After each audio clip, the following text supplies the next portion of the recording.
this is gonna be April.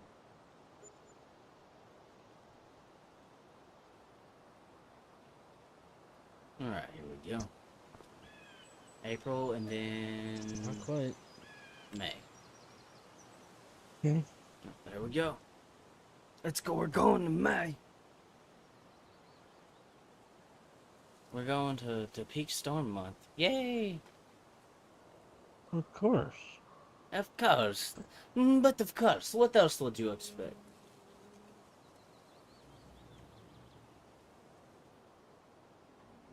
I spelled that wrong. I feel like a retard. I'm gonna fix it because I fucked up. I meant to put. I think I fucking autocorrected it and put in like Beats as in like Beats headphones or Beats and shit like that, and then it's Beets, not. You motherfucker. Alright, well, I guess I'll hop in the fucking. Wait for me, my friend. Wait, where's? Oh yeah, there. Oh, damn it! There we go. I got the speed of light. I got the speed of light. I'm coming in hot. Ah! Alright, hold on. Ginger is passing. There we go. Alright, now we can get the harvesting done. I gotta go to my fucking YouTube studio, figure this shit out. God dog it, man. Making me look retarded. Shit. What the hell did you do? I accidentally got out of the damn fucking harvester. What the hell?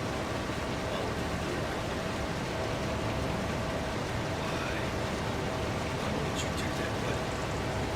I have no idea why I fucking looking it up. He's like, yeah, you know what I'm gonna do mid-job? I'm gonna hop out of this fucking harvest. Bleh. Yeah, pretty much.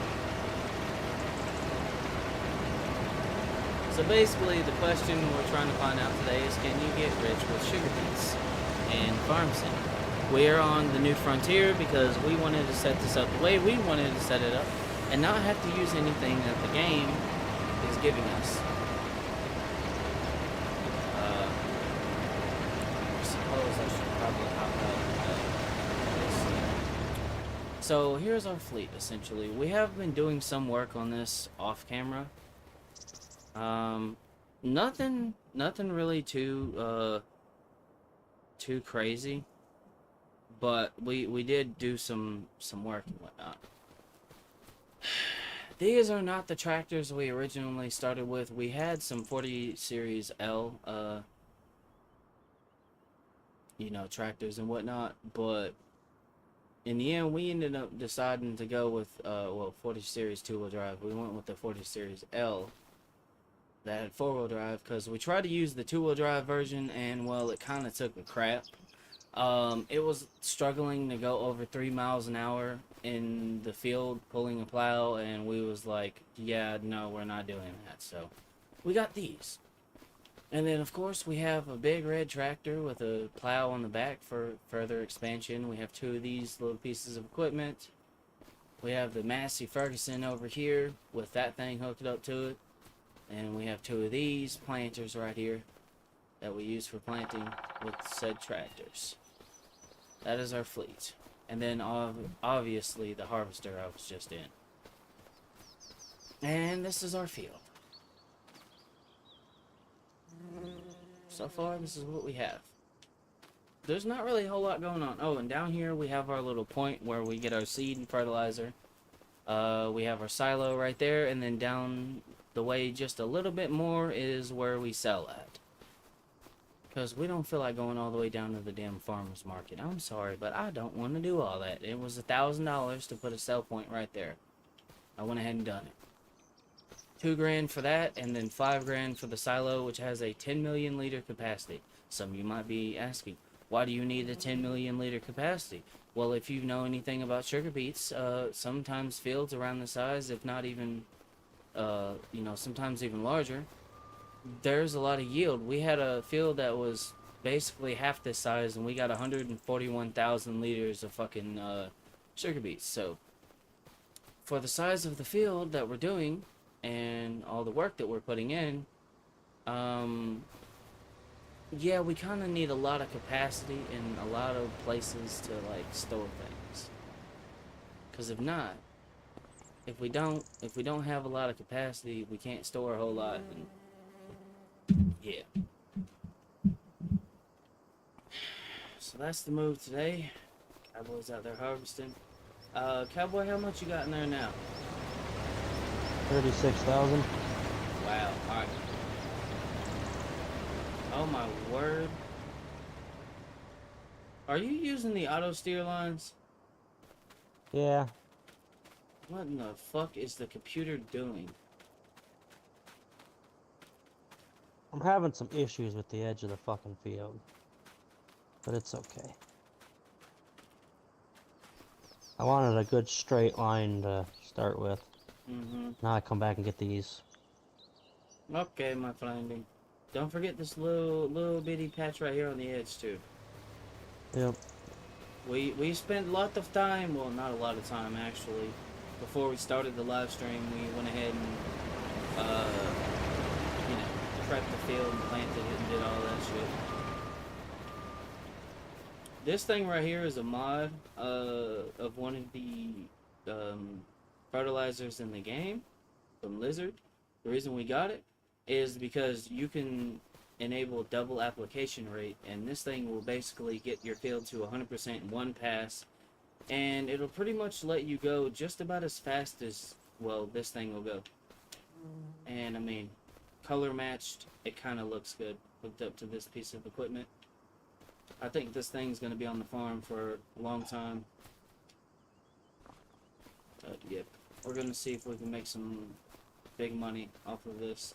We made a decent, it was like 117, I think, $1,000 off of like 120 or 40 some thousand liters last time. And we're going to have way more than that now, so it's going to be nothing. Hey, buddy. Hey, come here, buddy. Come on out. Alright.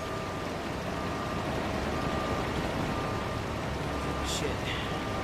53,000 liters. Hell yeah, dude. Yeah. Just in a couple of passes right here on the edge. Yep, and I could have got the header on this thing that would go ridiculously fast, but I kind of figured that would have been overkill.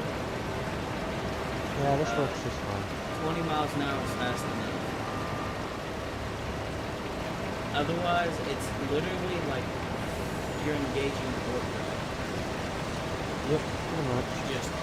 It just fucking takes off.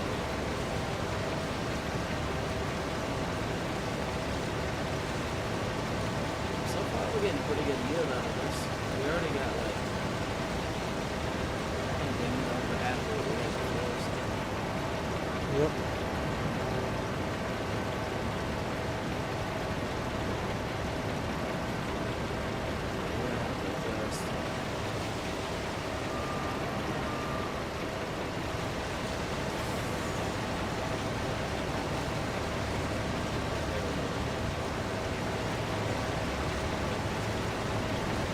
I mean, it's moving pretty good though. Oh yeah. The goal of this is to see how much money we can make strictly doing sugar beets. Because the next thing I want to try when I get a chance to is maybe long grain rice, because you can still harvest it with the regular harvest. You don't have to use that one fucking, I don't even know how to call that. You gotta put the fucking rice saplings down. I tried to do that once before and I hated it so much I decided to never do it again. It was that tedious. And one thing we're not doing is potatoes. I think the planter for that, matter of fact, let me look right quick. Where's that? Potato planters. Yeah, this thing only goes like 7 miles an hour and it's only got 6 meters of width, bro. Hell no. Yeah, fuck that. Hell no, bro. Ain't no way. Unless I'm making $500,000 on like a 1 square acre, I ain't doing that shit. Man, it never be worth it. That's why I said sugar beets, because we can claim with a row crop and it's a root crop, like potatoes. Yeah.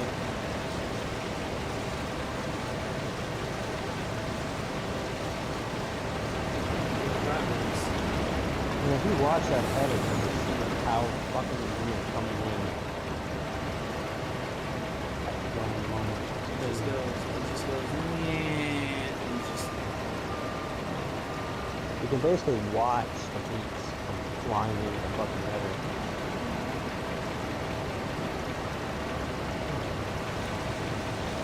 yep, I see it. Wow. That is cool. Like the amount of beats that we're pulling in. Insane. It is insane. That is one thing that Sugar Beets has. Also, we can probably do sugar production. Yeah. We might be able to make some extra money with that too. That might be something I'll look into at some point. The only thing I like about this thing is really slow steering.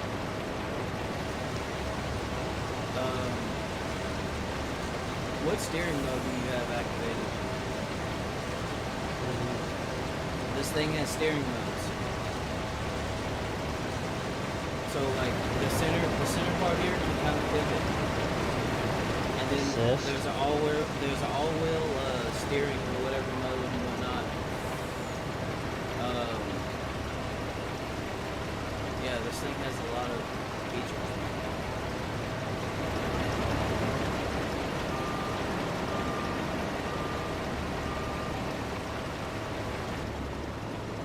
This thing is absolutely massive. It seems like it's just using. It's got all-wheel steering engaged. Oh yeah, there you go. Yeah, you can use that. And it'll turn sharper. It'll still use all-wheel steering, and it'll. Yeah, it does wiggle the head a little bit more, but I mean, it'll turn sharper. Oh yeah. You're welcome. Perfect.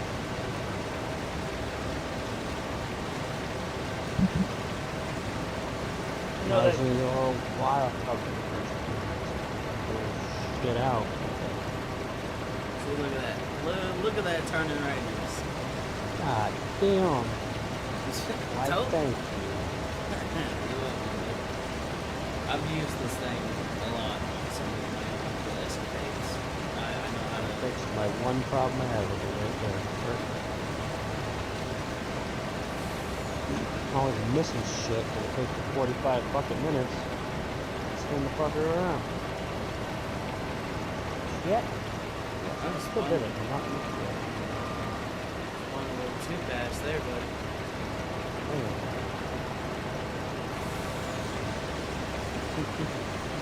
It's okay, I'll get used to it.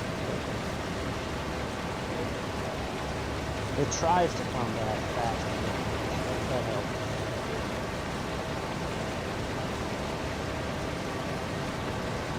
Getting that four-wheel steering just hitting itself back out.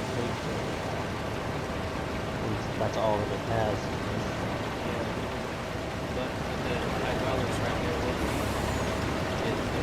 turn that turn thing, and the all-wheel steering will turn.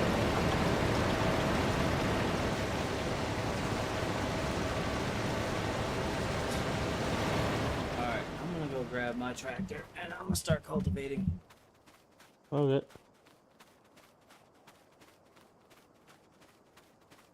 Well, more like disking, but same fucking thing. Basically, yeah.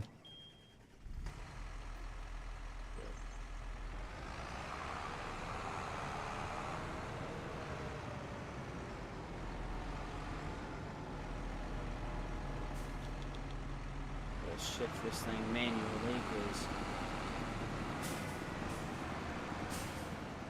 there we go.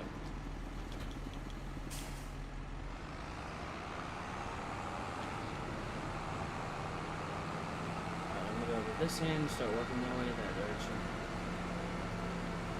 That's crazy how fast that thing moves. Definitely, yeah.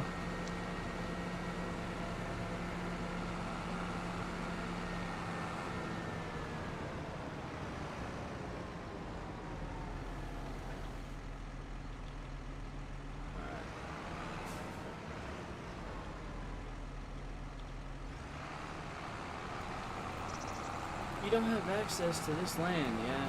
Well, no, access these nuts. I really don't care.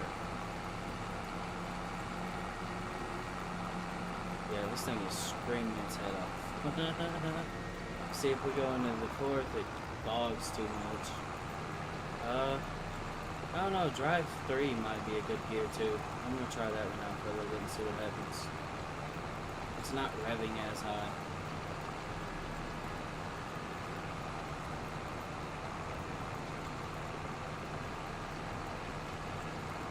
Yeah, pro tip when you're using these kind of tractors, use manual shifting.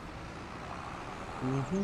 Do not let the computer try to figure it out because it will fuck you up.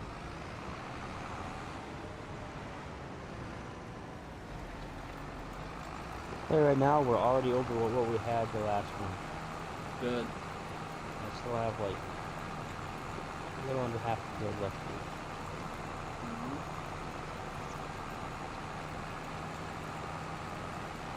I'm currently working on getting this next. I bet you we break 200,000 on this one. I'm pretty confident in that. We've still got a good strip to go, and if And not, I'm sitting at 176 oh yeah. right now. So yeah.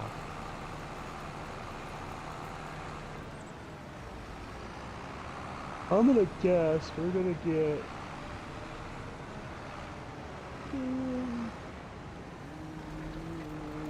215. I don't know. That's my guess. We'll see. It's not gonna be dead on. It's not really gonna be too close, I don't think. But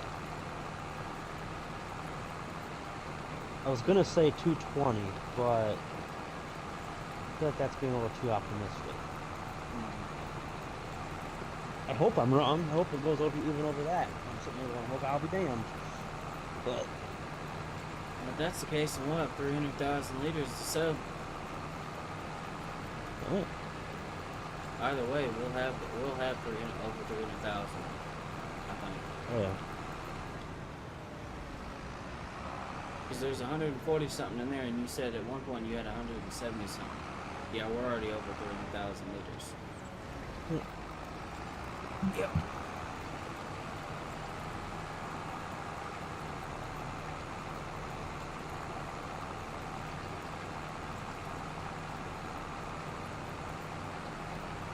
Right there, I just hit 200,000 right there. Nice. Fuck, we're gonna have over 230, I think. So I'm trying to think back to how much I had over there at 35,000. I think I have more than that, so I think. I don't know. We'll see.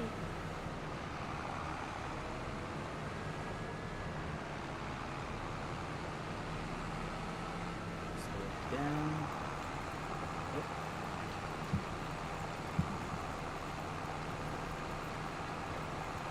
Oh yeah.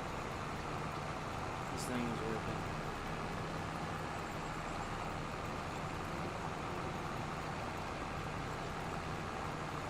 Yeah, eventually, whenever we start getting, bigger fields and stuff like that, better equipment,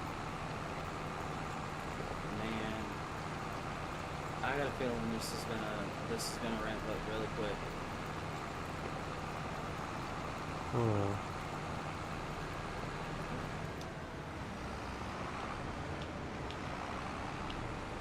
Yep, I'm back on the again. Man, this field alone's gonna make us fucking rich. Oh yeah, definitely.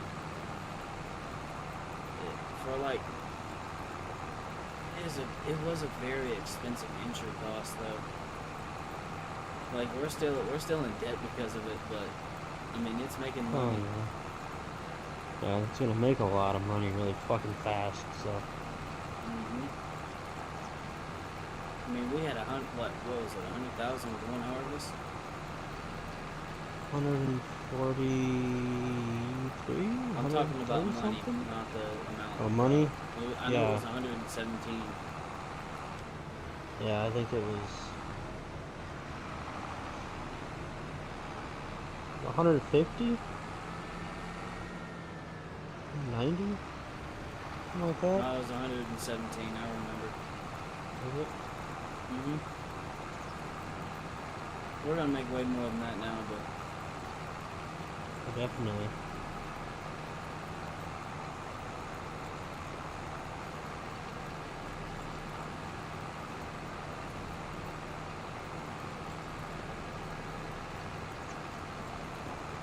gotta just step on the throttle.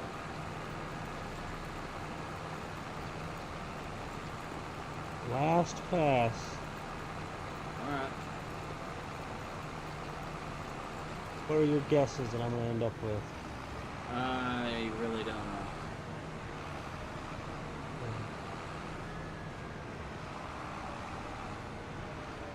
I give you the final number in about 10 seconds.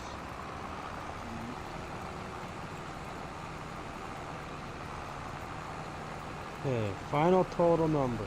Mhm. 253,986. I think that puts us around the 400,000 liter mark Probably. because there's 100 and oh, close. Really damn close. So. Mhm.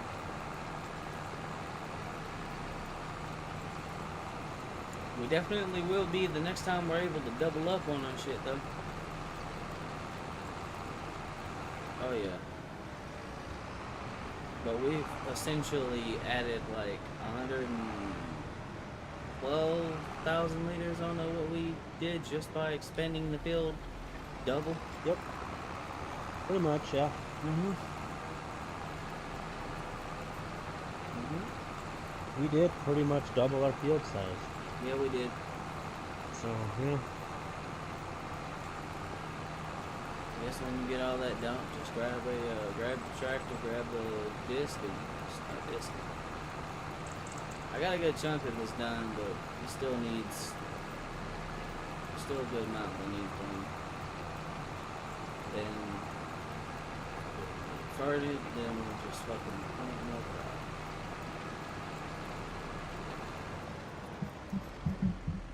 We'll find out in July how much money we're on.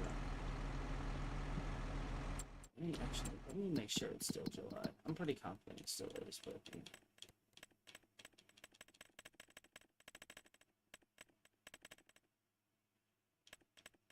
we have 395,649 liters.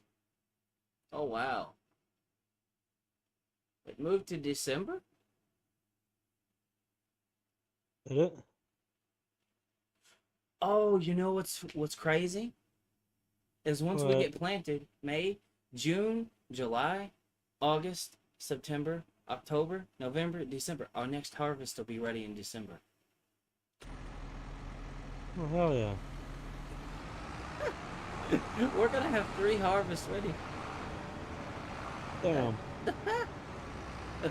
That's crazy, bro. I don't think we gotta worry about being in debt anymore for a whole lot longer. No. If that keeps lining up. Nope, we're good.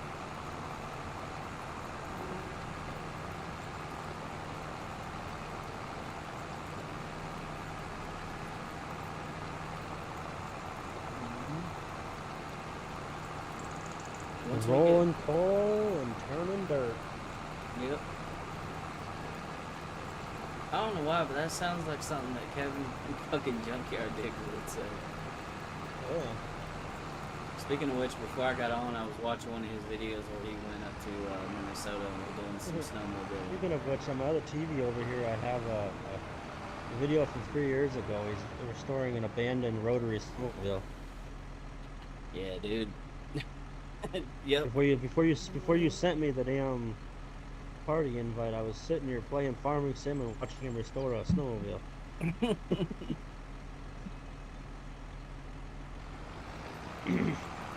He got it running, wouldn't you believe?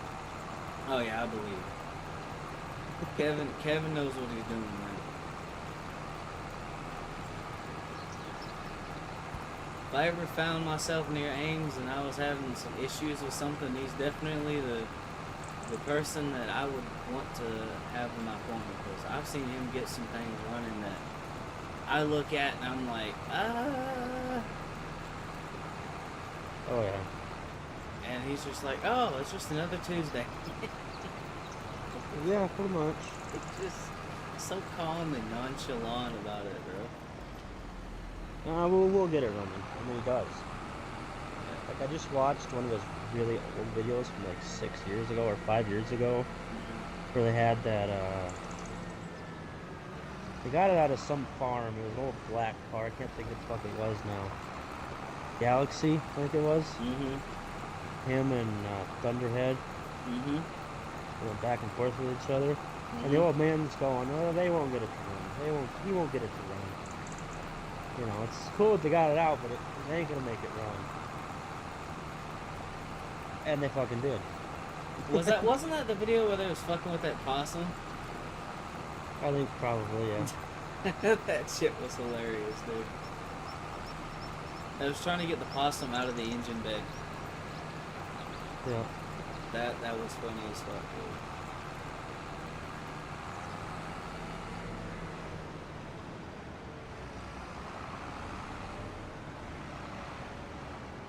Where's the turb ski at on this thing? It's a diesel. It's gotta have a damn turbo. Come on. I think John Deere used the old saying of there's no replacement for displacement. Just naturally aspirated. I don't think this thing is turbocharged. No wonder it's fucking ballsless. I'm not having Yeah, it has some gears to help it out, but if it didn't have these gears, this motor would not do shit.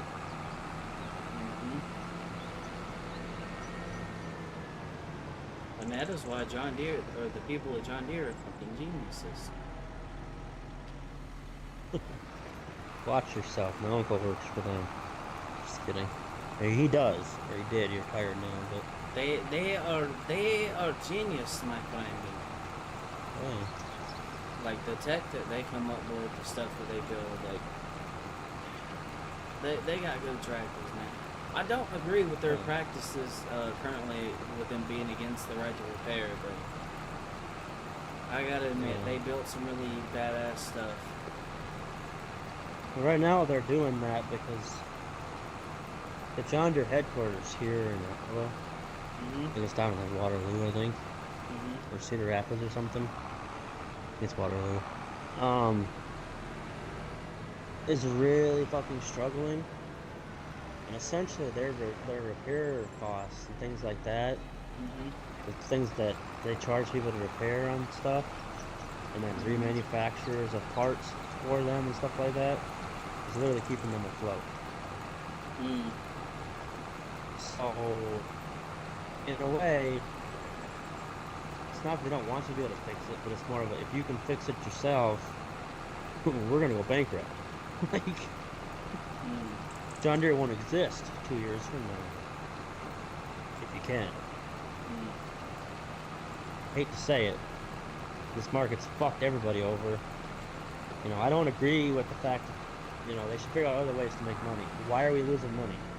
You know, that's what I'd be doing. Let's not fuck the customers. Let's figure out what the hell is going on. Why are we losing money? What do we need to do to not fuck the customer, but yet somehow still keep the doors open? That is what we need to do. Well, they could, if they made their tractors easier to fucking fix, and then they sold, like, manufactured and sold their own parts like they used to, they wouldn't be in this situation. Yeah. They wanted to ship everything off to bumfuck Egypt. Yep. Now you're paying the price for it. Because some fucking government official said, it's a good idea, and you listened. Cheaper labor. Yeah, you took the here and now, the short-term path. You didn't think long-term. Any way in hell I would have shut down my factories and sent them anywhere. Nope. Fuck no. But unfortunately, that's what 95% of these American-made companies fucking did. Dodge fucking did it. I think Ford's one of the only ones that didn't do that with any of their shit. I feel like, I don't know. Yeah, I think Ford was the only one that didn't send all their stuff over. I think Chevy and GMC, they're basically the same thing, but Mhm. Yeah, they did.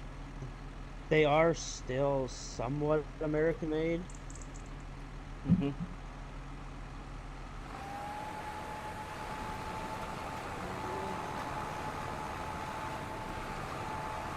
Like Ford is 100%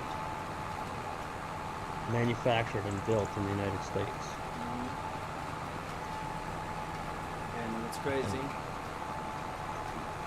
Ford. I don't know what the hell's been going on with Ford, even though they're like 100% manufactured and built here, but their their quality control is dog shit, dude. Have you been hearing about some of the shit that's been going on with their fucking the vehicles? And they're also going against the some of the right to repair stuff, like. yep. And I'm just like, bro, Henry Ford would be turning in his. He's got to be turning in his grave, dude. Oh, definitely.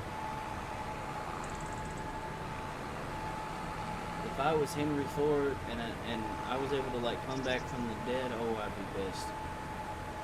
Yep. I'm like, what I the mean, fuck are you morons doing?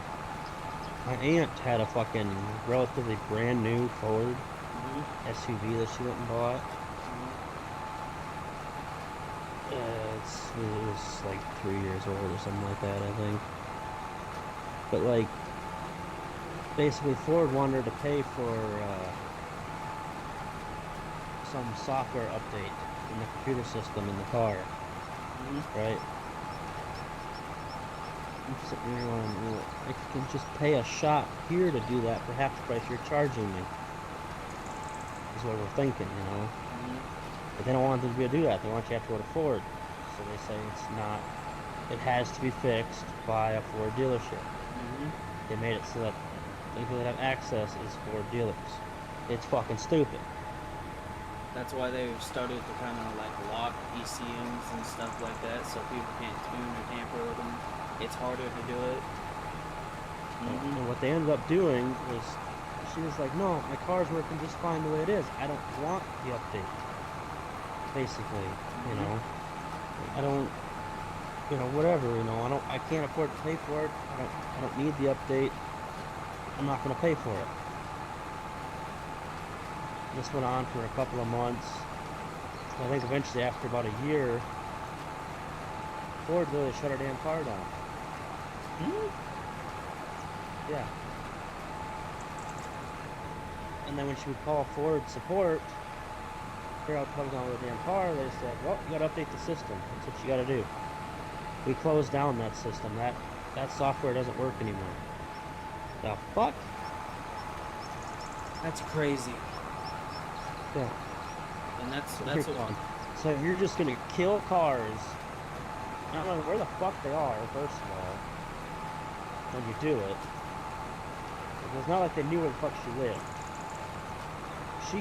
That car could have been, for example, with you guys, right? Could have been in Minnesota, Mm-hmm. and they shut it off. Oh, Now what okay. the fuck do you guys do? How the fuck you get home? Yep. Well, we'd figure it out, but it would take longer. Still, like, but for the normal, But like, for me, it's not really a problem because the company would cover it. But for the average person, yeah, they don't really have that cushion. yeah, So I don't really have to worry about stuff like that. But I would still be frustrated. I mean, if I went on a fucking trip, like a week-long trip or something like that, right? Mm-hmm. A family trip or whatever, and I budgeted it out and everything, make it through this trip with the amount of money I brought with me. Mm-hmm. I didn't budget in there for a fucking breakdown and have to figure out how to get home Mm-hmm. because I have a brand new fucking car. It's 3 years old, everything's working fine.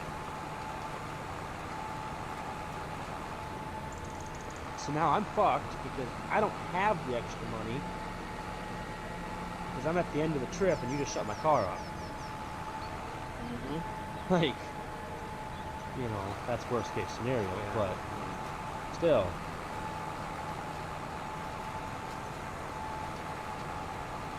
Like, you're gonna kill somebody. Like, it's that fucking simple. Sad thing is, I don't really think they care. The worst case, or not another, I just thought of this, because I said you're gonna kill somebody. Well, how about this situation, right? Somebody is driving their car, right? And they get tired in the middle of the night. And they're on the road. Yeah. So they stop at a fucking truck stop. But it's not really a truck stop though, it's just like a little rest area. There's no buildings on it, nothing like that. That's pretty common up here in Iowa. There's just little pull-offs, semis been parking and stuff like that. And now in the middle of the night, you decided to shut my car off. It's the middle of winter, negative 35 fucking degrees outside. You just shut my car off in the middle of fucking nowhere. Well, because of a stupid software update, which is retarded. That's why I don't really care for modern cars. I think it's dumb. Yeah. You know, you just killed somebody because they didn't want to, because you want them to spend money they don't have. On a software update that's been free in vehicles for fucking years. Like, come on.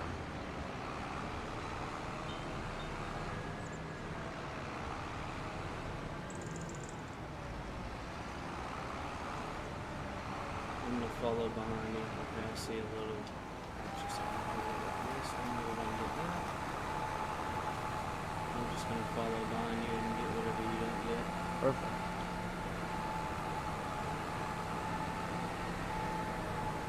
Give me a little section off to the right side of mine that you can take up in a minute. Yep, I'm waiting for it.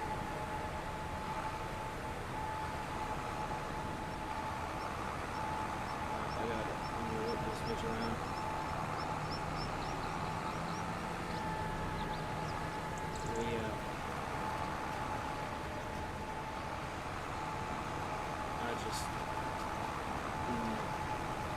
Yeah, we had a 2020 Ford for a little while, and I think the thing started acting stupid or something because the brakes or whatever on it like were messing up, and the vehicle didn't want to fucking like remember what was going on. No, I think a taillight went out and the vehicle didn't want to work because the taillight wouldn't work. That is insane to me.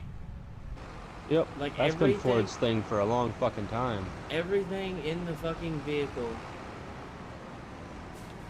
is integrated into why? Yeah. Why can't I? Did you ever watch that one video that Kevin made with Ezra and everything like that? And they went up.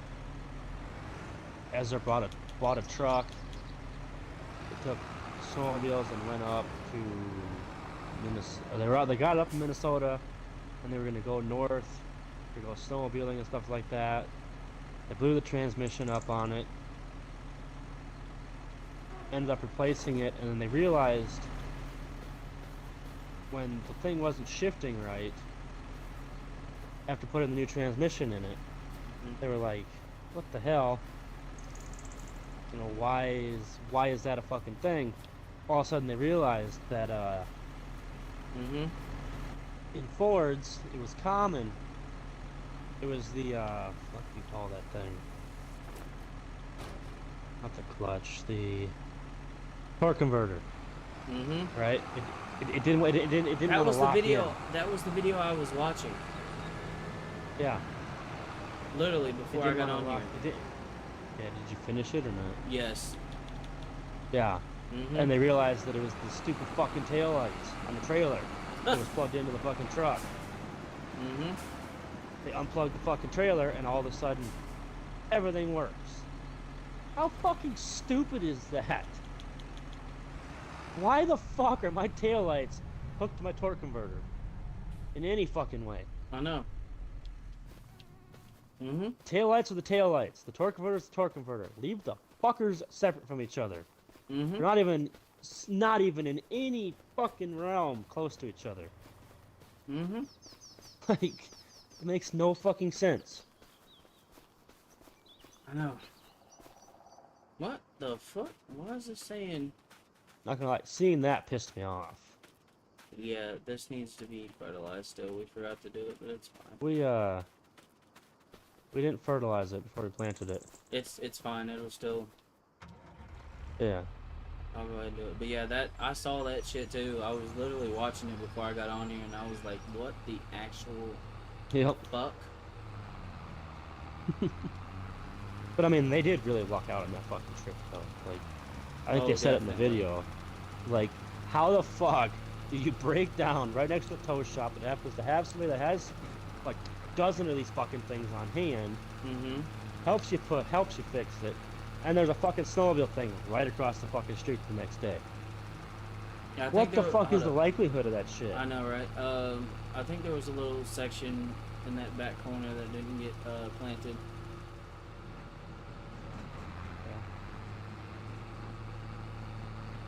Well, not back corner. It's like in the middle of the field towards this way.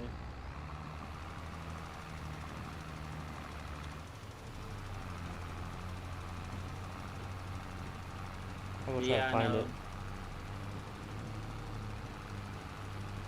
It's on that far end of the field. It should be pretty fucking visible. Yep. Make a left. See it? See that little No. patch right? You don't see that? Uh-uh. Buddy. Hold on. Oh. No. Right here. Right there. Yep, you just gotta run it over. That's it. Okay. And it should be fine because the ground is already fertilized, so it should take. I'm just gonna resume this. Yeah, that shit doesn't make any fucking sense. And then like, I think the it was fucking with the like ABS module or something like that on that truck that we had. And needless to say, we got rid of it and we swapped it out for a it was a 2000 and I think 7 GMC Yukon. Way less problems. It 5.3 Vortec, solid motor. Don't gotta deal with all that nonsense. Oh, I forgot there was like 1,000 liters of fertilizer right there. Or 2,000 because I accidentally put A fertilizer little in mine. fucking chunk right there that I Mm-mm. gotta fuck with.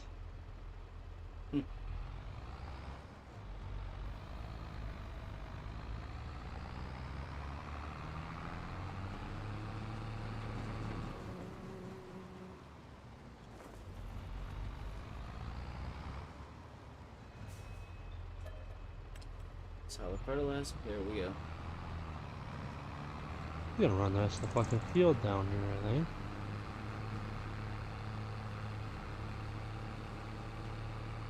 I'm gonna run this down the rest of the fucking field at this point, because Mm-hmm. That's alright, shit happens. I'm trying to get this thing positioned. I think right here will be fine. I don't know what the fuck happened there. I don't know. You was using the steering assist. I don't know. Yeah. It got most of the field though, so I can't fault it too much. It did, yeah.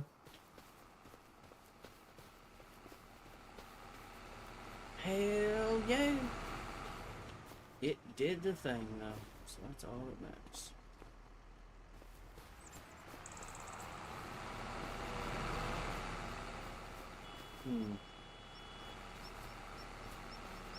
But yeah. Yeah, but that shit was crazy. Like, I saw it, and then I was sitting there watching the video whenever you messaged me. And literally, like you said, they unhooked the fucking trailer because the trailer lights weren't like working right or something like that, and it was causing something in the truck to fuck up. And I don't know. I don't understand how the taillights and the torque converter go one together. That's dumb. Yeah. On a 90s model Ford, too. They've been doing that shit for a while. This is why I'm partial to Chevy, like old Chevys. I prefer them. I know more information about them. I know that they're a lot fucking simpler. And I mean, well, there's a reason why for the longest time they was running the fucking Like a Rock ads for the Chevys, because they were fucking solid trucks. Now the 4060E on the other hand, it was kind of a hand grenade, but you know, the rest of the vehicle was good. And that's all that really matters to me. And the current truck we have now, we gotta put a new I think a new transmission in it. The GMC Sierra that we have from 90s. I don't know what the hell happened to the transmission on it, but it took a crap. But we still have the Yukon though. The Yukon's still working just fine. That fucking that truck has been a trooper though. It's been through I a have a lot. feeling that whoever the hell had it before you probably just beat the fucking piss out of that Oh, fucking thing. Oh, they did. They did. And We know used it for shit that they shouldn't have. And we know the person that had it before. It was a relative of Amanda's, and dude was a yeah. dipshit. It originally got like kind of fucked up a little bit because he took it off road and tore up a lot of shit in the front end, and I assume something probably got a little hurt in there, and it was just a matter of time because those things don't hardly ever quit. No. And if they do, something bad happened. And it was like it was probably already on its way out. Yeah. You know what I mean? And Dodge is known for fucking bad transmissions, and I was still a dipshit with it. Like, I had a fucking 1500 Ram, my first truck that I had.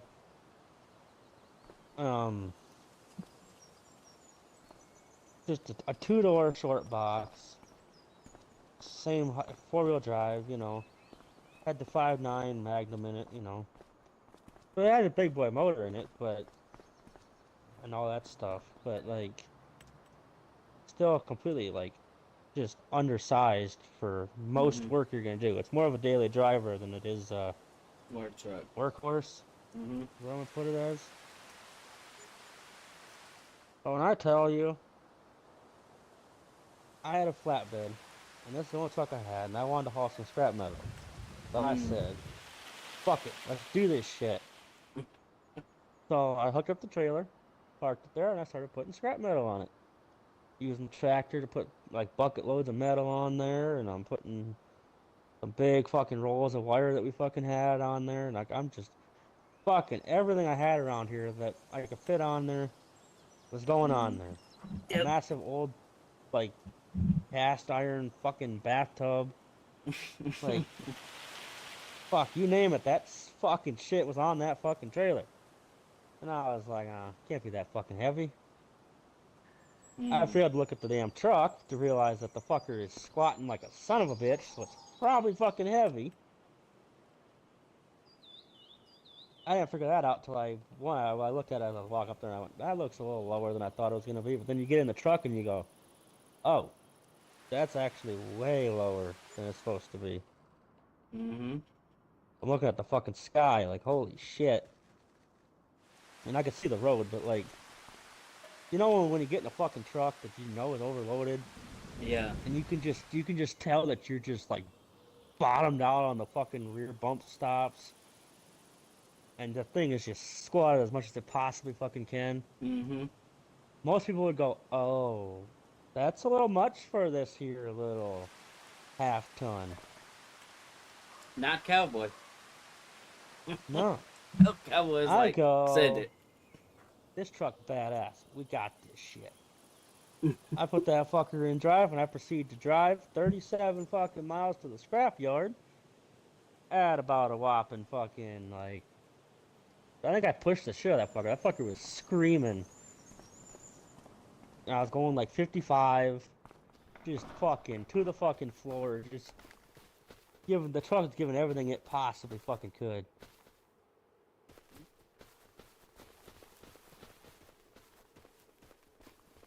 Like, you know, Mm-hmm. and wouldn't you know it, a little bit fucking later after that, the fucking transmission blew up in it. But, you know, Did you at least make it to the scrapyard and back? oh yeah. Okay. All right. And Because. I went and weighed in, thinking, oh, I probably got maybe 7,000 pounds on this truck, something like that. Do you know how much that fucking trailer fucking weighed? I'm gonna say well over 7,000 pounds. 18,000 pounds Oh my god. on a half-ton truck. 18,000 pounds. Yes. Were you trying to Like, blow that thing up? yeah, when I say it was screaming, it was fucking screaming. It was screaming for help. I thought it Help! was just, I thought it was just screaming fucking bald eagles. No, it was screaming, get me out of this shit. He's trying to kill me. No, That's I'm not, funny. but I'm just too stupid to know that I'm killing you slowly. Um, but yeah. And then there was another time with that same fucking truck. I got that transmission replaced.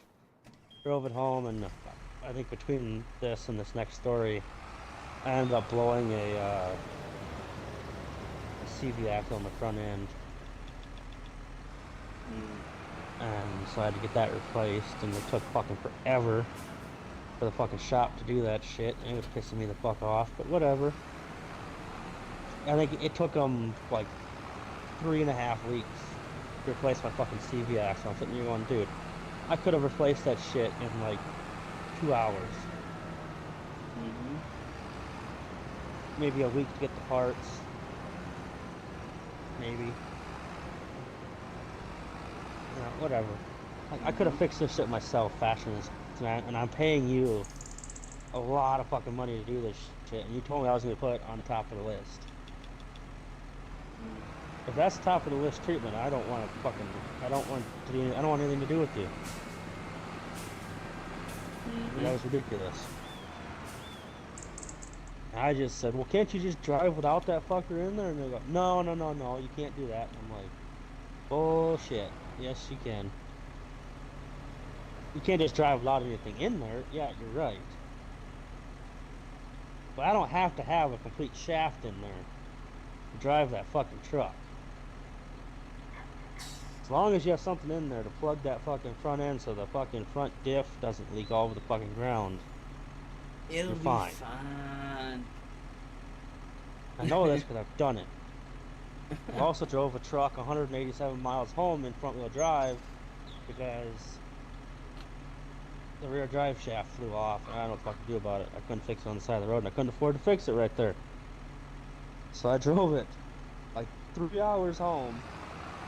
And it was technically 4-wheel drive, but it was only front-wheel drive. And then drove it for like 6 months after that. Just like that. Different truck. Now that one's complete trash. But, we don't worry about that. And I drove a car with no fucking park gear in it for a little while. Old Pontiac Grand Am. Or Grand Prix, I mean. Oh, dude. I was gonna say, if it was the Grand Am, man, those things are notorious for blowing motors. Yeah. I know, because I still think Chevy or GM shouldn't have scrapped Pontiac. I'm sorry. Pretty much, yeah. Like, that was But, yeah. Oldsmobile. The whole story with that fucking car was just the whole fucking thing. Like, I mean, I cut the fucking exhaust off that fucking thing because I thought it sounded cool. It doesn't. It sounds obnoxiously stupid now. But in the time, being a young kid, 17 years old, I'm like, damn, this thing sounds like a fucking race car. No, it doesn't. No, it don't. It sounds like shit. Yeah, it sounds, just ear rape, basically. One thing I figured out about like 4-cylinders though is you can do what's called a true dual exhaust, and it actually kind of has like a motorcycle-y sound to it. Oh yeah. I'm gonna do that. Like, if I ever get a 4-cylinder Ford Ranger, I'm gonna 100% do that. Because it legit sounds good. I was watching a video where this guy did it on it was a Nissan Sentra, like from like the 2000s or Nissan whatever. Sentra, yeah. And I it had a had, 2002 Nissan Sentra. oh yeah, That thing was fucking awesome. I also seen where he did like a true quad, and it was a basically what they call zoomies. You know what I'm talking about? Like on like old Yeah, like dragsters or like top fuel cars, where they have like an individual pipe that comes out. He done yeah. that, and that thing was fucking loud as shit, dude. It's Oh just yeah. it I was sitting there listening to it. Bad, bad. I was like, that kind of sounds badass. That sounds like that would be loud. Oh yeah, probably.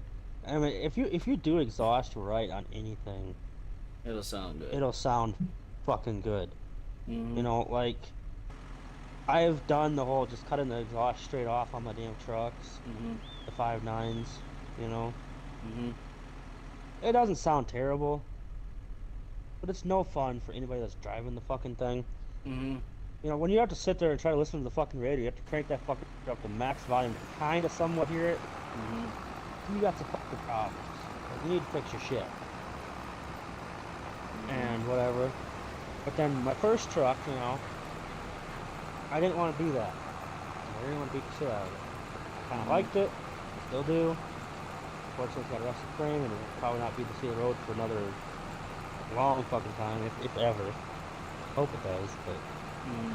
I don't know at this point. But I did it right on that one. Actually, what ended up having happen to me was I was driving it, and it like started dying on me basically. Like it had no Mhm. fucking power at all. I was like, what the fuck, you know? And when you pull over, I'm watching my shift lever, my four-wheel drive lever, and everything is just sitting there fucking vibrating. And I'm like, Mhm. holy shit, I blew it up. I blew it up. God damn it, you know? Mhm. I think this whole fucking truck is shaking. Like, what the fuck? You know? Mhm. I was young. I didn't know a whole lot about motors at the time. Now I know that's not what it sounds like when it's blowing up. That was definitely different. But we come to find out that what it was my catalytic converter fucking blew up Mhm. on the inside. So it was completely fucking plugged. So the Mhm. exhaust could not get out of the fucking truck. Mhm. Or shit. It was getting a little bit out, but it was not pushing really as fast as it needed to. So then I was, okay, well, what do I gotta do to fix this? Can I shop replace it? Yeah, for about 2 grand. Fuck that. No, no. What else can we do? Me and Grandpa fucking went down to the shed and fucking crawled underneath the son of a bitch. We cut the side of the catalytic converter open, peeled the fucking back of the tin can, dumped all of the fucking contents out into a bucket, bent it back up like it's supposed to be, and welded it the fuck shut, essentially creating a hollowed out cherry bomb, basically, in a way, Mhm. is what I would call it. And it definitely sounded a little bit louder, but it still had a muffler on it, shit like that, you know. Mhm. Whatever. I drove it like that for, I want to say, a year and a half, 2 years. Mhm. But I wanted to make it louder, Mhm. you know. And part of me was like, I'm just gonna cut the fucking exhaust off and call it a day. But then I told my friend, and he was like, no, no, no, no, don't do that. It's gonna sound like shit. Those 5.9s that are straight pipe sound like shit if you just cut them off. Mhm. You need to have exhaust underneath there to make them sound good at all. Oh, okay. But I want it to be louder. And he went, okay, well, just don't cut the exhaust off with the fucking headers and call it a day. Do something else. I'm like, okay. I thought about it for a couple of weeks and I decided, you know what? I measured out exactly the distance between the front of the muffler and the back of the muffler, plus a Mhm. little bit extra. Went down to the auto parts store where they had exhaust parts, and they had Mhm. pre-cut pipe that was like maybe 6 inches longer than I needed. Mhm. And it was the same size of what I needed and everything like that. And I was like, okay. what if I do it this way?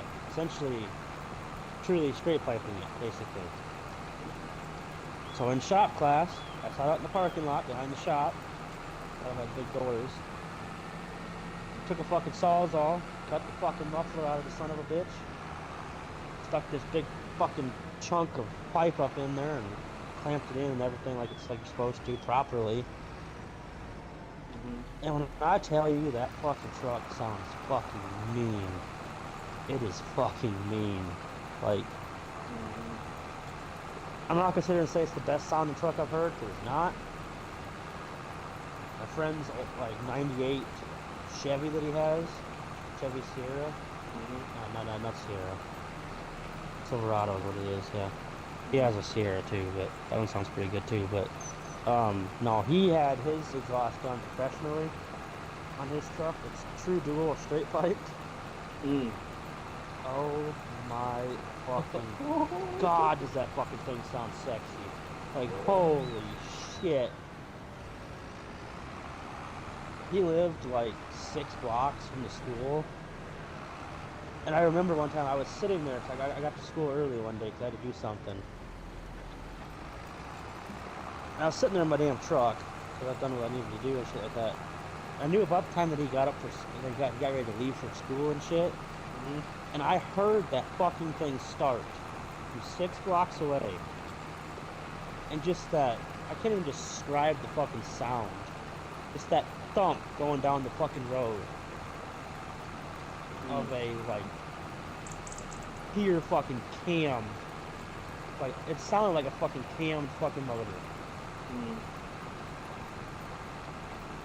Like, you could not convince me that he did not put a race cam in that fucking thing. He didn't. It was factory motor. But sound-wise, you would not be able to convince me that he didn't. But that thing is fucking badass. But he hasn't drove it in like 6 years. Because the fucking transmission is going out on it, and he doesn't really want to fix it that bad. Damn. And I still remember talking to him one time because we got this truck from the scrapyard because we wanted the box off of it because somebody else wanted the box. So we got it so we could sell it to this other guy and stuff. And we're pulling the box off from this truck and we're looking at it and we're going, this is the same truck you have. And he goes, yeah. And I'm like, yeah, unfortunately the motor's fucking trashed. And somebody tried to do a motor rebuild on this fucking thing. Some crackhead, I think. And just never fucking finished it because it was literally, like, there was motor parts inside of there, but it looked like, because maybe it was just from the scrapyard that did it too. I don't know, because it was you pull it scrapyard pretty much. So maybe somebody else dug in there to do that, but the entire top of the motor was gone. It was basically just a block that was left, pretty much. That was wild, dude. So the motor was basically useless unless you wanted the block, which I think we're gonna end up selling the block. But we're sitting there looking at it, we're sitting there going, this thing kind of looks sexy, you know? Like, it kind of looks cool. Because come to find out, it had a 6-inch lift kit on it. We knew it was taller, but we didn't know how much taller. Yeah. But we measured his truck, clearance from ground to the bottom of his cab, and then measured this other truck from the ground to the bottom of the cab, and it was 6 inches taller. Oh shit, okay. So, you know, we had to take the lift kit off of it, you know, we had to fucking do that. That's just what we fucking do, you know. So we spent a good fucking month trying to get this fucking lift kit off, because it was rusted the fuck on there, you know. Typical Iowa truck, you know. Yeah. Everything known to mankind did not move. Like, it was crazy. Man, y'all should have used But some we got all heat that and off. lube, man. Yeah, we pretty much did. We ended up getting a torch and sitting there, we're torching it, and then we'd fucking TV blaster it, and then we'd fucking torch it a little bit more, and we just keep beating on shit and getting stuff to move. And it took us a month because there was a lot of little parts that had to come off, but didn't want to move, and it took a while. I didn't have a big fucking torch. We couldn't afford a big torch. We were in high school still. We were living on a very, very tight budget. Ideally, we would have bought a brand new lift kit and put that on. But again, tight budget. Can't do that. So we found this truck that had one. Now, we did kind of fuck over the scrapyard on this, but I'll get to that in a minute. But I remember he got all that shit off. It sat in his garage for a couple of months. And then here we are, graduated from high school. Now we're going to college for automotive and shit. And I'm down at his house, whatever. And then we're talking, and he goes, "You know what I want to do?" And I'm like, "What?" And he goes, "I think I want to put that lift kit on that truck." Oh, okay. I can help you do that. So we did that. And I remember sitting there talking to him going, this seems kind of like pointless. We're putting a lift kit and tires on a truck that has a blown transmission, which you don't plan on fixing anytime soon. Why exactly are we doing it this way? I don't know. I just want to put a lift kit on it. Okay. Fair enough. I guess his thought was it would make him more ambitious. I want to fix the truck. Because apparently his sister wanted to drive this truck for her senior year, but she wanted a lift kit on it before that. And I'm sitting here going, "Are you shitting me?" Like that was the first thing he told me was, well, she wants to drive it and she wants a lift kit on it. I'm like, oh. Okay, well, how long we got? And he goes, well, she graduates in 3 weeks. Are you shitting me? What? I have 3 weeks to find a time in my schedule, make it down here, first of all, and to fucking get this whole lift kit put in, get the old suspension taken off the truck, get the new one put in. I think we did end up... Don't forget to load the rest in that thing and sell. It's time. Yeah.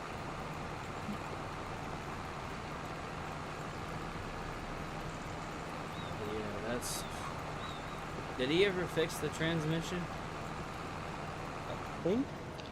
No. Oh my word. At that point, you're already taking out the drive shaft. Yeah, we didn't have a transmission. That was the problem. What, the truck that you guys were piecing apart didn't have one? It did, but we didn't think about it. Bruh. And he wasn't sure if it was going to be any good, so he didn't want to risk it. Yeah, well, dude, like, you could always take it to somewhere and have them look at it. Yeah. Look at the internals and see if it's any good or it's still, usable. Yeah, and I mean, and we worked our ass off to get that shit done. Like, I think by the time I got over there to actually do it, I think we had 4 days to get it done, I think it was. So when I tell you, I was there from probably after college classes, which got done at 4. I think I was at his house at like 4:15, something like that. And I wasn't coming home until 12 o'clock. 4 days in a row, and I still had to go to college the next day. Jesus. That was fucking brutal. I bet. Like, I have not felt so shitty in my life. That was terrible, but I did it because, one, best friend, I'd do anything for that kid. Man now. But, do anything for him because he'll do anything for me. That's what makes us such good fucking friends, is I can call him in an emergency and say, hey, look, this is where I'm at, I need you. Anything you can fucking do. And if he can't do it, he finds somebody to help me. That's fucking awesome. And whenever he fucking calls me, I'm here. He can call me at 2 o'clock in the morning and say, dude, I broke down 2 miles from your house. Can you come help me? Yeah, I'll be there in a minute. Like, Same one, he called me one time, 4.5 hours away at 2 in the morning. And he said, I really hate to ask you this, but my truck broke down. I'm 4.5 hours away. I need you to bring a trailer and come get me. Part of me was like, dude, I'm trying to fucking sleep. God damn it. The other part of me was like, you know, he's done some shit for me, so I'm gonna do this for him. So I jumped in the fucking Cummins and I went down there and picked up his fucking Duramax. Because, something about his rear end blew up in it. And they twisted his drive shaft at the same time. So I don't know what the fuck happened. Damn. Dude, that is insane. Yeah. But, you know. But yeah, I fucking worked my ass off because his sister wanted this fucking truck done for graduation. She wanted to drive it for all that shit. And, you know. And his sister's fucking cool, you know. Like, I like her, not in that way, but like, you know, she's a good person. She's cool. I enjoy hanging out with her when I get to, and you know, whatever. So I was half doing it for her too, in a way. But, you know, and we finally got this fucking thing done at 1:30 in the morning, Friday morning. My graduation was Friday night. Oof. So we call her and we say, hey, look, the truck's done. You know, he wants to bring it up there, and she goes, oh, about that. I changed my mind like 2 days ago. This other friend has a Corvette that we're gonna use. Bro. What? Are you shitting me? Oh, man. I was pissed. Oh, yeah, I would have been livid. You couldn't have called us 2 fucking days ago.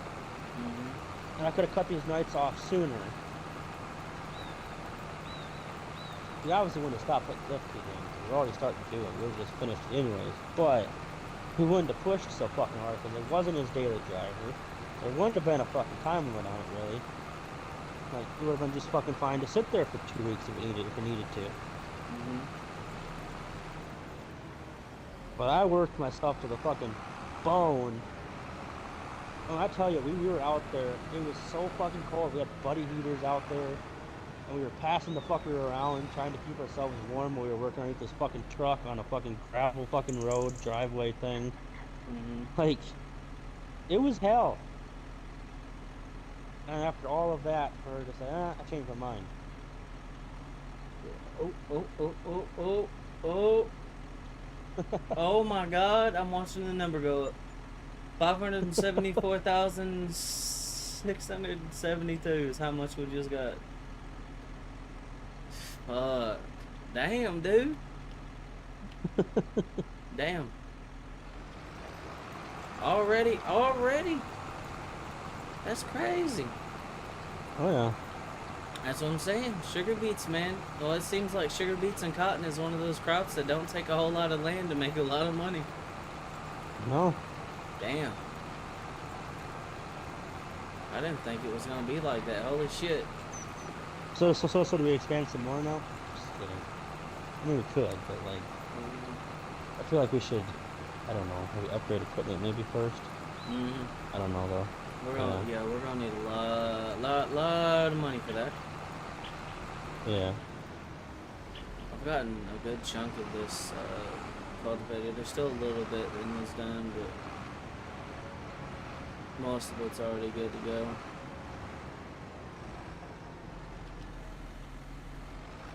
Well, I'm gonna go grab my tractor that's still hooked to the planter. I'm just gonna go ahead and start planting then. I think at this point it'd be a waste of time for me to spend all the time to unhook from the planter and grab the cultivator just to come up and do a couple of rounds with you, and I can just with that cool. You can start planting and we gotta fertilize this first. No, not necessarily. We really don't have to. Okay. Because we can do it after. It'll get it to 100%. We just forgot to do it last time. So. Yeah.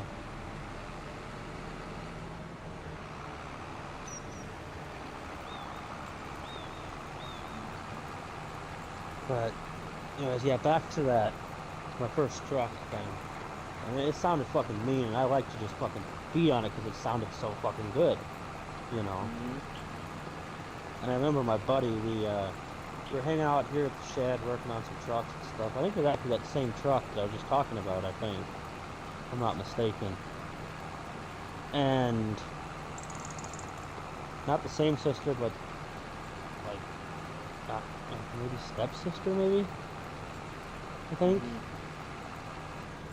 or what he called his sister, but his dad wasn't married to their mom yet, so it wasn't technically his sister. Mhm. I don't know, but anyways, they lived like just across the field from me. Mhm. How convenient, you know.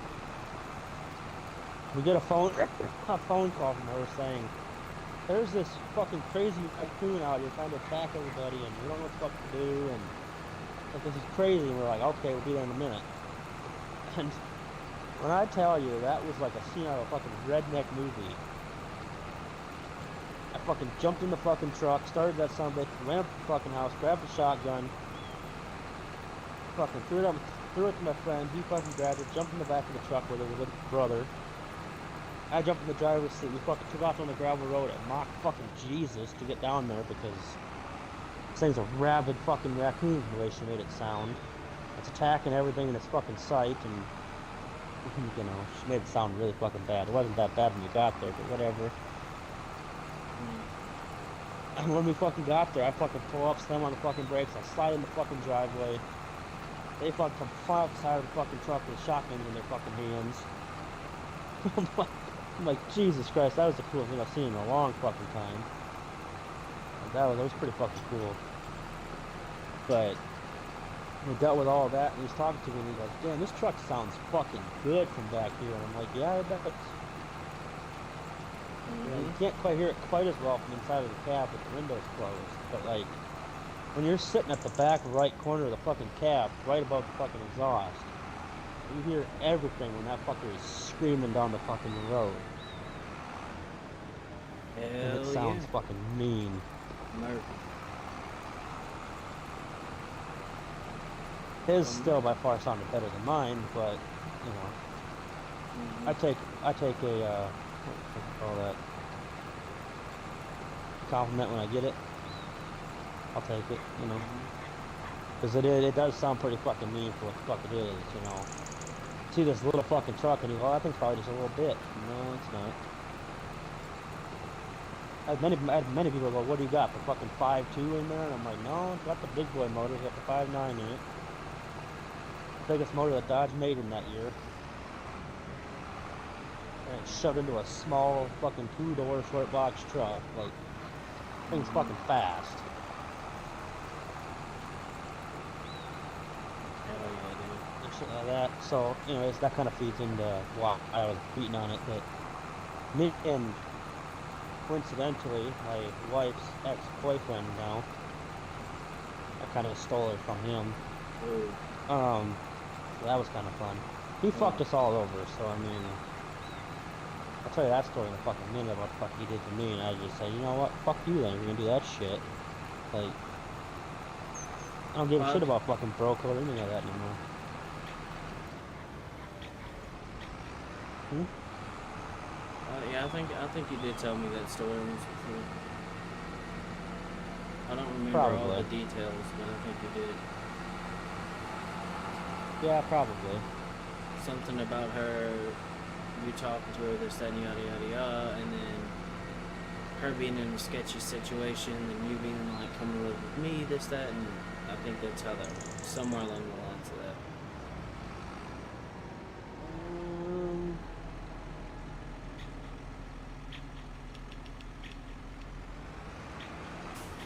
maybe? Yeah, there might be a little bit more to that, but that's what I remember. Yeah, because that might have been another situation too, I don't know.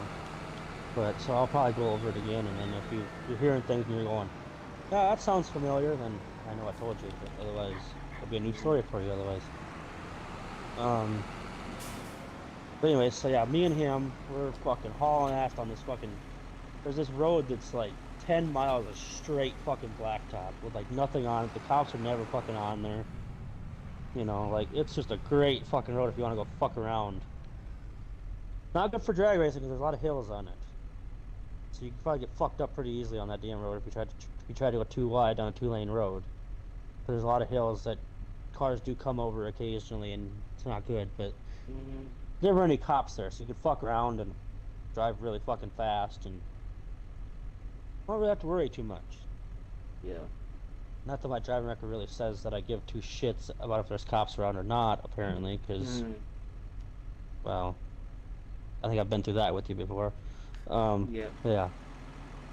Um, but so anyways, so I decide I'm just gonna fucking send it in this fucking truck. Like I'm gonna fucking get after it, Yeah. and I'm just gonna put this thing to the fucking floor, and I'm gonna see how fast this fucker can go. Basically, that's what I do. And for a good like 3 miles, I am to the fucking floor, just as hard as I can push this fucking thing. I'm fucking flying. And all of a sudden, I notice that, oh, wait, I want to turn on this gravel road. I need to slow down.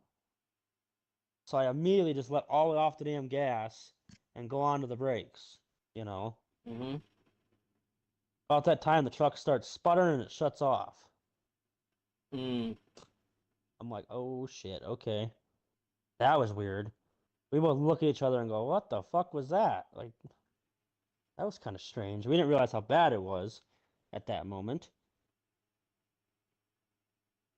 But then, so I end up coasting off the blacktop onto this gravel road I was going to turn onto anyways. Pull over, I wait a minute, I start the truck, sitting there, I'm going, okay, well, it's definitely running weird, but it's like there's something wrong, but like it seems to be okay, Mm-hmm. I think. So I just take off down the gravel road. And that's when all of a sudden I look in my right mirror, or my rearview mirror on the right side, you know, and I go, oh shit. Mm. I am leaving a thick white fucking cloud behind me. Huh. Blown engine. Yep, pretty much. So Mm. anyways, so I get to his house, drop him off. Trying to figure out what the fuck to do. When I got onto his gravel road, I started realizing that there was not only was I leaving a cloud, but there was white like smoke rings coming out. Mm. I was like, oh shit. That's not good. Like at all. So I call grandpa and I say, hey, you know, this is what's going on. I think I need the trailer. I think the truck blew up. You know.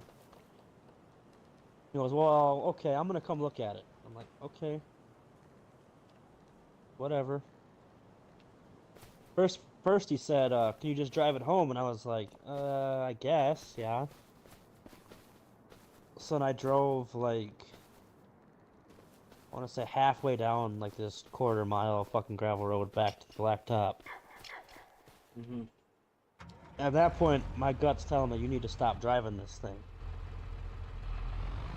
Like, it just seems wrong to be driving this truck with it doing this. So I call him back and I say, look, I'm not comfortable driving this truck. I want a trailer over here to drive this thing home. Mm-hmm. And he goes, okay, I'll be there in a minute. Okay. And he pulls up in his SUV. No trailer behind it, nothing. I'm like, dude, what the fuck? I asked for a trailer. What the hell? So I want to look at it first. I'm like, okay.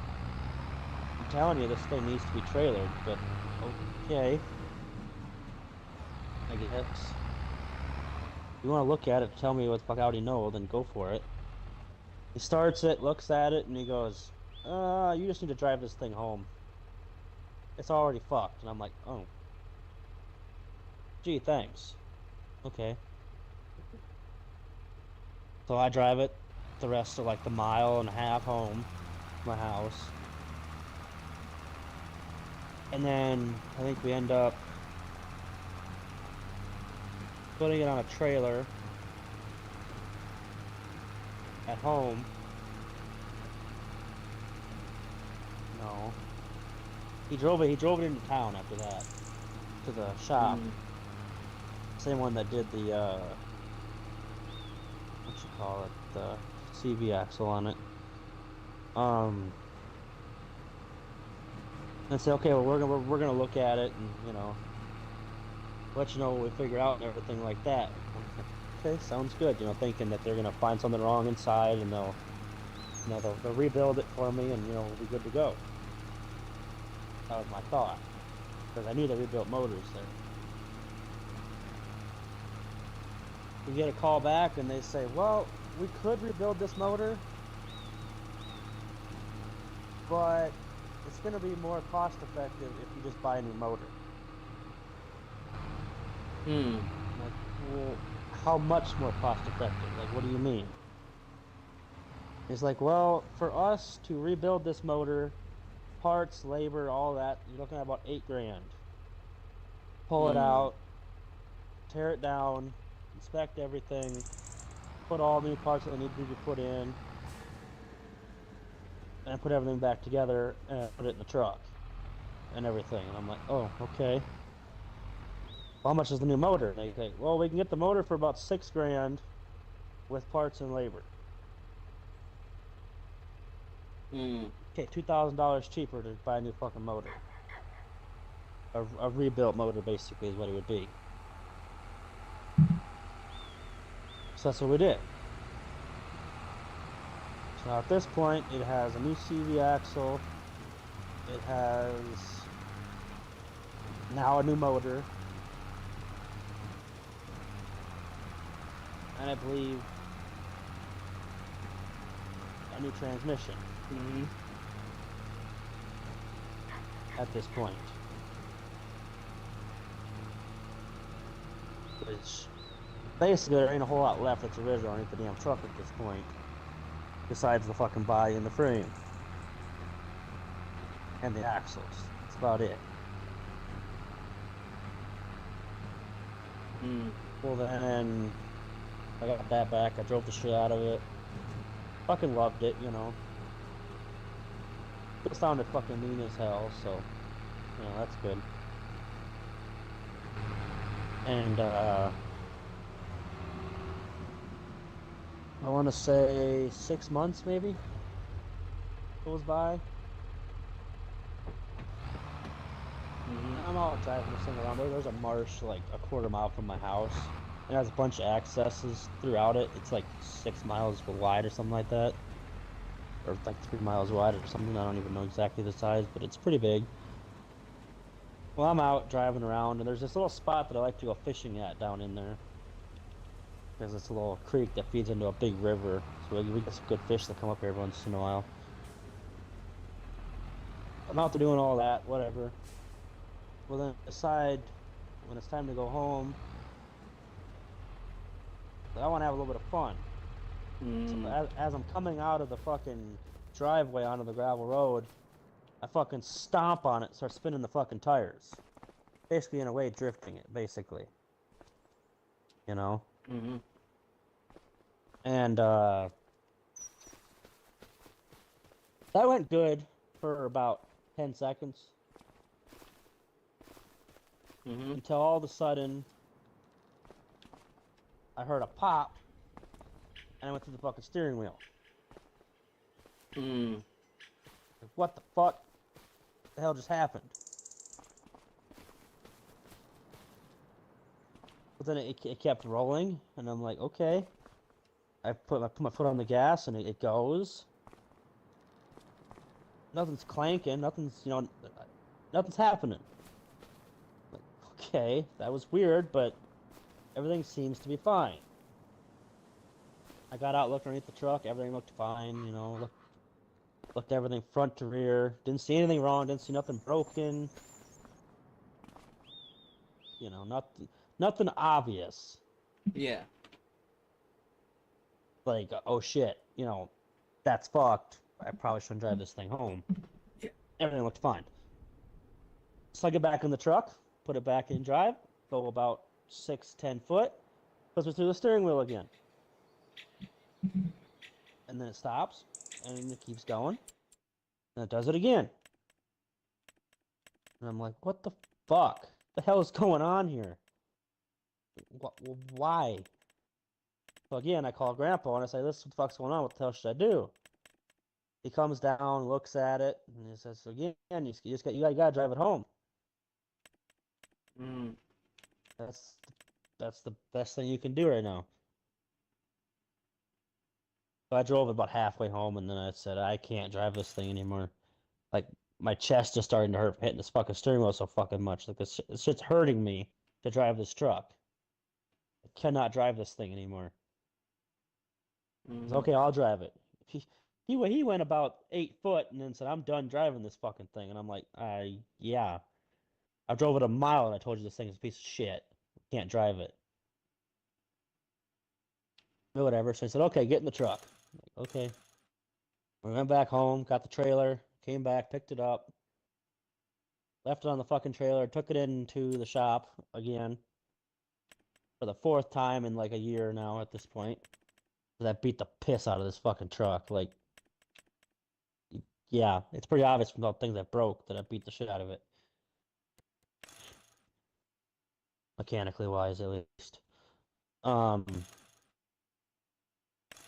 take it into the shop, and they said they dropped the rear diff cover and went, "Holy shit. My spider gears in the rear end fucking exploded." Mm. So every once in a while, it would come around and a chunk would grab into the gears, and that's why it was throwing you through the steering wheel, because all of a sudden something would like bind all of a sudden. But then as soon as it bound, it kind of popped the wheels backwards just a little bit Mm-hmm. and dropped it back down into the bottom of the pan again. So then you could go a little bit. Then the gears would pick it up again, and it would bind again because there was chunks of gear laying in the bottom of the fucking diff. Mm. So it was okay. You need a new rear end. Okay. That was only like $400. That was bad. For a brand new rear end, gears and everything. Whole new axle tube and everything. Like it was kind of nice. Relatively cheap compared to the other 2 or 3 things I've had to fucking fix on this fucking thing. Mm. You know? So I was like, okay, whatever. And then drove it like that, perfectly fine for another year or so. Something like that. And I think this was about 2020 when COVID started. In a way, I somewhat stopped driving that truck because I went and got another truck, a bigger one, my silver truck, same Mm. motor and everything. Just this was a quad cab, short box, 3/4 ton instead of a Mm-hmm. half ton. This is my fucking beast of a fucking truck, you know. I drove the shit out of this fucking thing until I fucking blew the brake lines on it, and the frame was rusted all at the same time. And I said, "Well, guess I gotta park this fucking thing, cause well, I ain't gonna fix brake lines on a truck that's gonna snap in half in like 3 weeks." Mm-hmm. So, but that one got parked. But anyways, so yeah, so then I think I drove that one for the rest of high school until for about a year. Yeah. I drove that one, and then I started going to college and stuff. When I kind of switched off between the diesel, the silver truck, and the red truck, the first truck, Mm-hmm. I kind of was just driving depending on how I was feeling, basically. 95% of the time I was driving the silver one because that was my primary truck, and that's the one I liked the most. The red one was kind of my show-off truck because it was loud as shit. But when you're going to school at 6:30 in the morning, you don't always want the loud truck every day because Yeah, definitely all the not. cops are looking at you, and everybody's getting pissy with Mm-hmm. like So I didn't drive it any more than I really felt like I wanted to. Mm-hmm. Like if I felt the need, like, hey, I really want to drive that today, then I would. Mm-hmm. Then for a little bit there, the silver truck went down because that one blew a transmission. I was like, God damn it, okay. So then I was driving so I was driving my first truck again and drove that around for probably a month or so. And then, um, fuck, where was I going with this? And I was just driving back to school because we have class in the morning from about 7 to like it was like 10:30 or something like that. You had your in class time where we did all the paperwork and books and all that shit, you know. Mm-hmm. And then from about that time until 4, it's free time. Do the fuck you want to do, you go home, whatever you want to do. I didn't want to go home because it took me an hour to get home, 45 minutes to get home, something like that. So I mean,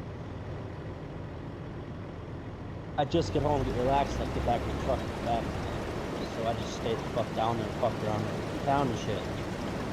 But anyway, so I was on the way back to class, starting to notice that every time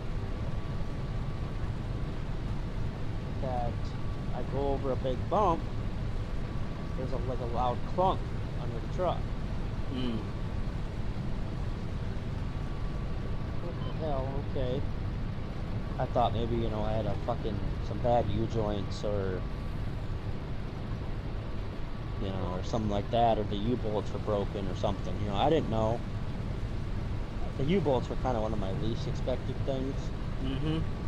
Because I'm sitting here going, well, if those were all broken, the axle would just come out. I don't feel like that would cause a clunk. And if half of it was broken, then the axle wouldn't sit straight. And everything looked to be straight. So I really didn't think that was going to be the case, which it wasn't. Much worse. But, so I got it into the shop for that, like 4 to 6 we had in shop time, or 4 to 7 or something like that, I think it was. And I put it up on the 4-post lift and lifted it up in the air. And my friend standing underneath the truck, well, I sat there and like turned the wheel and shit, like the rear wheels. And he said he could hear it.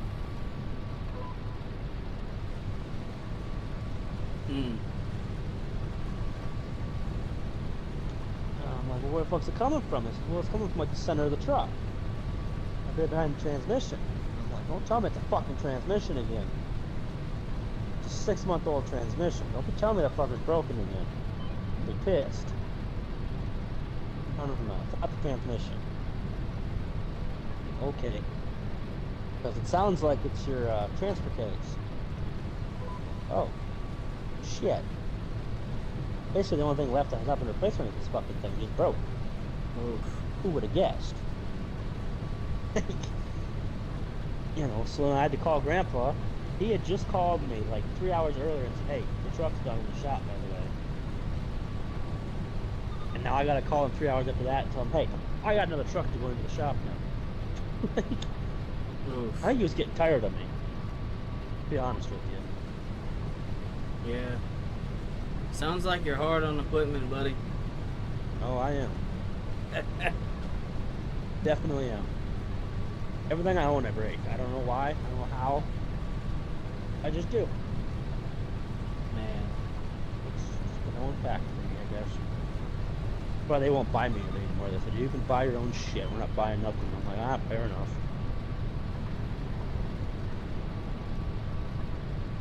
Yeah. And if they do buy me something that's going to be a cheap-ass car, they're not going to buy me another truck. And I'm like, well, fair enough.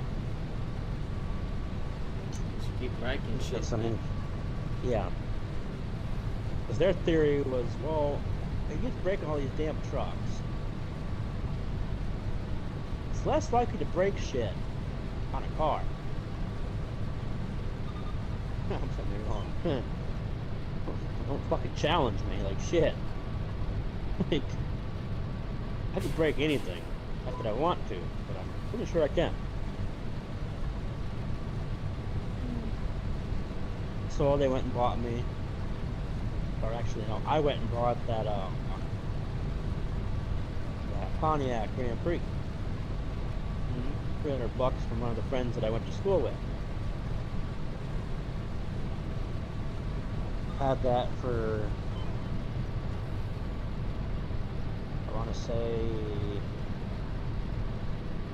a month, and I hit a deer with it. Jesus. I was fucking around on a gravel road, and it was funny as shit because I wasn't serious. But I was on a phone call with my now wife and her boyfriend, and I was coming through the marsh, and I said, "Now watch, I'm gonna hit a fucking deer now." Completely fucking joking. And then I come over this fucking hill at about 60 miles an hour, and there's like 10 fucking deer in the middle of the fucking road, and I go, God fucking damn it. Bang. Yeah. I just was joking, and now I'm gonna hit a fucking deer. Shit. This is fucking awesome, you know? Mm-hmm. See, that's what you get for playing too much. I know. It's called karma, buddy. Pretty much. It's like, okay, oh. Yeah. And then nature was like, oh, funny? Okay. Yeah. You know. And then they hear the thunk, and they go, what the fuck was that? And I go, And they go, you hit a fucking deer? And I go, yep. I thought you were joking. And I was like, I was joking. And then it actually happened. Yeah, and they go, nah, you did that shit on purpose. Don't try to fucking tell us you didn't. I'm like, I really didn't, though. Like, that was pure fucking karma. I did not do that on purpose. I locked my fucking brakes up and everything. Now my headlights hang out the front of the fucking car. And there's a dead deer sitting in front of me. Like, no, I didn't do that shit on purpose. I need help. Yeah.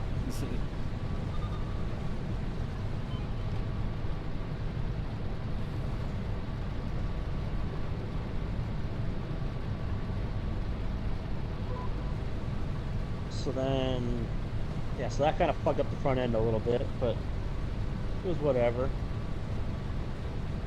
And then, I don't know why, it just made me think of that one clip from SpongeBob.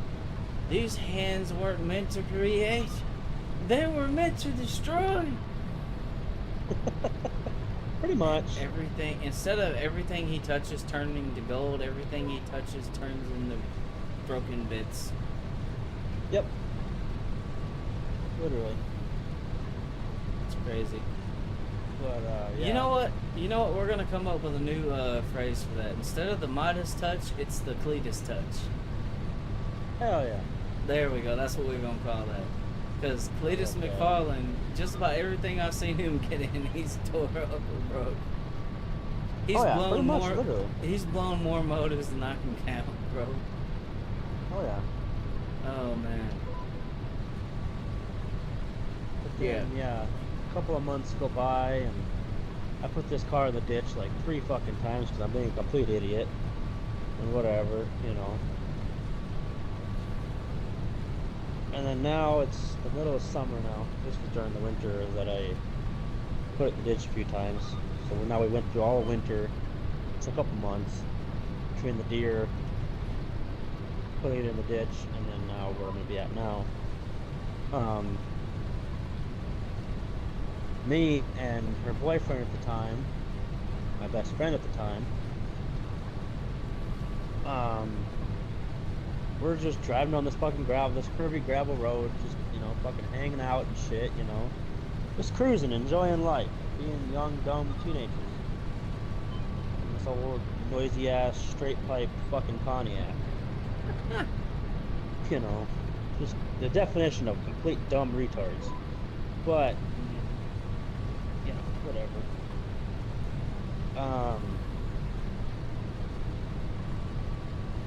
And his mom calls.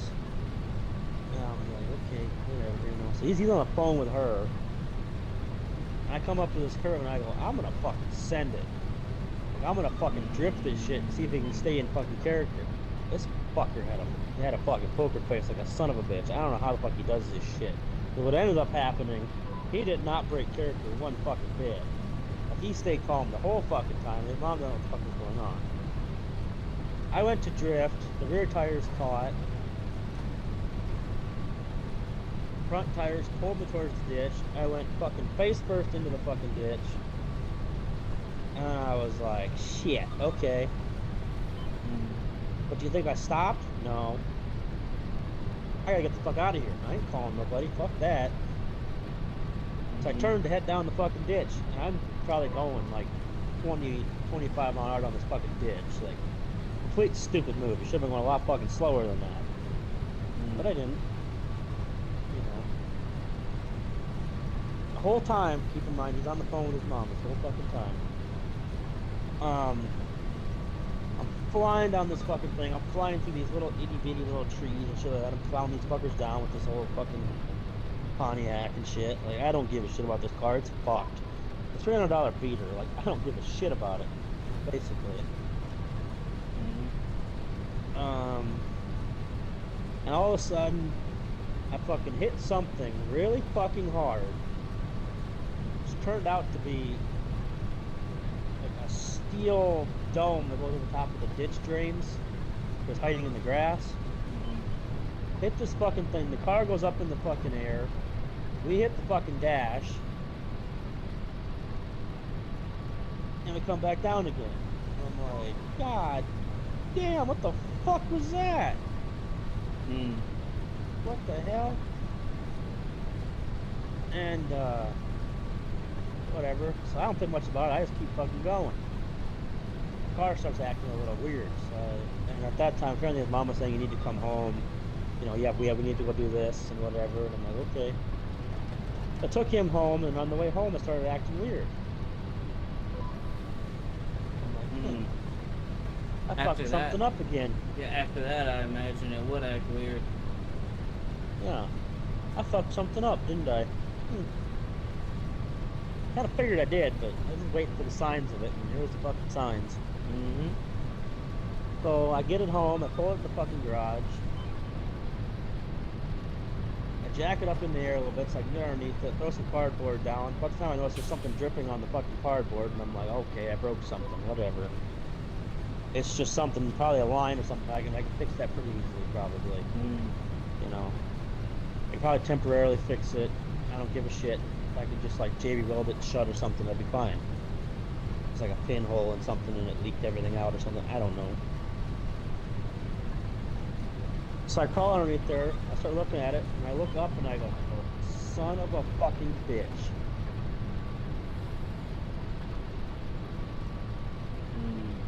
There is 2 transmission cooler lines that have transmission fluid running through them underneath that fucking car, and they are both snapped in half.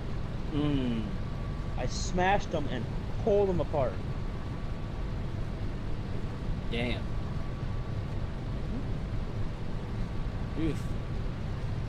Yep. We did end up getting that fixed.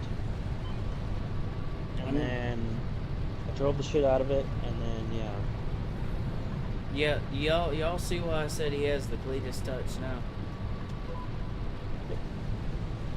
And then I'm fucking. Yeah, okay, sorry, you think what you're saying. When he touches cars, they turn to junk. Yeah, pretty much. So then now the following winter comes, a couple months later, after I got this thing fixed and got it back and everything. And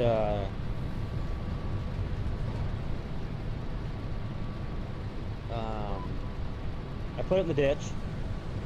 Called Grandpa and I said, hey, I'm in the ditch, like a mile from home. And he goes, okay, I'm gonna call the tow company. Okay, whatever. But like I says, they'll be there pretty soon. And I'm like, okay. And like 2 minutes goes by, and all of a sudden there's this, the fucking tow truck pulls up. I don't get out of the fucking car at first.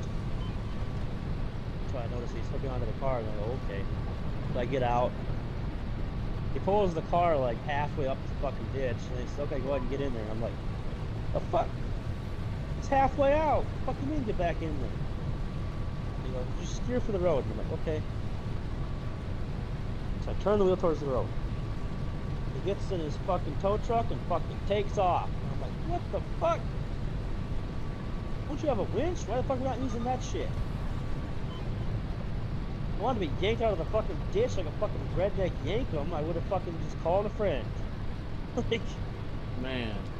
they would have been fucking cheaper. Goddamn, but okay, whatever.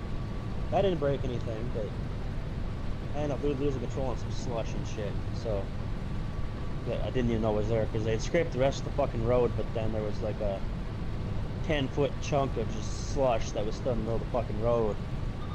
And my tires that were wore out at the time, because I didn't want to put new tires on it, just had no fucking grip on it, and there was nothing I could have fucking done to prevent going in the ditch at that point. Because all of a sudden I went from driving on a nice paved road to nothing, essentially. Country road, where'd you go? Cause all I see is fucking snow. Literally, yeah. Like, Oh man, that's funny. that's what dude. it was, coming over the top of that fucking hill. Was all of a sudden, where the fuck did the road go? Like, shit. And I said, no, I'm in the fucking ditch. Goddamn. You know. But whatever. So I get it pulled out, whatever. I drive it home or whatever. And then I think about a couple weeks after that, I'm driving down the fucking road and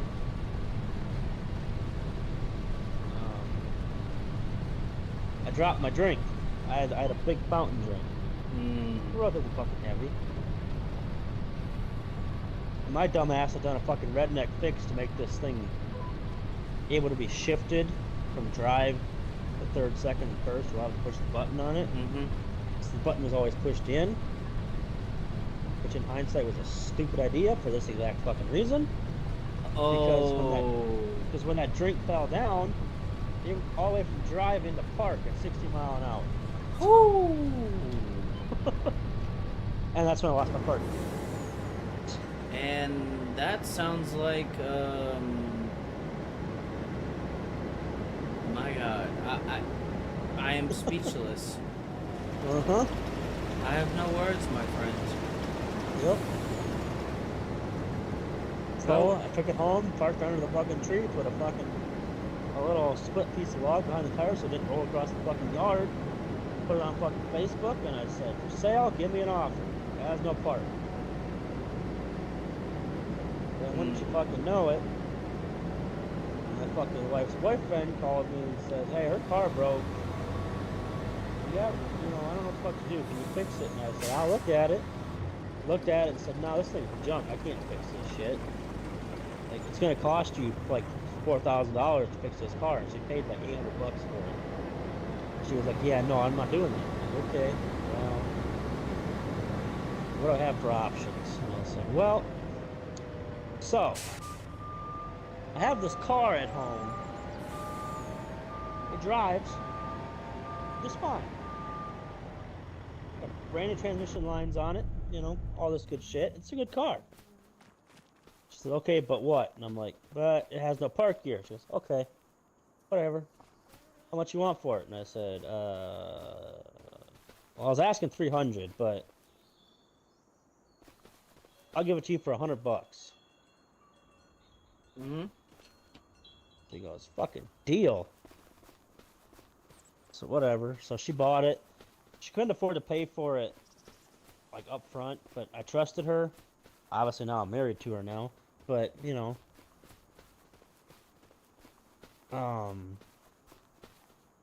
I said just give me what you can when you can, whatever. I understand. I know where you live, so whatever. Yeah. Like, what the fuck? Jesus Christ. Okay. So she starts paying me for it. So she's driving the shit out of this fucking thing, and she's just learned to carry the log with her in her passenger seat. And whenever she parks, she just throws out the fucking driver's door behind the driver's wheel. She even got so inventive that she drilled a fucking hole in the son of a bitch to put a string through so she can get in the fucking driver's seat, put her foot on the brake, yank the fucking rope, and pull the log into the fucking car. Like, she had this shit figured the fuck out. I'm like, okay. Perfect. Well, then all of a sudden, I think it was a couple of months she had that thing, something like that. And I mean, she drove this thing fucking everywhere. It's like, she gave that car a run for its fucking money. Like, but it kept fucking going. So it was good. I had to chase her down in that thing a couple of times because she was running away from us and shit. And at the time, I didn't know what the fuck was going on. Now I know what the fuck was going on. I'm like, oh. Which, that was a funny story. The one time we had to do that was, apparently she ran away from his house because she wanted to go talk to somebody. At the same time, I was heading over to his house. So, and where she was going was my house to come talk to me. So she drove by my house and went, oh, he's not home. Okay, whatever. I guess I'll have to go back.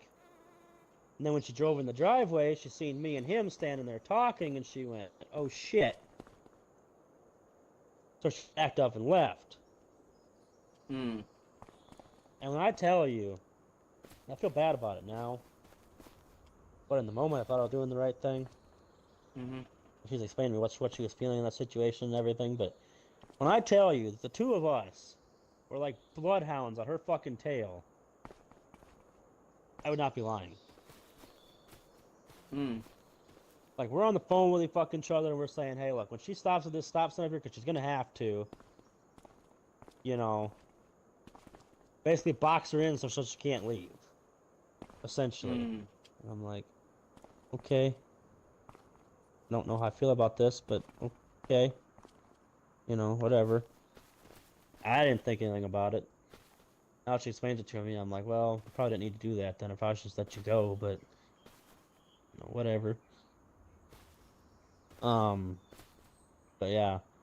We did end up getting her stopped. We talked to her and convinced her to go back home, and essentially I was just there to be a block, essentially. I didn't even talk to her, really. It was all him. But then I didn't realize how bad the relationship really fucking was. Like how toxic it was and shit. Like, it was fucking bad. And at some point, I noticed that she had stopped texting me and shit. And it was like she was ghosting everybody, and I was like, what the fuck? It's kind of weird. But whatever, you know? And this was after another situation that I'll get into in a minute, where I wasn't fucking friends with him anymore because of this. Stuff like that, but, let's see here.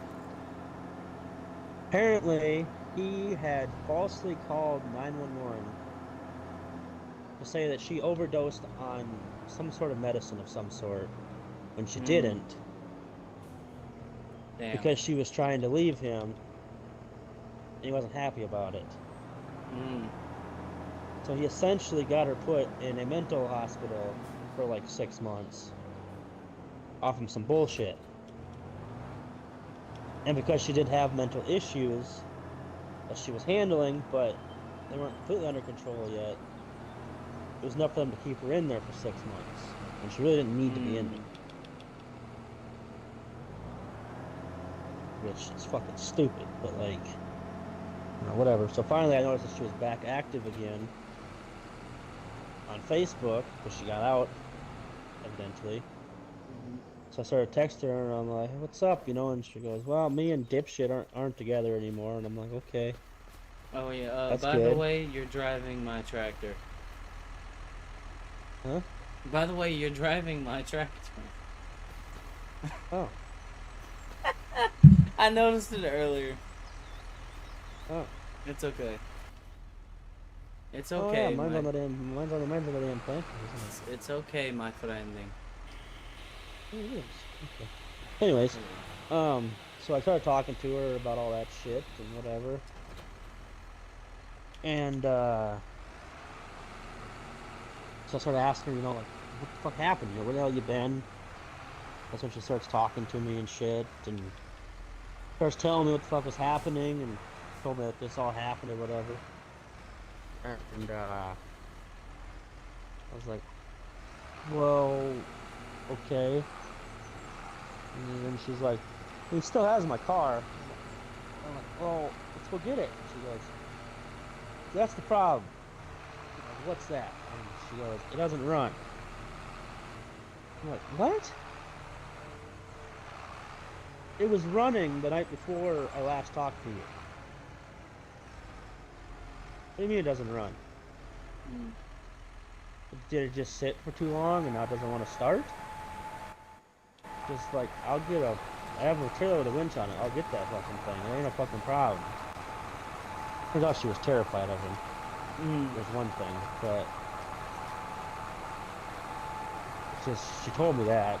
And I was like, that's why we have county sheriffs that don't like that fucking family, but they love me. Literally, the sheriff is best friends with my family. And they hate his family. Mm. So, I don't think I'm gonna have any fucking problems dealing with this shit. Like, I think it'll be fine. I don't want the car back. Okay. I'm not, at this point, I'm like, I'm not gonna push it here because, like, this is none of my damn business in the first fucking place. You didn't need to tell me any of this. Mm-hmm. Let's not get too pushy here. So,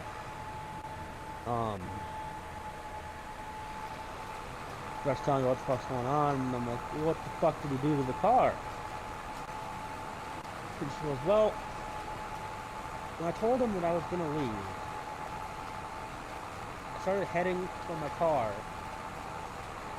He pushed past me, opened the hood, and started ripping wires out of the engine bay so the car wouldn't run. Mm. And I'm like, what the? Yeah, I don't want that car back either. Hey,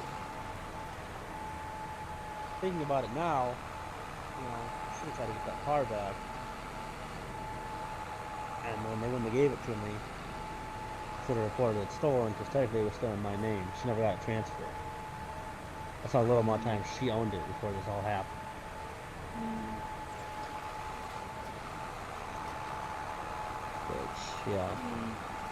But in hindsight, I could have fucked him up really fucking bad. Mm-hmm.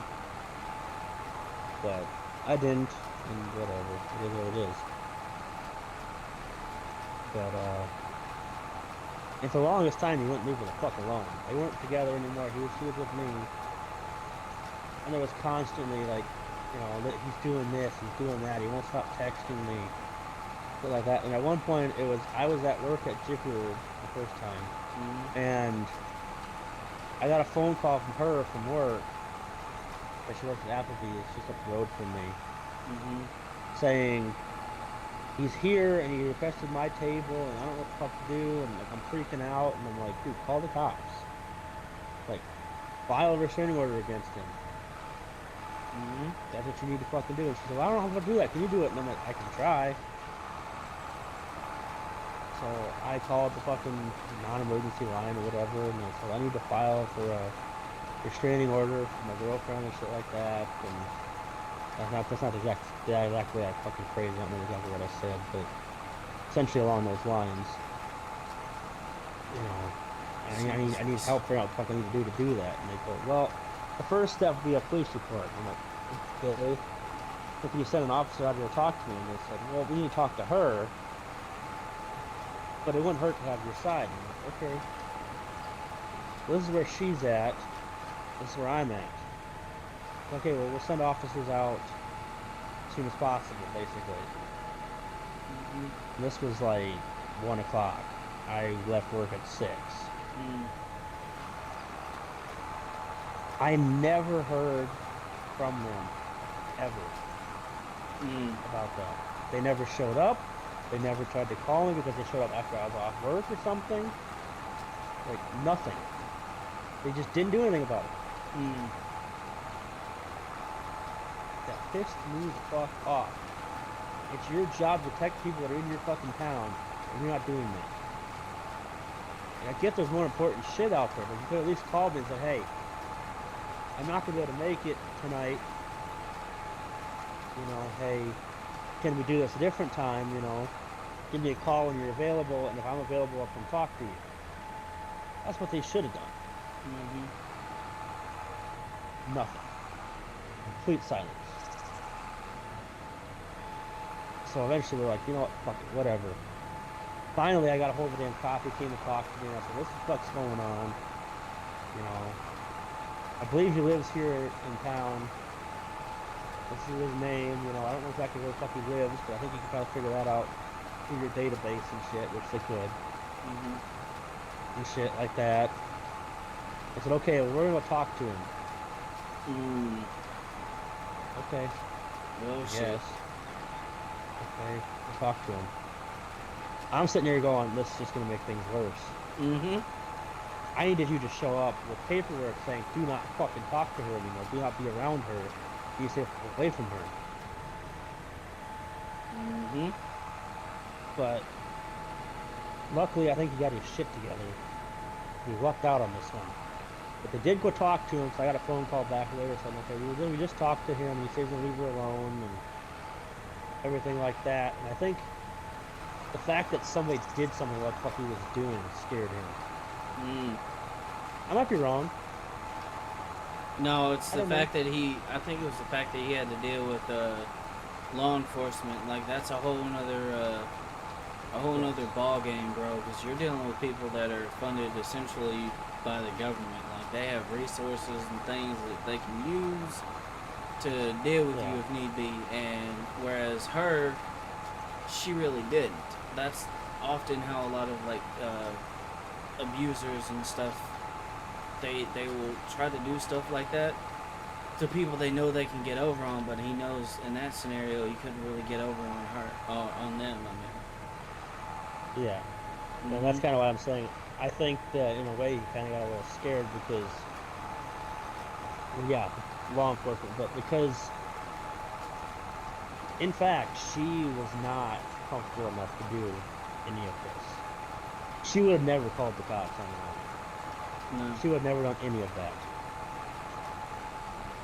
So it's not that she didn't want to, she just wasn't comfortable with doing it. Because she felt didn't like know it how was to going to do make it. it worse.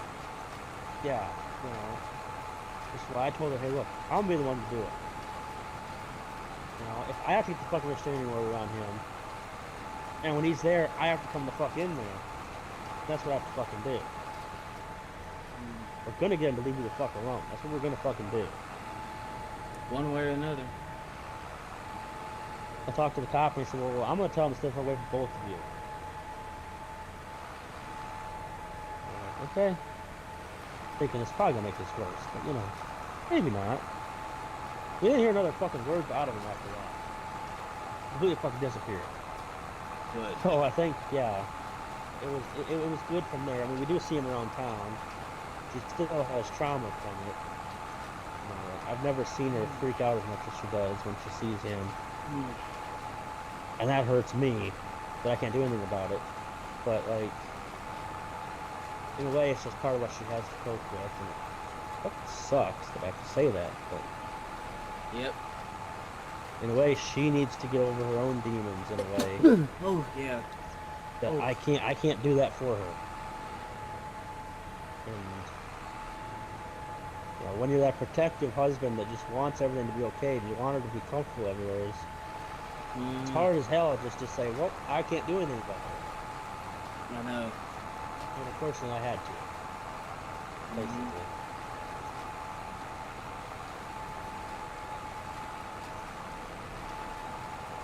So, yeah. And I feel like it's the same way if it was like your sister or whatever, you know? Oh, Like- dude, yeah, whenever I had found Yeah. out some of the stuff that I heard about that situation, I was ready to go break every bone in that kid's body. Oh, dude.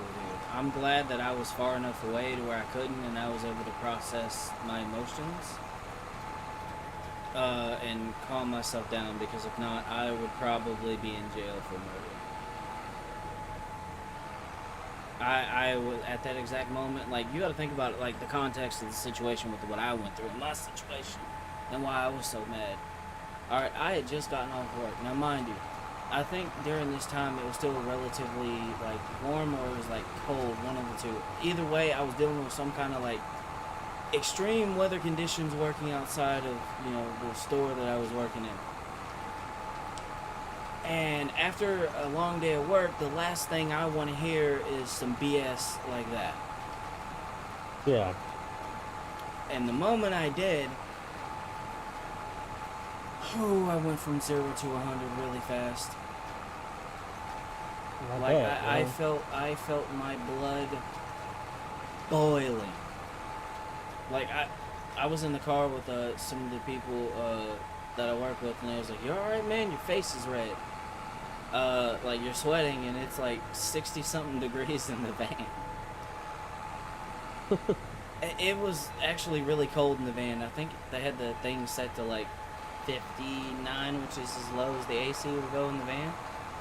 It was cold in the vehicle, and I was burning up because of how pissed I was. And then I explained to him what happened, and if it wasn't for them being there trying to like calm me down, and then me being far away, I would have been in some serious shit. Because I don't like seeing people getting taken advantage of, man. That shit pisses me off. Yeah. When I see something like that happening, it just, buddy, I need you to move, buddy. I need you to move the tractor, buddy, please. Reverse, my friend. You must shift into reverse. Well, Alright, I'm gonna whip this bitch around. Alright, but no. And that wasn't over anything, you know, like, compared to what you was dealing with or whatever my situation was. Apparently he was, you know, only with her for a place to stay, this, that, and yada, yada, yada, talking to other girls behind her back, and in my head I was like, you little shit, like, you have no fucking idea what you just did. And again, in that exact moment, if I would have been home, I live probably 2.5, maybe 3 miles outside of town. I would have made that walk on foot if I had to. Oh yeah. And I know exactly where they're at. I would have walked in there, snatched his ass up, and there wouldn't have been no talking. There would have just been his head going into whatever fucking thing I could push it into. Yeah. And I usually carry a knife on me, and I probably would have cut him a couple of times. Probably. And, yeah. Even now, just thinking about that exact thing is kind of like, just, I'm reliving that a little bit. Not to the extreme, but I still remember how that felt. And, ooh, I was ready to start World War III over that one.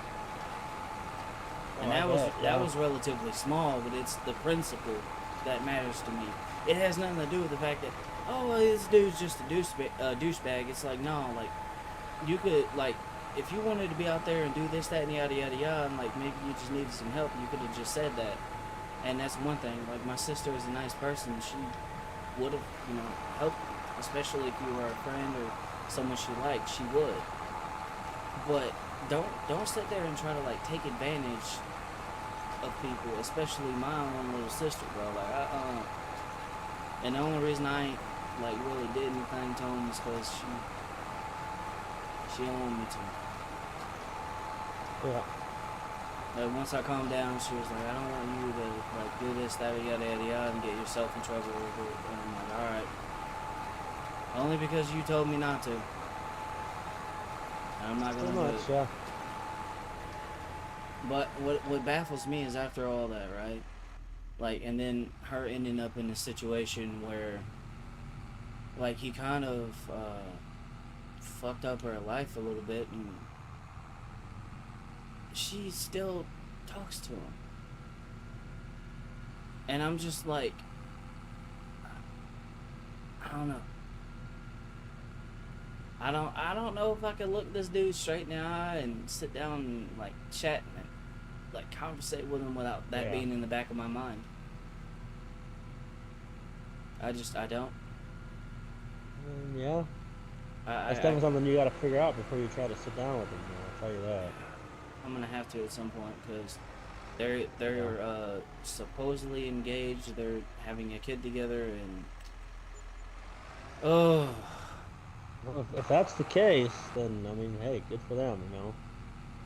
but like I just don't know if they've gotten I just, yeah, I don't know if they've gotten past that point yet, or yeah, if he stopped doing this. That I haven't really asked. I just know that that was the last thing I heard about him, and just it's kind of hard to just forget that.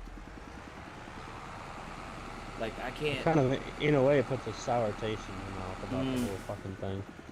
yes, very much so. Yeah. It does. It puts a sour taste in my mouth because I'm like, Yep. you want me to come around, be around you and around him after you done told me all this stuff, and expect to just me to just be like everything's all cool and nothing like that didn't happen? I can't do that, No. and I realized I can't do that. So I don't even bother going really to see her anymore. I check on her every once in a while and see how she's doing, but I can't. I can't pretend like that didn't happen. That's like somebody coming around me trying to be all buddy buddy after they did me wrong. Like, the fuck? Yep. And here's the thing, most of the time, like, I'm a live and let live person, but there's certain things that I just can't forgive. Yeah. And one of those is taking advantage of me or someone around me or lying to me. It could be about something small. I don't care. Lie to me once and that's it. Done. I don't care how small the lie is. Because if you lie to me about something that small, what else would you lie to me about? We That's gotta the way I look at fertilize it. half this field, by the way. It doesn't. It needs ferted, or Yeah, it does. okay. You Oh can yeah. kind of see the little where Mhm. I stopped at.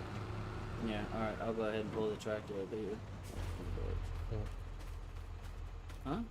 But yeah, Oh yeah, I see it. I'm gonna cover the story what the fuck happened with between me and him. Because I don't think I told this story before. And I guarantee you it'll get your blood boiling a little bit. I feel like.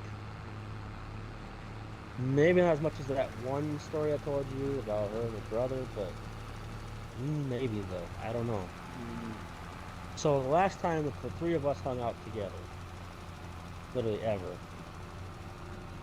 was before the night before all this other stuff was talking about happened and stuff. He had an MMA thing, some training that he was going to or whatever, and he mm, invited me to come with. So me and her were gonna be in the car or whatever. He was gonna go do his stuff or whatever, and then when he was done, we were gonna go hang out and have fun and shit. mhm. Well, probably, shit, I want to say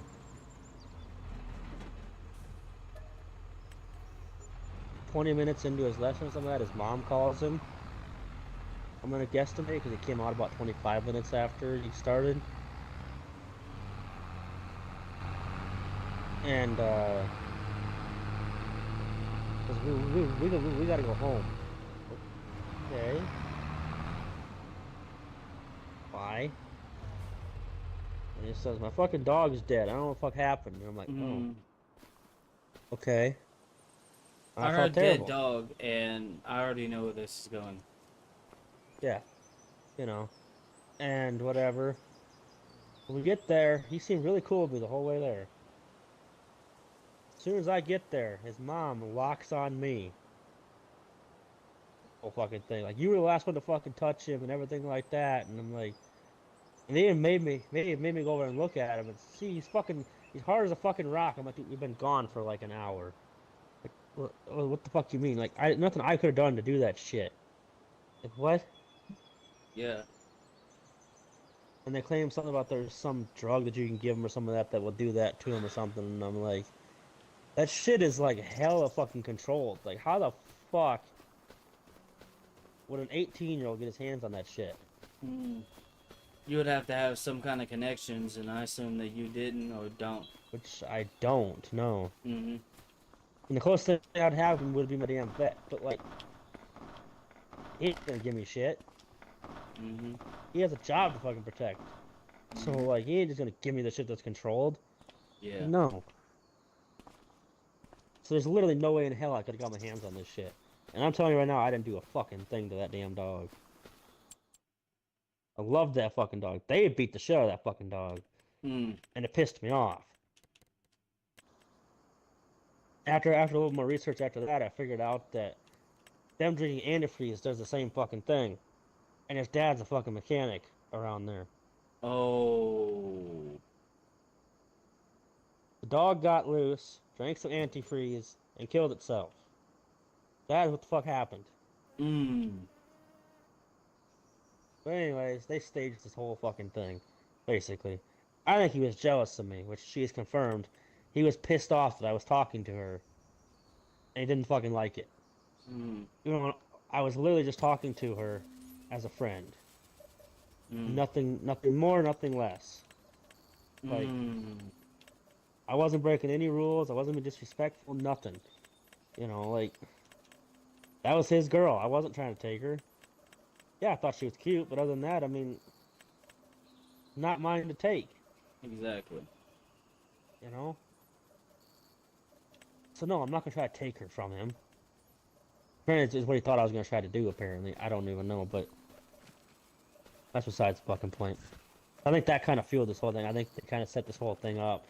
When it happened, everything just kind of fell into place and shit. I don't know, Mm. but yeah. So then they accused me, and I was just over this shit. So I just jumped in my fucking car as fast as I fucking could and got the fuck out of there. His dad threw a hammer at my damn car, broke the back window of my car. He got fined for that because I was pissed. You know, like what the fuck? Like, you broke my shit. I can't hide that. Like I have evidence that you did that shit. Cause I have a dash cam and everything in this fucking car. Mm. Like Mm-hmm. it shows right there. You threw the fucking hammer at it and the window broke. So whatever, you know. But then I realized, like, before these charges were even fucking pressed against him and shit, and I had started it, but I don't think they really knew about it yet. I realized that night that I couldn't find my wallet. Mm. What the fuck? Okay. Then I remembered that I had it in the back seat of her car. The last thing I remember, so it must have fallen out in there. So whatever, so I call him and I say, hey, you know, is my wallet in her car? And he goes, yeah. Okay, well, I'm gonna come get it. Probably tomorrow morning, probably. Because at this point it was like 11 o'clock at night and I wasn't gonna come get it at that time. I said, I'll be there in the morning to come get it at some point and whatever. Okay, well, just let me know. You know, just being friendly about it, you know. Yeah.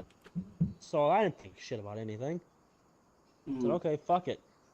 And I was gonna go do something else, so I had the diesel with the horse trailer on it because I was gonna go do something else. I was gonna stop by his house on the way through to get my wallet. Mm-hmm. So I call him and I say, "Is there any way you can bring it out to the road? I'm gonna have problems getting in and out of your yard because it's relatively tight because there's so many fucking cars in there and shit. Because his dad works on shit, Yeah. and they live right next to a cornfield. That'll be important in a minute. But you know, he says no. You know, I need you to come. Just come in the driveway. You'll be fine. I'm like, okay, Mm. I guess whatever. So I pull in the fucking driveway. facing in. So the only way to get out of there at this point now, from where I'm at, is to back up onto the road, which is going to take me a minute to do.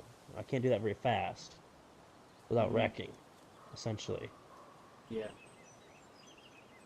Whatever. So he's sitting there talking to me, and he says, "I know you killed my dog." And I'm like, What the "No, fuck? no, I didn't." But okay, I definitely didn't. Like, whatever, I guess. And then about that time, I noticed there's some ruffling in the cornfield. I'm like, what the fuck? Okay. And here comes this guy out of the fucking cornfield that I knew immediately who the fuck it was. Mm. Because it was Mr. I'm a Gangster from the Mm. new school that he was going to, Mm. that he was friends with. I know this dude's build and everything. Like, I know damn fucking well it's him. They Mm-hmm. said it's not. They said it was his brother or whatever. But whatever. It was not. It was definitely him. And he's carrying a fucking shotgun. Mm. And he's got a mask on and everything.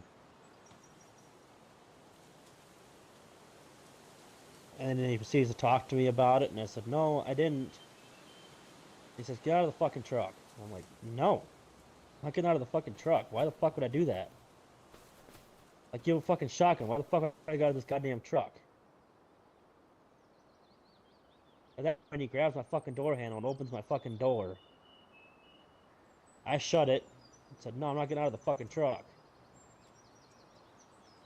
Like, no. He shoots it into the fucking air, and I'm like, "Oh shit, it's actually fucking loaded. God damn it. What the fuck?" Mm-hmm. So finally, reluctantly, I'm like, "Fucking fine, I guess." But before I got out of the fucking truck, I had my phone down by my side. I had felt something was sketchy when he started talking to me like that. So Mm-hmm. I'd already pulled up 911 on my phone, Mm-hmm. and I pushed dial, and I put my phone underneath the center console, knowing damn well that when I didn't answer anything, they would send a cop there. Mm-hmm. You know, and so if anything happened, I'm not getting anywheres. Mm-hmm. And I had it recording for I had called them for a little bit, so they kind of heard a little bit of the conversation. And I said both their fucking names, clear as day. Mm-hmm. That way, if anything happened to me, they would know, hey, this is who the fuck I was looking at. Like, I was being Mm-hmm. smart about this shit. Then I got out of the truck, see what the fuck they were gonna do. And they started asking me, well, what shoes were you wearing that day and shit like that. And I was like, the same ones I'm wearing right now. Like, what? Mm-hmm. At this point, I should have known there was some fishy shit going on because he took my fucking boot. And he was gone for a few minutes.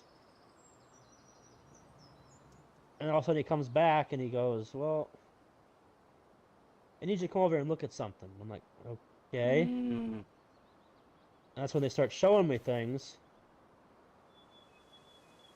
And they're like, if you see right there on the side of the doghouse where this dog was at, that is your boot print. It's pretty obvious you kicked the doghouse to get him out of there. And I'm like, no, I didn't. But okay. And like, keep in mind, it wasn't wet at all, so there should not have been mud anywhere. But there was a little spot that was wet right by the doghouse. There's a garden hose like 5 feet away, so like, it's pretty obvious what they just did. Any fucking ways. They tried to frame you. Basically, yes. Mm-hmm. What they didn't realize was that the day before, the only time I left my fucking vehicle, the time I was there, for the time that I got into her car to go with them to go down to the town, was in their driveway. And that my car has a dash cam that's two-sided in it. Mm-hmm. So when my car was over there by where the dog was, I never left my damn car.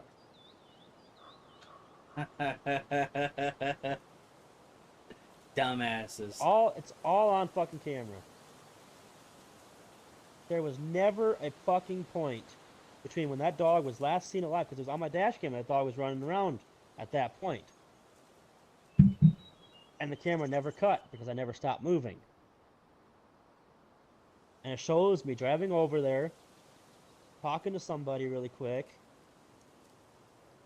and then driving back to his driveway, parking my car, getting out, and getting into her car.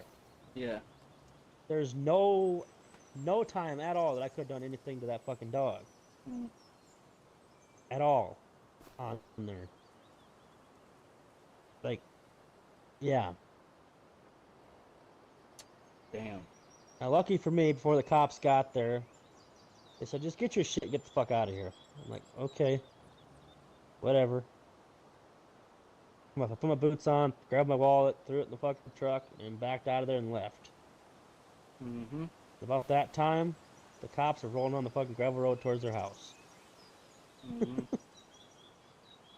Mm-hmm. I don't know whatever happened with that, but like, Mm. basically I told them all that, and that's when they said, just get out of here. Yeah. Okay. Mm-hmm. So it's kind of funny. Bunch of idiots that thought they were better than everybody else, and they weren't. So, hey. They thought they were smart. Yep. Yeah. You in this crazy world we live in, you always got to be one step ahead of people. Oh yeah. They You have didn't to. know the cops were coming. They didn't know that I had camera footage of both in the truck that day Mm. and in the car. Mm. So, well, then they said, well, we're just gonna take the camera and destroy it, so you can't show them proof. And I'm like, I'm not stupid. I bought the dash cam that backs up to the cloud instantly. As soon as that thing turns off, whether it's smashed, destroyed, turned off, whatever the fuck it is, it immediately uploads it to the cloud. Mm. So it's on my phone, it's on the computer at home, it's on my mom's phone. Like, there's no way you're gonna get all this shit. So in my opinion, you got two options right now. You can back the fuck off and leave me the fuck alone, or I can go to the cops and turn all of this shit in, and you end up in jail. Your choice. Mm. Like at that point, they realized, oh shit, okay, this guy's good. We're just gonna let him go. Mm-hmm. Hindsight, I should have still done that anyways, Mm-hmm. but I Oh, I didn't. would have. I so should have, Mm-hmm. but I didn't. And I still kick myself to this day for doing that, Well, not turning all that in, because that was stupid that I didn't do that. well, Like when somebody does you live something and you learn. like that is hella illegal. Like that needs to be turned in. Yeah, they fucking Like, tried to frame you for essentially animal abuse and killing an animal, and and he then pointed a gun at me. threatened to harm you. Yes, and I even watched the video back to see what the fuck you could hear on it, make sure the audio was working and everything. Mm-hmm. And you can clear as day hear him say, "You're gonna get out of the truck, or I'm gonna blow your head off." Ooh. Like, right there. That's intent to kill right there, in my opinion. Premeditated. If he would have murdered you, that would have been premeditated murder. Yep. Mm-hmm. I'm not a lawyer, but I know that the moment, Yeah. anytime you tell someone to do something or else, or if you're in a situation with someone and you have an altercation and whatnot, and you sit there and say it again, or do this or do that or whatever, like you are the aggressor at that point. Yep. Mm-hmm. Yep. Fucking yeah. But you know. Yeah. I don't think I've ever had to deal with nothing like that, but that's Yeah. crazy as fuck. Okay, is But this? that just kind of shows you how crazy this fucker really truly is. Mm-hmm. Like, I mean, yeah. I definitely wouldn't be friends with someone after that either. Yeah, no. I would definitely cut the cord because it's like, bro, y'all literally try to frame me for one of the most heinous things that you can think of, and then threatened to kill me. Whole time, y'all knew I was innocent. Yep. And I mean, you can't even tell me that for a split second he truly thought that it was me. Because I Mm. was the one that essentially at that time refused to go hunting or anything because I didn't like the thought of killing an animal Mm. that didn't deserve it, basically. Mm-hmm. You know, I mean, I'm all for hunting if you need to. If you live out, if we actually were living here right now, and there wasn't a store nearby, like in the game here, Mm-hmm. and we had to go off into those trees over there and go shoot a deer to eat tonight, that's one thing. That's survival. Mm-hmm. Just go out to shoot a deer just because you want to. Yeah. Yeah, I'm the I don't same know. way. I'm the same way, cause. You know, because you're gonna shoot, essentially in a way, a dad, a brother in a way, Mm-hmm. technically. Now, I ain't quite sure how the whole family thing works in animal world, but I think it's pretty damn similar to humans. I think, in my opinion, you know, or a Yeah. mom if you shoot a doe, Mm-hmm. things like that. You know, like there's a kid out there that doesn't have, or like a baby deer that doesn't have its dad to protect it, or doesn't have its mom to help feed it. Mm-hmm. Things like that. Like, Yeah. if I have to do that for me to live, that's natural selection. That's just what that is. That's That's survival. It's what you have to do to live, survival of the fittest, unfortunately. exactly. But for the fun of it, no. Mm-mm. No, I've never really gotten a kick out of doing anything like that. Like, No. now, in a video game, that's one thing, but like real life, Well, no. yeah, you know. Mm-mm. I love hunting in a video game, but like real life, yeah, no. I'm still bent out of shape that fucking the Hunter Call of the Wild servers didn't work. Like, man, that we would have had some fun doing that on that game, but Oh servers yeah. didn't work. We made a. I accidentally dumped the harvest into the freaking sell point, so we ended up selling it before. It is what it is because we wasn't gonna get like two harvests back to back this time anyway, so Yeah. it's fine. We kind of actually hold up. I need to look at the our finances. How much money did? Damn, I borrowed a lot of money. I'm gonna repay some of that just to get our loan interest down. We'll pay it down to like 200,000 because we borrowed like $405,000. We need to pay some of that back. That's all we owe. Yeah, 200 grand. I mean, we could spend it, but mm, Huh. yeah, all we owe is 200 grand. We gotta get. We'll make that in no time. Once we So get just it. do another harvest and then pay it off. Like, Yep, that's the plan. basically. Because we made almost 200,000 selling even before we were supposed to sell with that harvest we had. Yeah. We did that in December, January, February, March, April, May, June, July. Back in July again? Hmm? Yeah. Okay. October. That's interesting.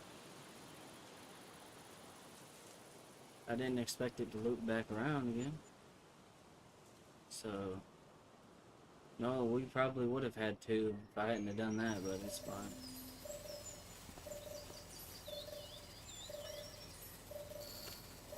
Hold up. Our loan interest was a 666. Nope, get that bad juju out of here.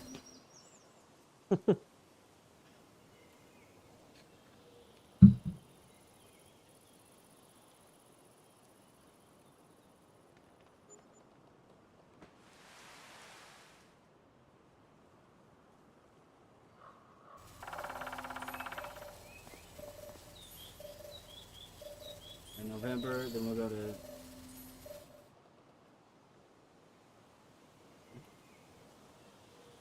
Wait a minute. Huh. I done lost track of whenever we were supposed to, what the fuck? Wait a minute. It's December. I was like, oh, we Yeah, did that in gotta December. keep No, we going. did. We did not. We did not do that in December. But I guess just stay out there on the field, and as I skip through it, when it says remove foliage, let me know. Yep. Cause in the midst of all the stuff we was talking about, I fucking lost track of that. Yep. I did too. Ah, shit. Before I had a Ah, chance to look, we skipped the first one, so I don't remember where the fuck we were at. fuck, I don't know either. I think we've done this like 3 or 4 times, so Alright, does it say it's remove or no? nope, keep going. Okay. Might be in February or March.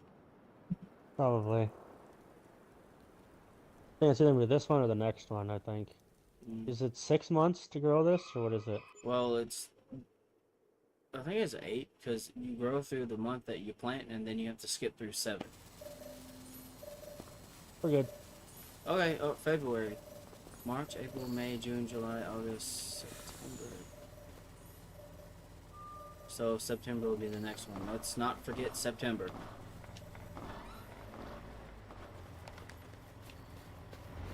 I don't know why that song "Wake Me Up When September Ends" started playing in my head. But it's a damn good song. Wake me up when September ends. Man, it is a I good know song. that song pretty much word for word, man. I don't, but there's a couple of songs by I think it Yeah, was there's a Green couple Day. things in there that I don't really know that well, but Green Day. That one, my favorite song by them has to be "Boulevard of Broken Dreams." oh yeah. That is a classic right there. Oh, definitely, yeah. I was listening to a remix of it not too long ago that was like using like some of the elements from the original song and a little bit of like dubstep, and it was actually fucking fire, dude. Oh yeah. I was like, I think they used like a little bit of the guitar, but I think a piano at some point in it. Where the fuck is my fucking plow? Okay, there's one over there, there's one over there. Okay, alright.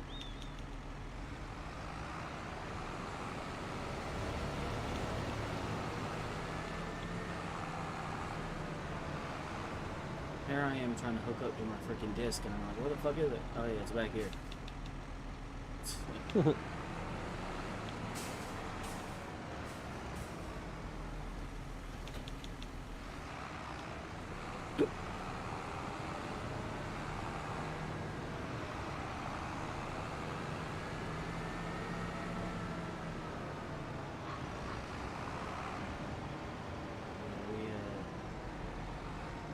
Very interesting session. So to answer the question, everyone, can you get rich off of sugar beets? Yes.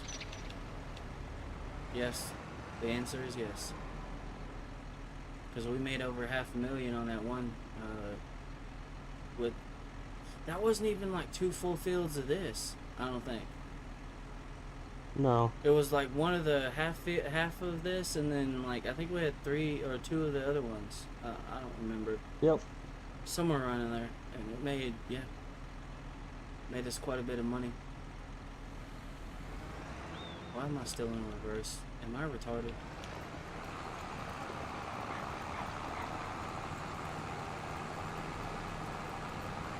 Alright, I'll try to ride the edge a little bit right here. That way I don't swerve over and start chopping a precious, crop. Definitely don't want to cut that up. No. Oh, barely missed, bro. Holy shit. And then there's that little strip right there, and then let's just keep on working on the field. We'll get it done.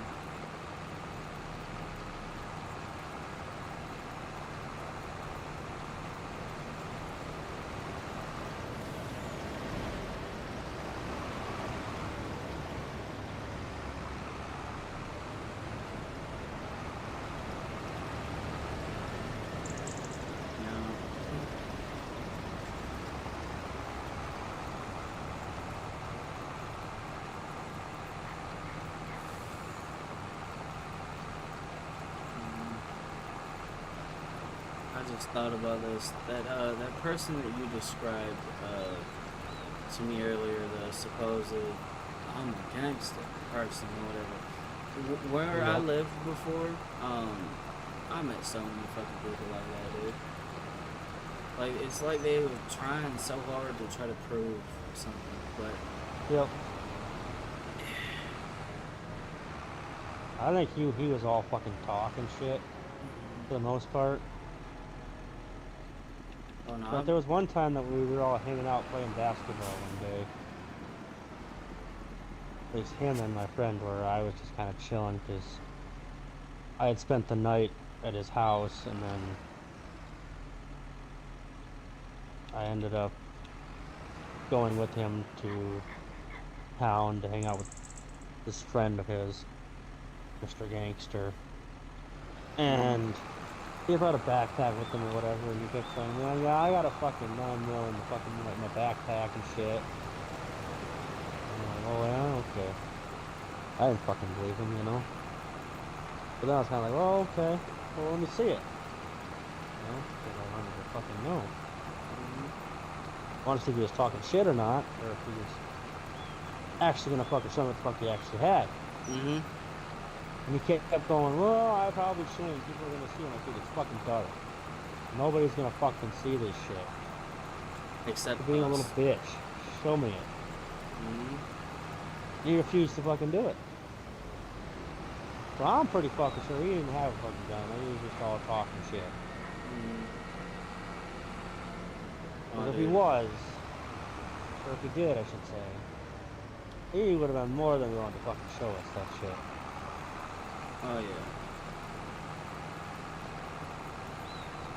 Yeah, see, in the area I lived in, like, that's kind of what made me the way I am. It's like, you know, the hood wasn't all that great, but the one thing it did instill in me was, like, principles, you know? Like, there's certain principles and things and shit like that. Like, you don't do certain shit like this, or this happens, and, you know, it kind of taught me to not be a piece of crap. Because being a piece of shit and screwing people over will essentially cost you your fucking life. Yep. Like, people think that they, like, I don't really talk about that much because it's not really, you know, something that I find as, like, something I should be proud of, being a part of, you know, or living in a place like that. I was forced into, you know, being in that environment because my mom decided to move down there. So I had no choice but to adapt to whatever environment, you know, I was in at the time. And that's just kind of how I, you know, naturally became the person I was. Like, I don't... Yeah, makes sense. I get it. Yeah. And it's just... I don't know. I've been in fights. I've gotten my ass kicked. I've won a couple of fights. I was really big on trying not to really fight or have conflict with people in, you know, my neighborhood, which was essentially a small town. It was like the ghetto country, essentially. I made it a thing in my mind where, like, if you stayed in my town or whatever, or you was someone, I didn't want any problems with you. It's not because I was necessarily afraid. It's just I didn't see the point of, like, fighting with people that I gotta see on a daily basis, and not just that. I see it as, like, if we got problems and then someone else comes in and starts causing problems, how are we gonna, like, deal with whatever issue we got if we're fighting? Like, we can't see eye to eye. We're in conflict with each other, and then, like, I try to help you solve whatever problem, and then you try to fucking do whatever with me. It's like, what the fuck? Like, I was trying to help you. But no, I did have a few little beefs here or there. I mean, being the only white boy in the hood, like, you definitely go through what they call the hard knock. For sure. I definitely got my head popped a couple of times. And I'm not gonna lie, there was a couple of times I deserved it because I used to kind of be an arrogant prick. I used to have a really big ego in some ways, and that got crushed real quick. Like, I definitely got humbled because, well, I was being arrogant. You know, all that fucking testosterone going through your body when you're a young teenager, you think you're fucking invincible. You find out real quick when you run into the right person that you're not. Oh yeah, definitely. You find out real fast you're not. And I did. Uh, that, I prefer to, resort to violence as like a last resort in any situation I can. Because I've lived around that shit my entire life, and I've seen what what happens, what it does to people, and I don't like it. Yeah. I don't like it. Like No. every summer, somebody would be fighting. Now, in hindsight, it was hot as fuck in the south. Oh So, yeah. like, when somebody started tripping and it was like hot as hell, like, who the fuck wants to hear this nonsense? Like, it's hot as fuck, and you out here talking about this, that, and yada yada. Man, dunk! That's exactly how Yeah. shit went down. And I remember this one time I saw like a whole crowd of people. Like at first it started out as a one-on-one, then someone jumped someone, then someone else jumped in, and before you knew it, there was like a whole freaking yard covered with people just fighting. And I'm sitting there because at this point in time in my life I had never seen nothing like that before. So I'm sitting there in shock. Yeah. I'm like, how did this escalate to this point so fucking fast?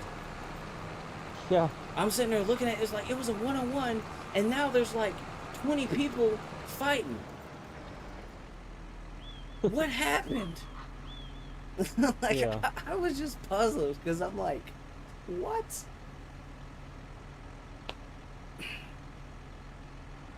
Man, like that was, I wouldn't say the craziest thing I've seen, but that was one of the crazier things I've seen. Because it again started out with two people just going at it, fighting, and then they got up against the car, and then one person who was friends with one of the other people that was fighting and whatnot got was getting smacked around a little too hard, so his sister jumped out and started fucking hitting him in his shit. And then the dude that was getting hit, because he didn't want to hit a girl, so his sister jumps in, someone else jumps out, and then fucking next thing you know, more people from his folks start coming down the road, jumping in, everyone else, and then vice versa. And I was just sitting there looking at that the whole time, standing there with like my hands over my face, just like, oh my god. That happened so fast, I didn't know what the fuck to do.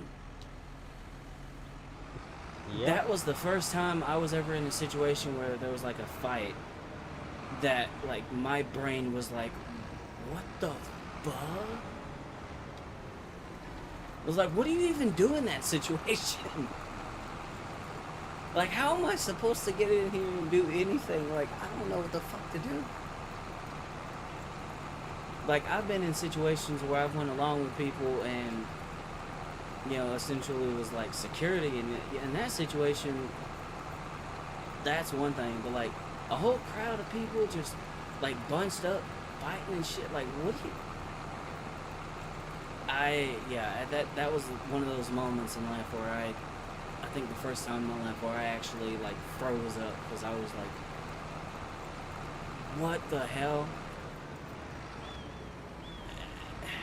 I got exposed to a lot of crazy shit like that and a lot of violence early on in life, and that's kind of why now as an adult where I try to avoid it, and I always try to be as kind and respectful as I can to people, because I know it can escalate real quick and it can turn into a situation where it's not just you versus whoever. It can be you, whoever you're with, versus a bunch of people, and people can get hurt really badly.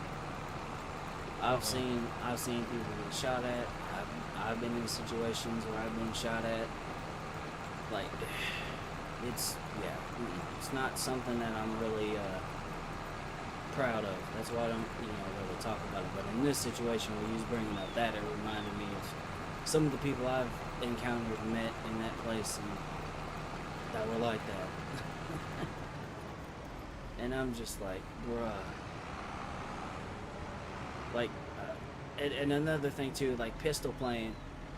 Like, essentially what you were saying he was doing when he aimed the gun at you, he just fired it in the area. He didn't like shoot you. Yep. There, I'm telling you right now, like even if you aim a laser, like those laser pointers that you can get or whatever, Even if you Yeah. do that down there, you can get shot. Oh yeah.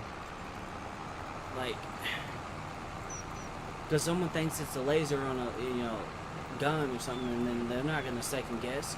Because second guessing in that situation, it can cost you your fucking life.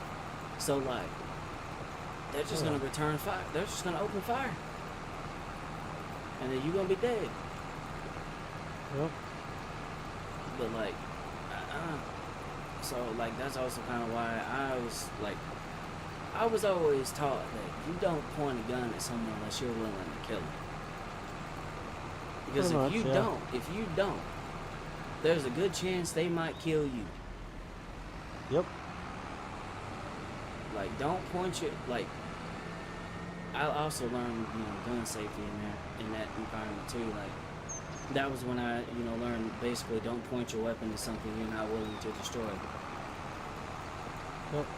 That was the first lesson or like thing I was taught about gun safety was if you aim at something, you pull that trigger. If you're not willing to do that, don't pull it. And that has stuck with me for pretty much my entire life. It's like I done got in my head that if I'm aiming a gun at somebody and I'm saying that I'm gonna do this, that, yada, yada, yada, I'm not, for one, I'm not gonna talk about it. Like, I'm gonna be like, I'm gonna do this, that, or I'm gonna kill you, or this, that. I ain't gonna tell you I'm gonna do it. I'm just gonna do it. If I pull out a gun and aim it, best believe I'm pulling that trigger. Oh yeah. Because, but that's again because of where I come from, the way I was raised, and how I grew up. It's like you pull that gun and you aim it and you don't do nothing, you're gonna mess around and die. And at that point, it's like if you're not serious about doing something like that, like you shouldn't.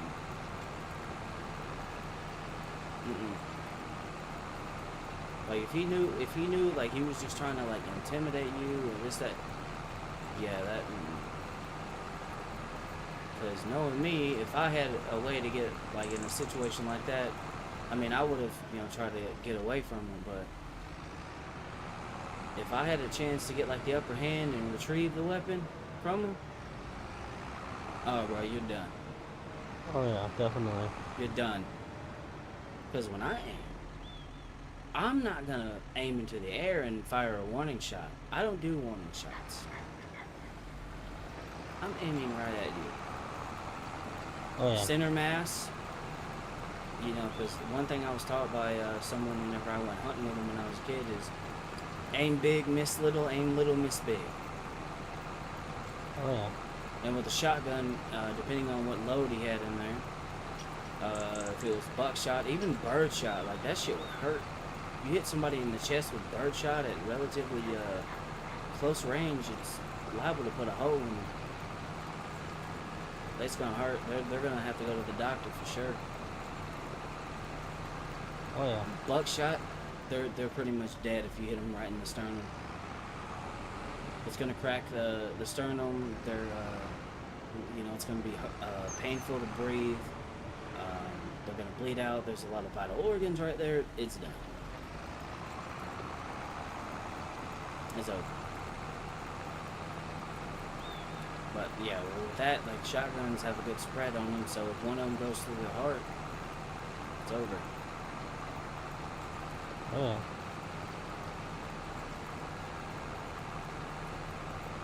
Like people like to play like that, and I look at people like that sometimes, and I'm just like, if you came across the right person, your ass would be grass. Oh yeah. It's just that shit would probably, man, that shit would make me livid. I'd be heated. It's like, why the fuck you aiming some shit at me? Like, the fuck? And knowing me and my crazy ass, I'd probably hop out and I'd probably put the fucking gun up in my head and be like, do it. And then if you didn't, I'd move the barrel away from my freaking head and then fucking rack the fucking thing back. Or whatever, the pump, which I assume is a pump action shotgun, right? Yeah. Yeah, if you push that the pump or whatever back, it'll eject the shell, and if you can hold it back, it can't fire. Yep. And then at that point, if you can get the weapon, take the motherfucker, and slide that fucking thing forward, aim, and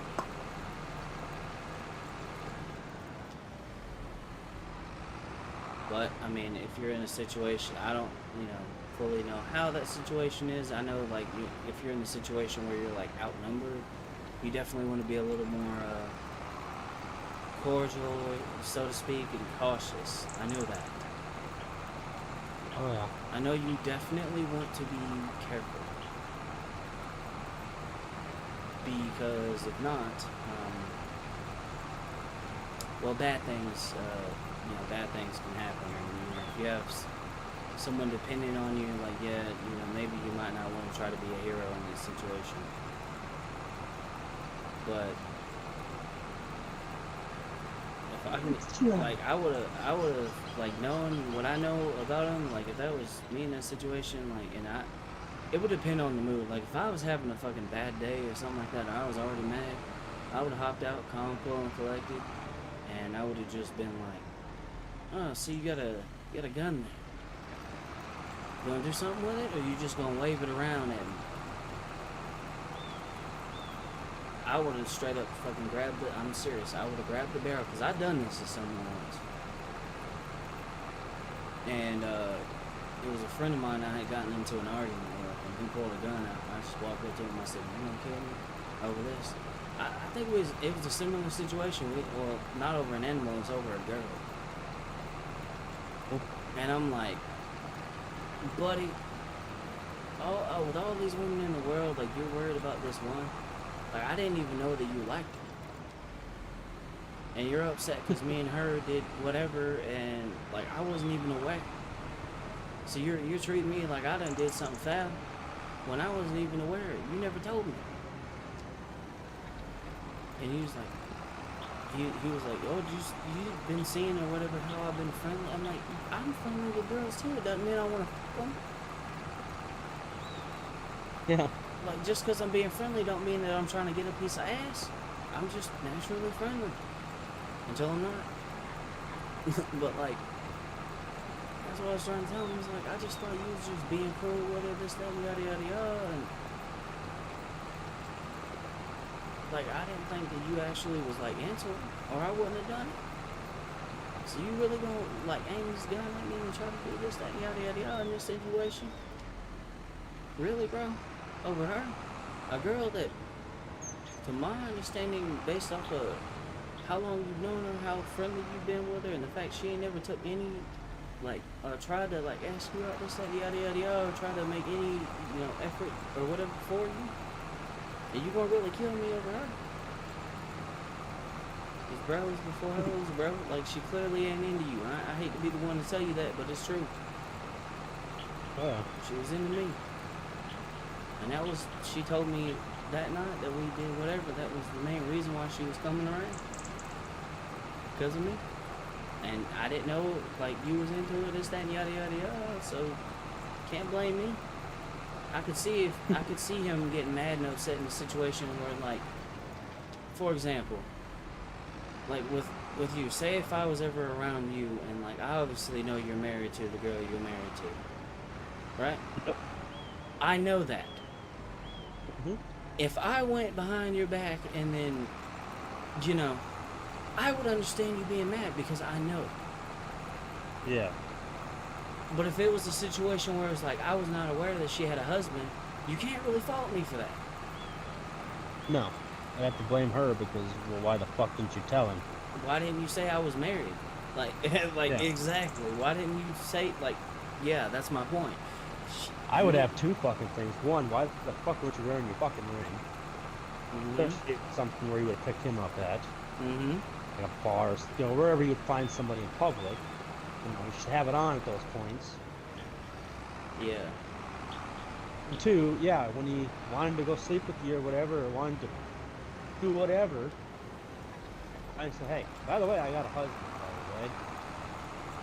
Yeah, and at that point, I would have backed off. Like, if he would have straight up, like, told me that, he was, into her, I would have said something, and I would have been like, I can't do this, that, or yada yada yada because my boy, like my dog, like he Yeah. likes you, and I know you may not feel the same way about him, but I know how he feels about you, and with me knowing that, I can't,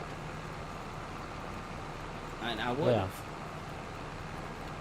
Oh fuck, fucking AI worker! I accidentally turned it on.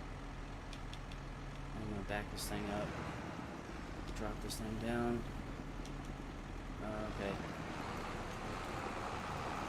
But like straight up, dude, I wouldn't have if I knew. I didn't. And then I've been in a situation where I've unknowingly slept with a married woman before. Oh yeah. Oh, that hurt. Even now talking about it still hurts. But I didn't know. I had no fucking idea. And I don't know if he ever found out. I don't even know who the guy is or nothing like that. Or I just know that it said when I checked her Facebook profile, it said she was engaged or married. It didn't say to who though. Huh. So like, I was like, damn. Or maybe it did, but I didn't want to be the one to start the shit, so I kept my mouth shut. Fair enough. One of the two, I was like, I'm not gonna be the one to cause any issues or getting a potential fucking fight over this when it was something I was completely fucking unaware of. Can't sit here and expect me to be like, oh well, it was that, da da da. I don't fucking know. But yeah, like that was one of the situations where I got into a scuffle with someone over a freaking girl, and I'm like, because I was bragging to him with him being my boy, and, we're teenagers. I was like, yo, guess what just happened with me last night? I took down so and so, man. I was like, I fucked the shit out. And he looked at me sideways. I'm like, why are you looking at me like that? He was like, and then he got mad, and then he like legitimately pulled out like his gun that he had at the time, and he was like, I was into her, bro, and you didn't did that. I was like, you never fucking told me. You never told me that you was into her. So how the fuck was I supposed to know? You sitting here fucking pointing a gun at me like I done did something wrong intentionally, like out of spite. Like, she was into me, I knew she was into you type shit, like, and then did it anyway. No, that wasn't the case. He was upset, like he was definitely hurt by that. And then when I found out about it, I broke things off, and we kind of stopped chatting after that. I didn't see her again, cause it's one of those things where it's like I was unaware, and then when I said something, she kind of said like she kind of figured, but she didn't know for sure. She never really asked him because she wasn't like into him. And that being my homie, I showed him the message and this, that, and yada yada yada. And I was like, she didn't look at you that way, buddy. But now that I know that you do, or at least did, or whatever, I'm gonna cut the cord. Because I can't keep bringing somebody around that you're into, knowing how you feel about them, and you knowing what we got going on. I can't do that. It just feels morally wrong. Like that feels like you're essentially torturing somebody emotionally. And I couldn't do that to one of my friends. And there was another situation recently that happened kind of like that. And the same thing was going on. Like, what about, this person or whatever? Like, which was someone at the time I wasn't quite friends with yet, but like we was kind of chit-chatting, hanging out, this, that, and yada, yada, yada. I was kind of building up to be friends. Me and this, one of the people on the team I work for. And I was like, what about this dude? Cause like I had heard him talk about how he feels, and I'm like, are you and him a thing or an item? Because I know y'all been doing this, that, and yada yada yada together. Like, I don't know, it just feels wrong. And I started texting him on on the side. I'm like, how do you feel? How do you really feel about this girl? And then when he started like pouring his heart out, I was like, I can't do it. And turns out that actually saved me because she ended up having an STD, the kind that you can't get rid of. Yeah, so having a moral compass saved me.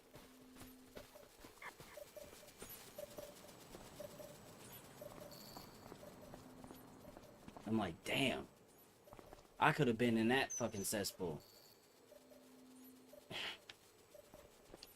I found out about it after the fact when I was talking to one of the girls on the team that I'm cool with, and I started telling them, like, if it wasn't for that, I'd probably do it. And he's like, oh, just FYI, I don't know if you know, but she has herpes or whatever. And I'm like, oof. I'm like, I dodged a fucking bullet there. And like, I straight up like messaged her and I went the fuck off.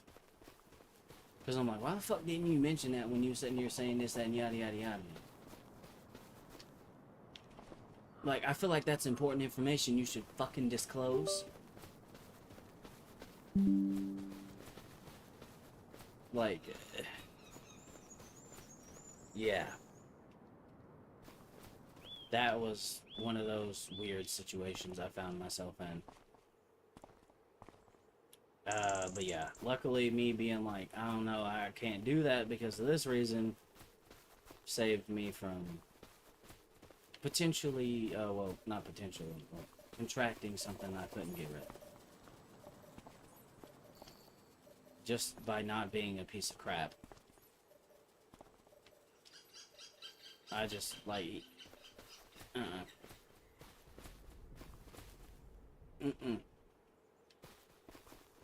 Yeah, that was a hell of a bombshell for me when I found out. Cause me and this supposed girl were like, cool and whatnot. We was cool. So I thought, with her, being my friend, that she would fucking tell me. Boy, was I wrong. Like, I can understand in some degree, like, that's hard to talk about. It's embarrassing in some way, shape, or form to tell somebody that, hey, I have this or whatever. But you should. Yeah. You should. That's my point. Especially when it's someone who's your friend that is clean as a fucking whistle and doesn't. In spite of, some of the endeavors that I have had over the past year or so, I'm clean. But that's also because I take certain, like, precautions and I'm very selective with some of the women that I choose. I don't choose just any random, girl on the fucking street. I have standards.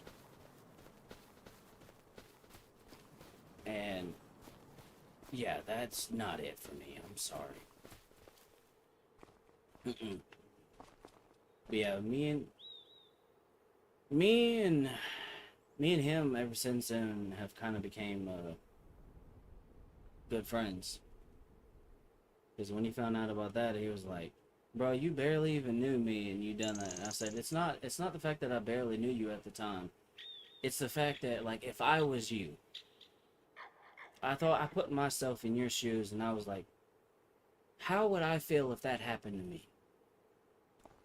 And someone told me that, they knew, or like basically how they felt about someone and I knew, and I still went and done it. Like, I would be mad. I would be extremely pissed off. Because it's like, you knew, and me and her was, in this whatever, whatnot, and you knew how I felt about her and you did it. Then I would understand, like, yeah, I would be pissed.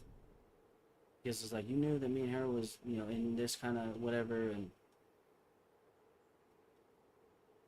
I felt this way about her. And then you went and done it. Yeah.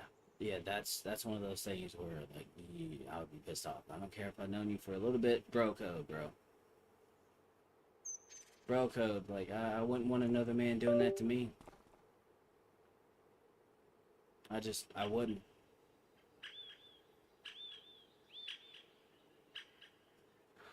And I know there's some out there that probably would, but I believe in karma. I believe the things that you do and the way you treat people has a way of coming back to you. The last thing I would want. What the fuck is my computer going on about? What? The last thing I would want is for some guy to, like, me to talk to some dude and them asking me, like, how do you feel about this, particular person, whenever I see you around them, y'all hang out a lot, this, that, and yada, yada, yada. Like, what is your, like, status with this person? And then they tell me, and then they essentially pour their heart out, and then and then I end up going, yeah, nope. Nope, couldn't do it. It just felt wrong. Here's the thing. What USB device are you talking about is not working? Alright. Everything else is working fine. It's something, might be my keyboard or something. Bro, I don't care. Shut up. I'm gonna go find the notification thing for the Windows notifications, and I'm gonna turn the volume all the way down. It's pissing me off. Keep saying USB device not recognized. Recognize these nuts. Hold on.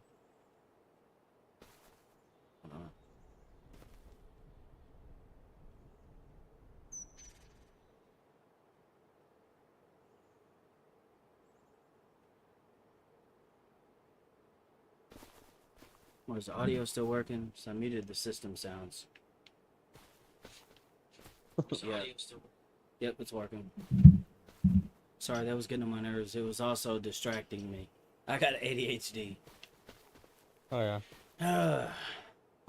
But yeah, that was a situation I found myself in literally last year, like towards the middle of last year, and I was like, ooh. Yeah, no.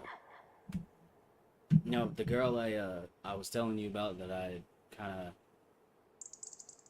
kind of meet up and have fun with in fucking St. Louis or whatever, like, I check her shit whenever I go see her, she checks mine, so she knows I ain't out there like doing anything with anyone else, vice versa. And also we make it a thing to regularly check ourselves. And also she works like 50 something hours a week, and she's a fucking nurse, so like she don't really have a lot of time to go out there and do nothing. I just happened to get lucky and meet her in a bar one time, and that situation was interesting. How I ended up coming across her. It wasn't interesting in the, interesting fact of what I just told you about. But it was an interesting fact in, like, I wasn't really going there with the expectation to meet or chat with anyone. I was just going there to essentially kind of drink my sorrows away, because I was with somebody at the time, and, like, they were just on some bullshit. Like, straight up bullshit. And I had just, like, gotten out of the hospital because I had some health complications, and I was kind of like somewhat still in the recovery phase, and I was also getting out, going back to work while I was recovering, which I probably shouldn't fucking done, but I had to make some money, so I wouldn't fucking done it anyway. And she was tripping balls about some nonsense. I think I already told you that story about that. It was dumb. It was a dumb reason that kind of sparked off all that, and after kind of fighting with her for like 2 days over it, after going through all that, like, every time I got up and moved, like, it hurt. And the main thing is there was they put me in a hospital for like a couple of days, and they hooked up some things because I've already told you I have a seizure disorder. So they was trying to trigger one, and it didn't quite do it, but like my body still like tensed up quite a bit, and I was like really tense, and I hurt quite a bit. So needless to say, I was in a lot of pain. My body wasn't like in the best of shape, and when I was getting back to work, like I was irritable already. So when I went to that bar, I was just trying to bring myself down or whatever and just kind of relax and get my nerves to just settle because I was on edge. And next thing you know, she comes up, sees, because I don't know what the fuck made me grab, I think I had gotten a entire fucking, like, bottle of, what was I drinking that night? Oh, Papa vodka. I don't know why the fuck I was drinking that shit straight, but I was having a bad time and I just wanted it to go away. And I was just sitting there putting it down. I was so fucking just caught up, like, in my head at that moment and caught up in whatever I was dealing with it. Like, I wasn't even fazed by it. Mind you, that shit is strong. That's like 100 proof and it's bitter. But like I guess the burn and the pain or whatever from putting that down was kind of distracting me from whatever the fuck was going on up there. And I just kept doing it. Next thing you know, she walks up, starts chit-chatting. I don't remember what the fuck we was talking about at that exact moment. And we exchanged contact information, and she keeps on, like, she heard about, like, I remember what we was talking about. We was talking about what I was dealing with. Because she was curious as to what made me start putting down that out of all things I could have chosen, and it just not even phasing me. So she was kind of like in a sense, like a therapist in a way, in that exact moment. And then when we exchanged contact information, one of the messages I got from her was very provocative. And she was pretty persistent about that. I stayed away from it. I didn't really respond or nothing like that.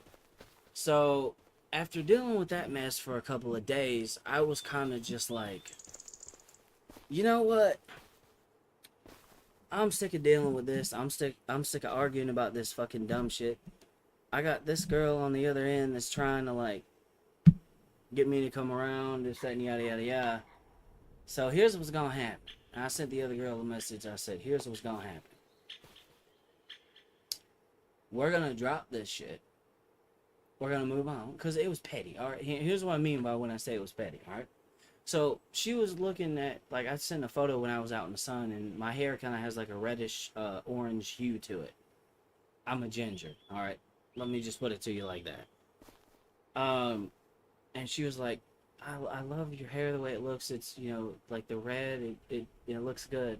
And I said, and then me being me at the time, my brain is random as fuck.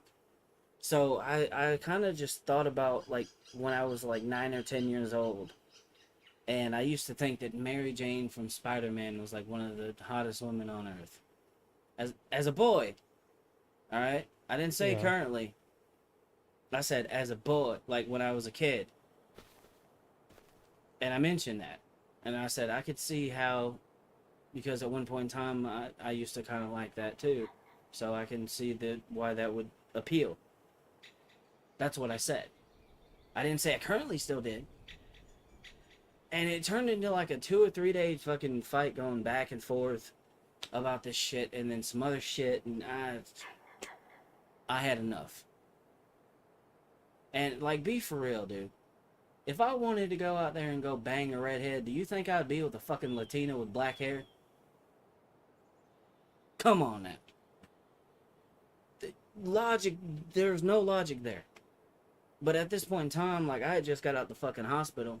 And again, like, I wasn't really feeling the greatest. And she was just constantly going on and on about this and some other shit. And I hit my limit. I was like, I'm already under enough stress right now.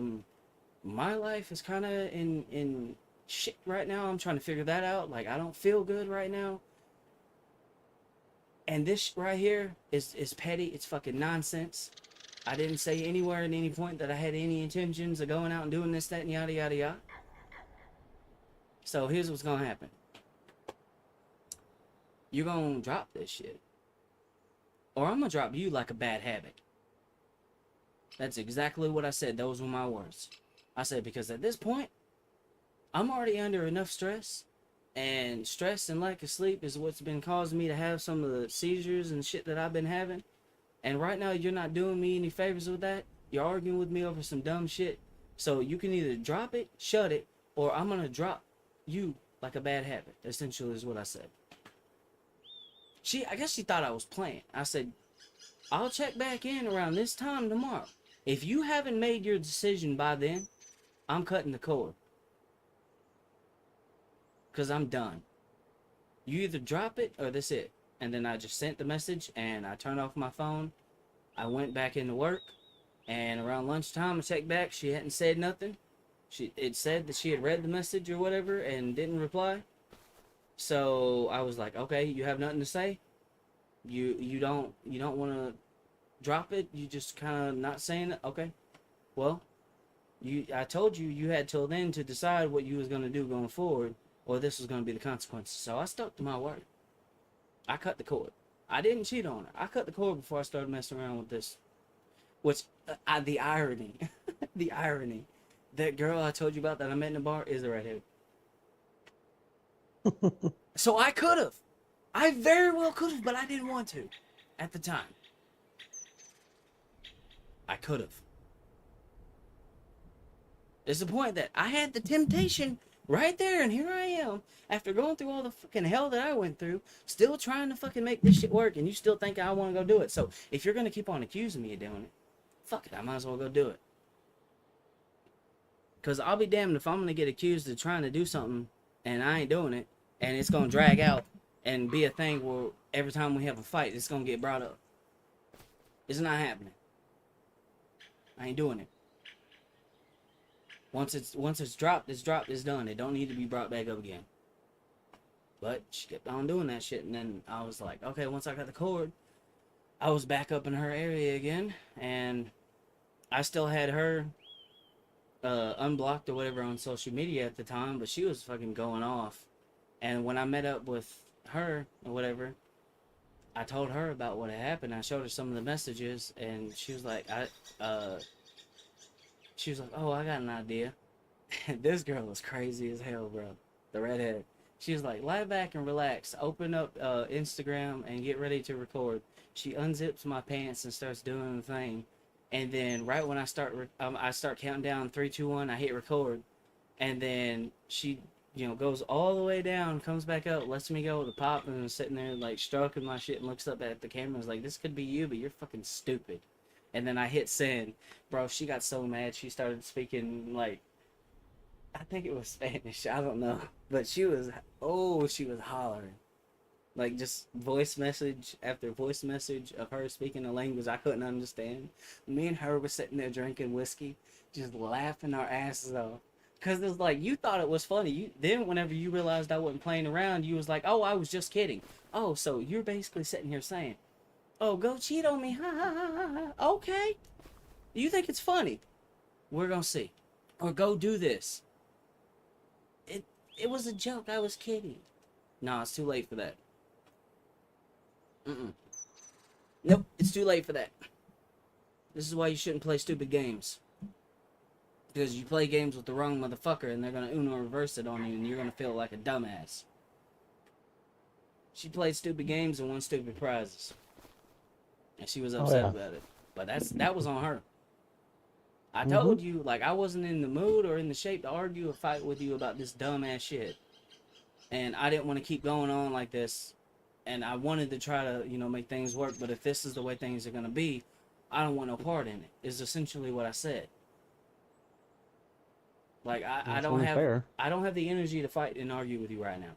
So if that's what you want to do, then I'm out. Because I'm trying to recover, and again, I'm working, I'm dealing with the stress of that, like I said. And, when you're trying to recover, stress makes it take longer. So it was already like enough. Like I already had enough on my plate that I was dealing with on my own again. Um, and like when she kept on doing that, and I had that in my fucking inbox, I was like, you know what? I'm not gonna go behind like try to be in a relationship with this girl and then go do it. I'm gonna cut the cord and then I'm gonna go do it. Cause it's like we're no longer together, so I didn't cheat on her. Can't say I did that. Oh, and I rubbed more salt in the wound. I forgot about this. After I sent that video, it was on Instagram. It was one of those videos that you send that can only be opened once. Yeah. Because she was like, no girl like that would ever look at you that way. And I'm like, okay. And I rubbed it in. I said, you're right. I should have went and slept with my redheads or whatever. Best advice you've ever given me.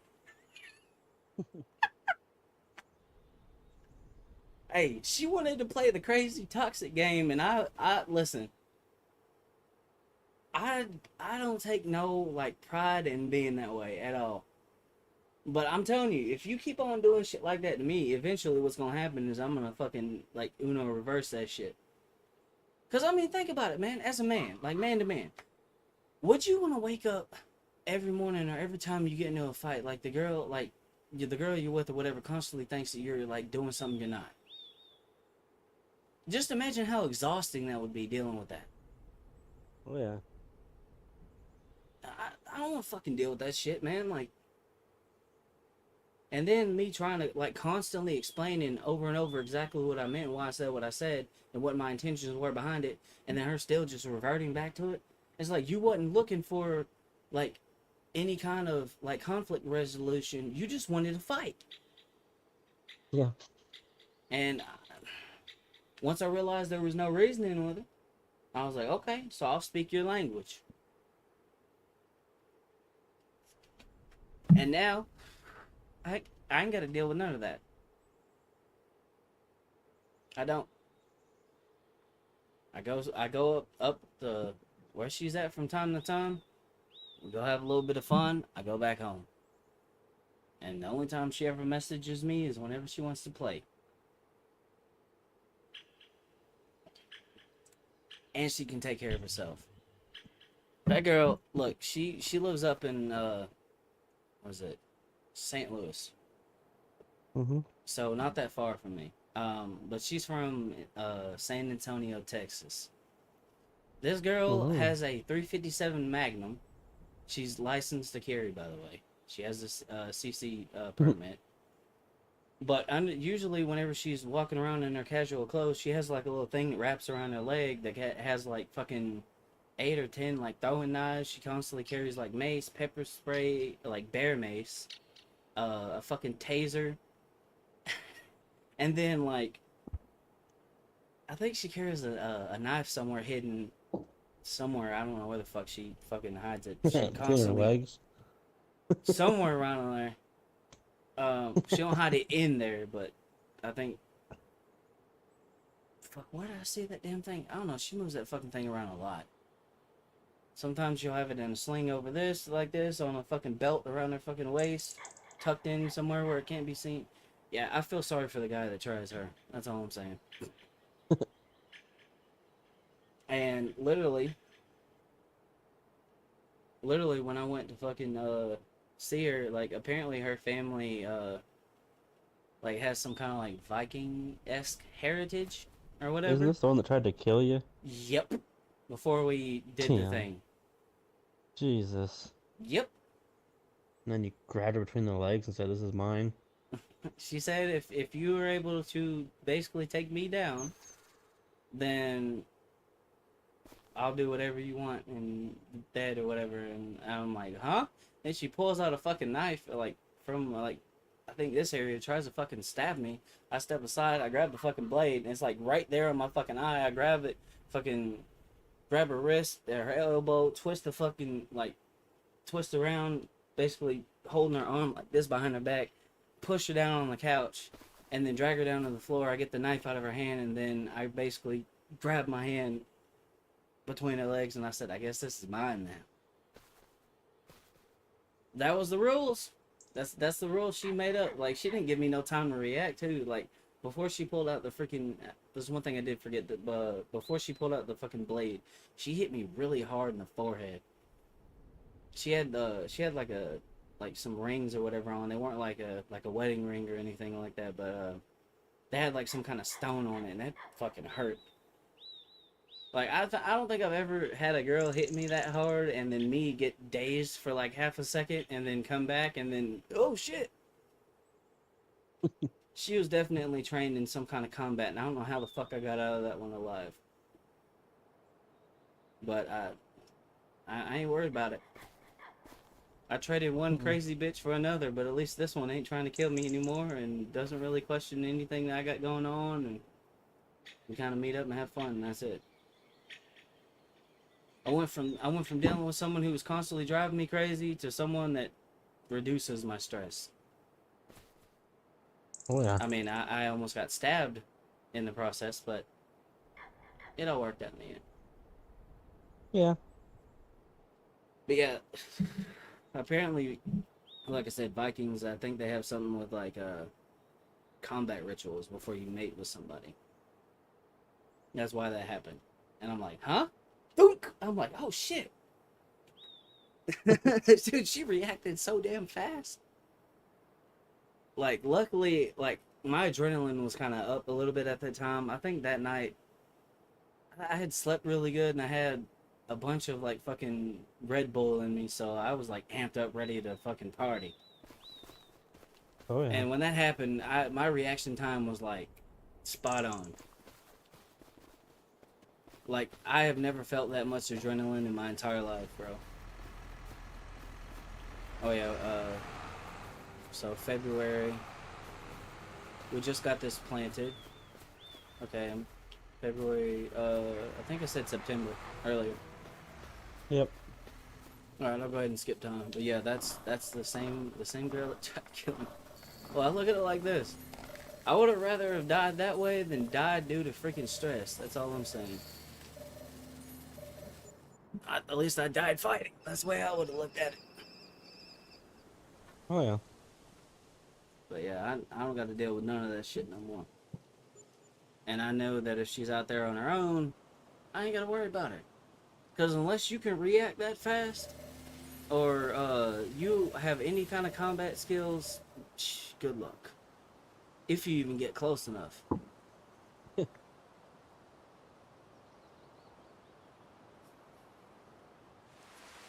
It sounds like something out of a movie. It sounds like it's too good to be true, but it's true. I had a hard time believing it myself. Like, how did I end up going from this to this over such a short period of time? It was like luck of the fucking draw. But no, the moment I walked in, and we started having the conversation, I was talking to the bartender or whatever. I guess she heard my accent and she was like, she walked up to me and she was like, I know you ain't from around here. Where you from? And I started telling her, and that's when I found out where she is from. She was like, I can definitely hear that a little bit of southern drawl or whatever and whatnot. And then, I don't know, like I had a lot of fun that night though. Like me and her didn't do nothing that night, but we definitely drank a lot. Oh man, going to work that next morning was interesting. Oh, I was hungover like a motherfucker, but oh, that was another reason. I think. No, because that happened, and then like 2 or 3 days after is when I basically click. Like I was in the aisle talking to one of my friends while he was working or whatever, telling them about it, and they was just sitting there laughing. I was like, dude, you're crazy as fuck. And I'm like, yeah, I know I'm crazy. But like all the fella really wants, like real talk, when it comes to dealing with women is like, I don't want to have to second guess nothing. Like when I'm dealing with a woman, like I don't want to have to second guess constantly where I like stand or nothing like that. Like I don't want to have to constantly like fight, drag shit out, or when we have an issue, we need to resolve it, and it needs to be done, dealt with. Oh, September. I almost tried to skip through another one. But yeah, for real, it needs to be done at that exact moment. It don't need to be like dragged out. Like, I want peace, consistency, and honesty. And she don't disturb my peace. She's consistent and honest about what it is she wants, and that's really it. Oh yeah.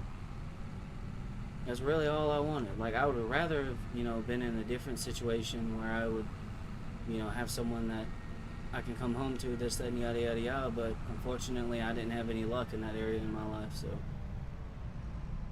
Yeah. at this point, I haven't. Maybe I will at one point, but right now, as it sits, that's not the case. It'll happen one day. When you least expect it, is the way I put it. But, like, I'm just letting it be known. Like, and I tell every girl I meet, like, I'm not playing. Okay, so if I wanted to play games, I got an Xbox. I'm not the one. And that's one thing about me that hasn't changed since, like, I was in the hood and whatnot, is the way that I deal with bull crap like that. That's the same way I dealt with shit then, and it's the same way I do it now. Because I'll give you a chance to correct yourself. I'll give you a chance to, like, drop it. Especially, like, but I'm not going to keep explaining myself, like, multiple times back to back and then realize I'm getting nowhere and then still try to, That's a big thing for me. It's like,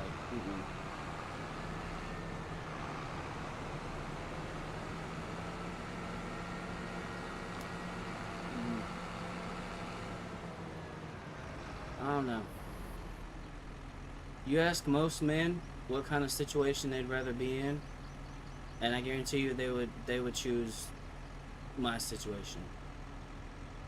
Oh yeah. Because you gotta think about over it. Like, over what you had, yeah. Oh, definitely. It's like you got two choices. You deal with a woman that's arguing over nonsense, constantly stressing you out over some dumb shit. Let me get out of your way because I realize you're about to come this way.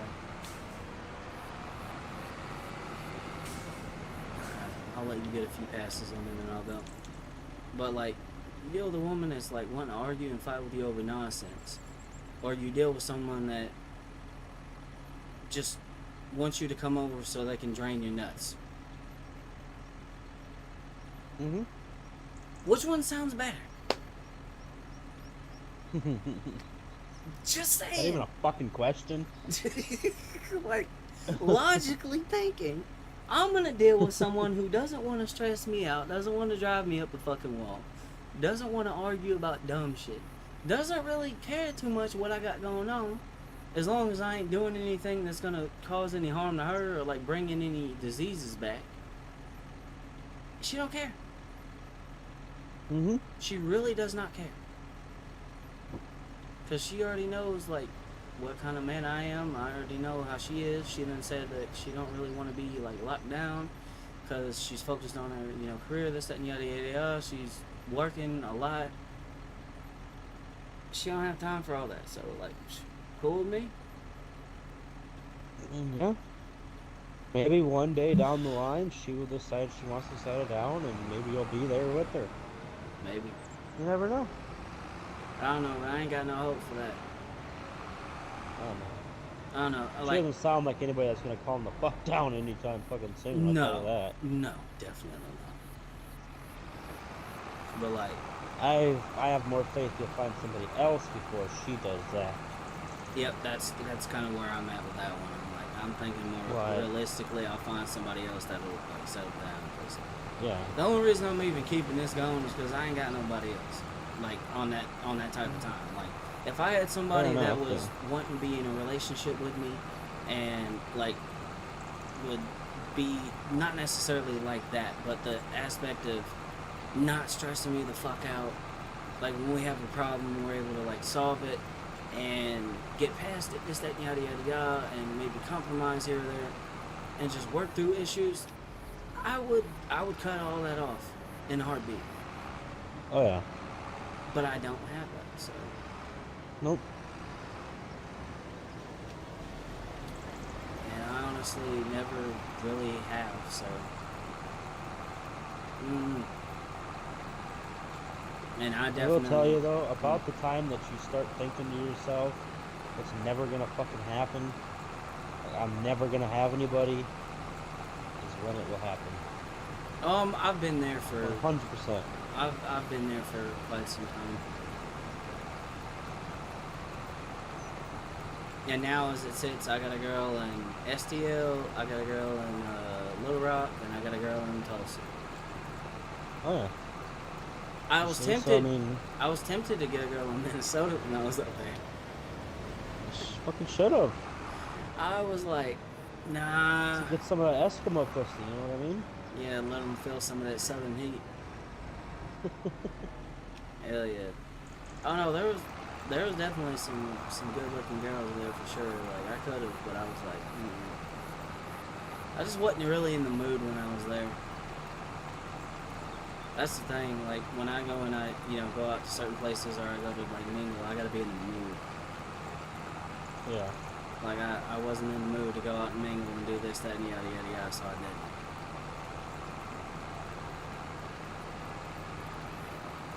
I didn't bother. Fair enough. Because like if I ain't in the mood or I ain't feeling it, then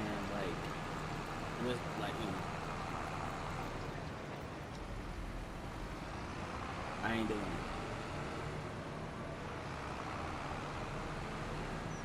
But if I was in one of those moods where I'm like, you know what, I want to go party, I want to go talk to a girl, I want to go do this, like I was a couple of times when I was in like Little Rock and Tulsa. Oh yeah, I would have done it. But I was like, nah, I'm coming back to work. This is my first time here. I kind of want to feel things out, see how things are, and I'm not gonna lie though, some of the locals there are friendly. Oh yeah. Like, the Minnesotan people aren't actually that bad. In my first impression. No. They're friendly people. Oh yeah. But like literally, as soon as I walked into a freaking gas station, I was kind of caught off guard because I had my one earbud in. One of the girls at the gas station was asking me what I was listening to, and was like, "Do you like rock music?" I'm like, "Yeah." And I was like, "Why don't you check out this band, this, that, and yada yada yada." We had a little quick conversation. I was like, "Man, I felt like I'm at home. This feels like I'm walking into my local gas station." And I'm like, I don't even know this person.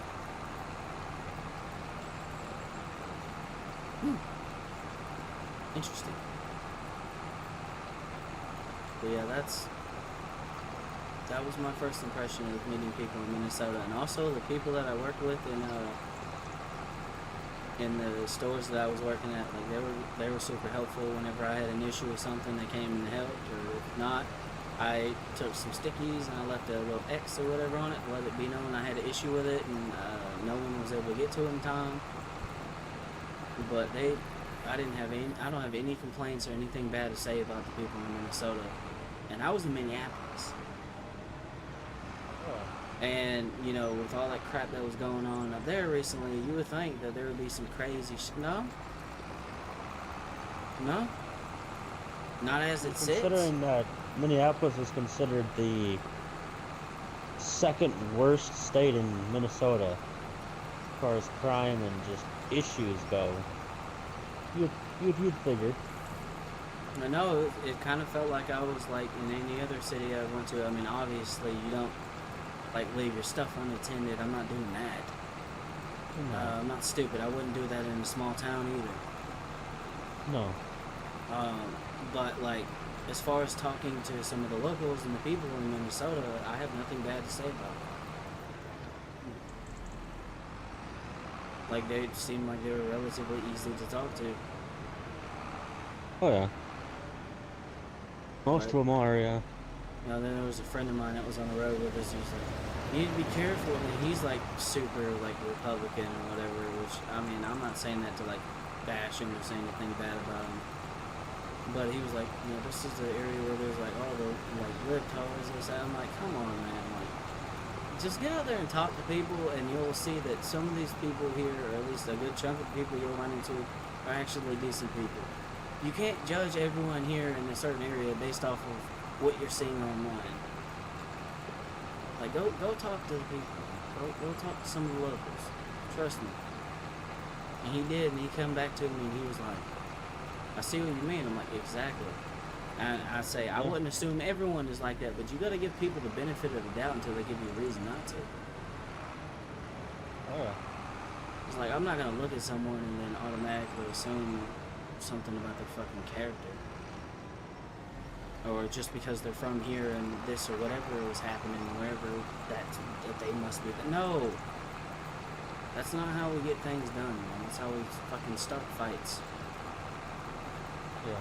And that's dumb.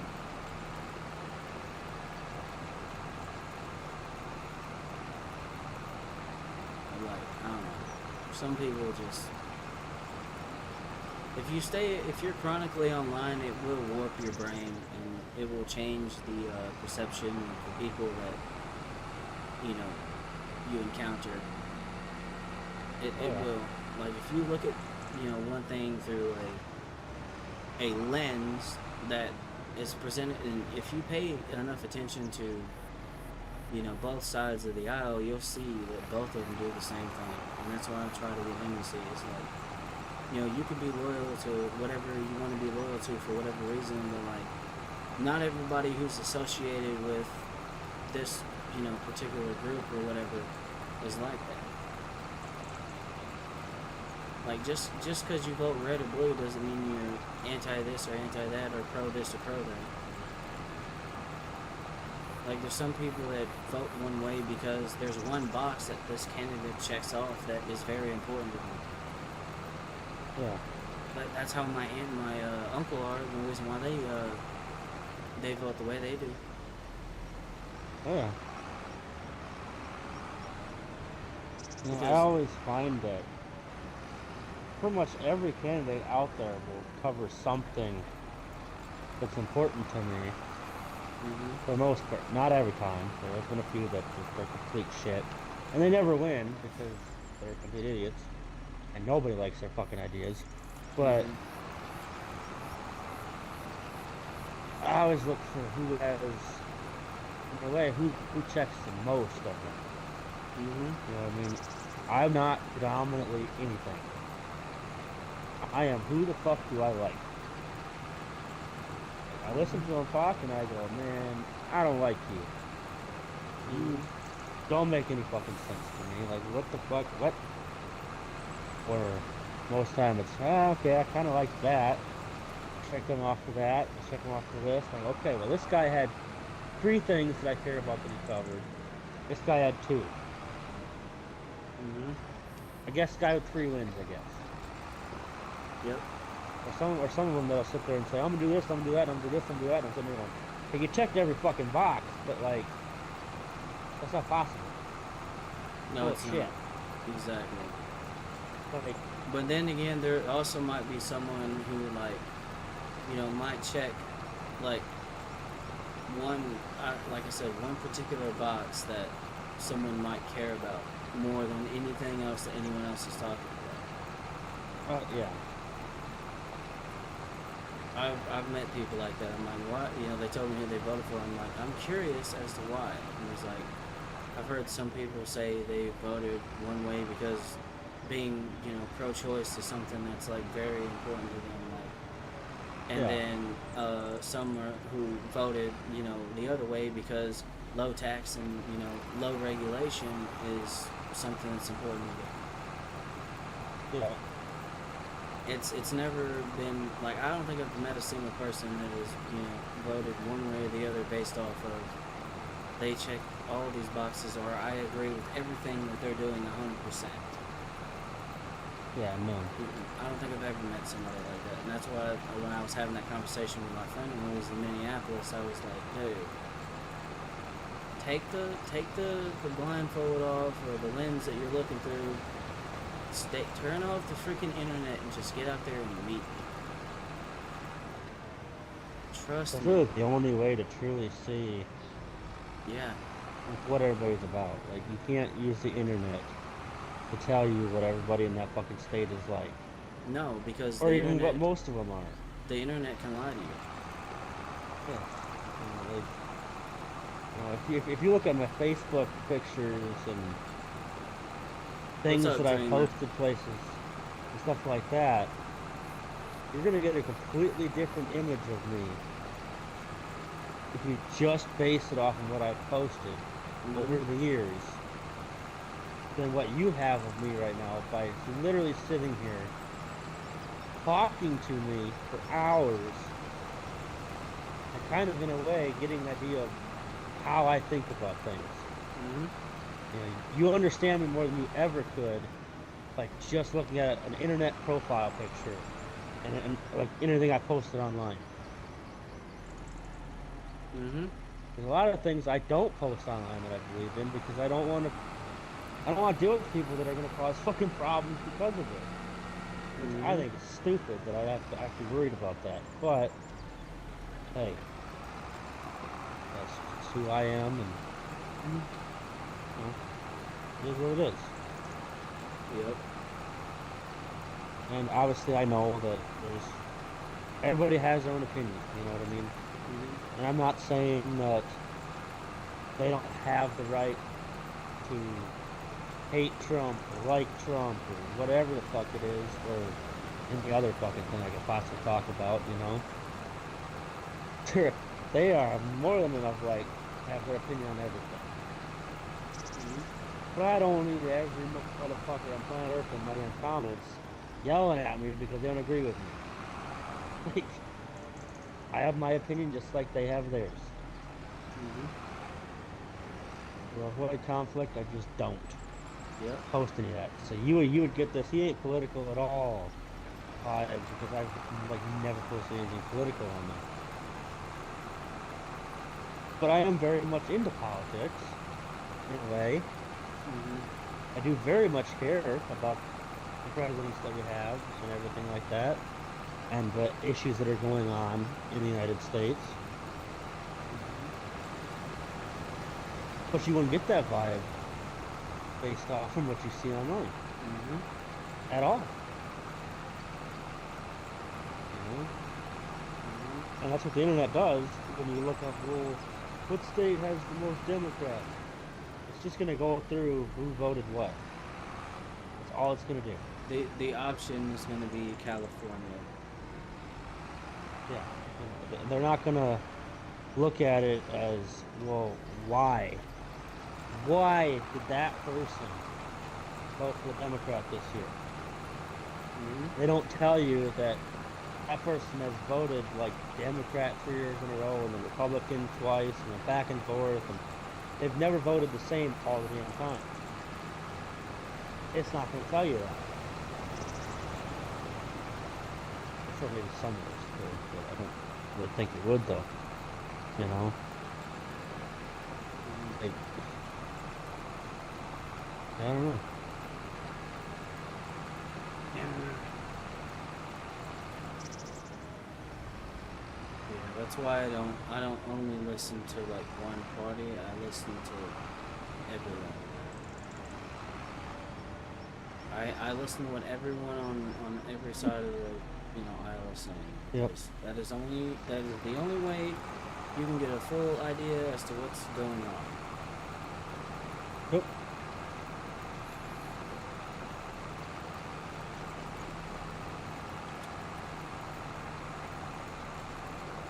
Me personally, I didn't like vote at all this year. Um, I just looked at both things and I was like, I don't know. I feel like I'm choosing, in a sense, the lesser of two evils, Yeah. and I can't do Yeah. that. And when I saw the way things were going, I was just like, oh no, man. I remember back in 2020, this, that, and yada yada yada. And I remember all the crazy stuff that happened whenever Trump was in office the first time, and I'm like, I personally don't have any ill will towards either candidate, but I definitely wasn't gonna vote blue simply because they started talking about like censorship and certain things like that online. And being an American, one of the things that I value is freedom of speech. All right, I want people to be able to say whatever's on their mind, regardless of whether if it's a popular or unpopular opinion or not. Even if it's something that makes me look at someone and go, "You are a real piece of work," I still would want them to have the ability to say whatever's on their mind, and vice versa. Even if I disagree with them. But like oftentimes, whenever censorship comes into play and it's being used in a political sense, doesn't matter who it's for. I know that those rules can sometimes be bent. All right, but it's like, oh, we're doing it to protect this or stop hate speech. But what is that? Like, you might have a different idea of what hate speech is, and what I might think it is, this, that, and yada, yada, yada. And with it being used in a political sense, I had a feeling that that would have been used on the opposition, censoring them, not allowing them to speak. And I was like, I can't vote for that. I forget. Oh, I just, when it comes to the other side of the aisle this year, or this election, or whatever, I was kind of looking at it, and I'm like, I don't know, like, he feels like he had, this happened and yada yada yada or whatever, right? And I just kind of feel like he's gonna probably go on some kind of like, in a way, like a revenge tour. And I don't know, I can't really get behind that either. But like, I did vote for him back in 2020, and the real reason was whenever he was running things, the economy was doing great. And that was something that's something that I care about. I care about how our economy is doing in terms of like jobs and whatnot. And also my fucking paycheck not being fucking taxed into oblivion. Oh yeah. That is something that I care about. But I don't know, something about this kind of seemed off to me. I just kind of sat back and I was like, he's talking about doing this, that, releasing the files, then they get released, then I hear rumors of him potentially being involved in something, and then he getting deleted, and then they're putting this up saying, oh no, he was an informant, and I'm like, that kind of looks fishy to me, because why would this get taken down if it wasn't, true? And then I started to see that, some Republicans and Democrats were on the files, and I'm like, see, I knew there was a reason why I sat this one out, because I felt like something was going to get brought up or shown to me that was going to confirm what I was already thinking during, like, 2022, 2023 in the back of my head. Like, it just kind of seems like these people are working together. Because there was all this crazy shit going on. They were saying that this, that, and yada, yada, yada was happening with this person, but yet they weren't being arrested. And I'm like, why? And then the Epstein files comes out, and you see both parties, or people from both parties and celebrities and stuff on there, and you're like, that makes sense. It makes sense why nothing was really happening to some of these people. Because they're all, behind closed doors, they're all partying and hanging out, but when they get on the stage, they act like they hate each other, and then in turn, it makes us hate each other. Yep. So now I can't trust either one of you. I can't tell whether you're lying through your teeth, or whether you're telling me the truth. So for that reason, I was like, nope, I'm not going either way on that one. Because and the Epstein files, like I said, when I started seeing that, it pretty much confirmed it. Because again, seeing people from both sides of the aisle on those fucking files, bro, it was like, yeah, these people are behind closed doors, but again, when you see some of these people up there on the stage and doing debates, they talk and yell at each other, and oh, you're wrong for this, and then oh, you support this, or you support that, this person supports this, and then try to rile people up. The whole time it's for some bullshit. Oh yeah. The whole time y'all was sitting behind closed doors probably laughing at people getting angry and doing fighting and shit online. That's why I just don't tune into it no more. I see through the smoke. Oh yeah, definitely. Like you can't trust any of these fuckers, man. Like I look at them, I look at them both the same. And then you start listening to back in the '60s when Jim Crow was the thing. You start listening to people like Malcolm X, and he's talking about how basically the white liberal only viewed the black man as a pawn. It's like you stand with these people, but the person that is posing to be our friend is more deceitful, this, that, and yada yada yada, and you start seeing how that plays out, and then you start connecting dots there, and it's like these people aren't honest either. Yeah. And I'm like, once you peel all that back, you start to see it for what it really is. And you know what? I'll be honest though. If it wasn't for Donald Trump himself, I don't think I ever would have realized that. I'll give him credit where credit is due. He exposed it. Oh yeah. He definitely did. Even though I didn't necessarily vote for him, he took the mask, or the curtain. He peeled the curtain back at the circus and let you see what was going on behind the curtain. And I give him props for that, because it needed to be shown, but even then you got people who still don't believe it. And then, what's his name? Dave Chappelle said it best. And when he was doing a stand-up or whatever, he was saying something about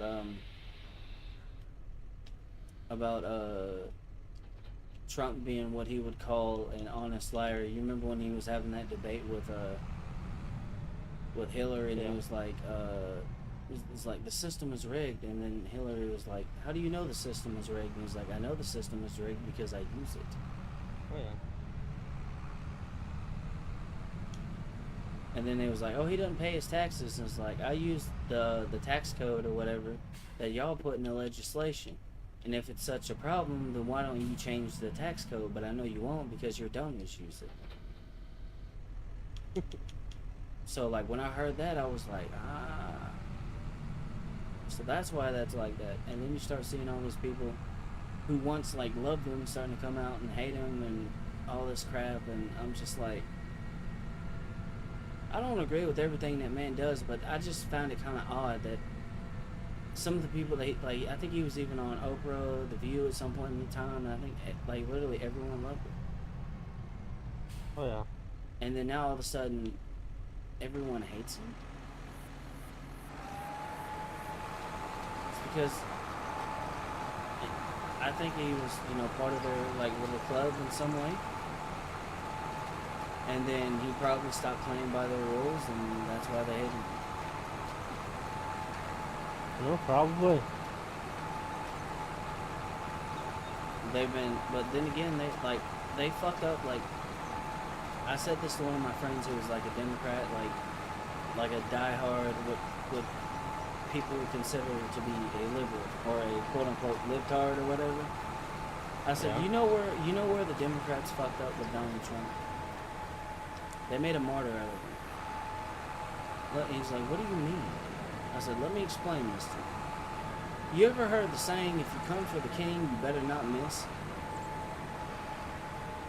That means if you go for the king or someone who is in charge or whatever, running the show, doing this, yada, yada, yada, you better make sure that whatever you do sticks and lands and doesn't bounce off. All those times that they try to impeach him, take him to court, do this, that, and yada, yada, yada, and none of it stuck, it started to make people believe that he's innocent, and no matter what they say, it's all lies. So then there comes the story of the boy who cried wolf. It's there may actually be something that he's doing that's messed up, but now you have a bunch of people on his side that, again, are like the people in the story of the boy who cried wolf, who aren't going to give a fuck. Because you lied so many fucking times, they're not going to listen to you.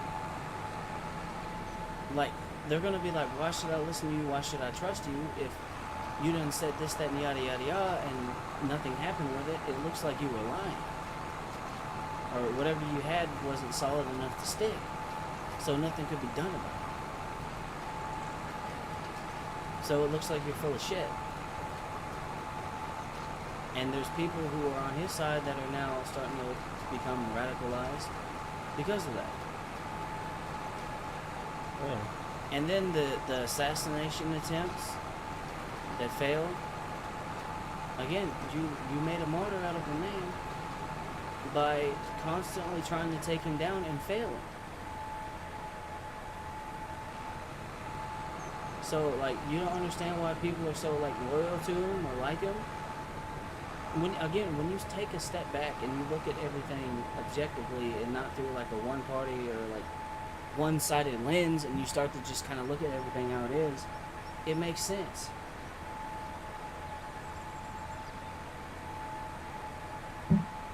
Yeah, people made a martyr out of him.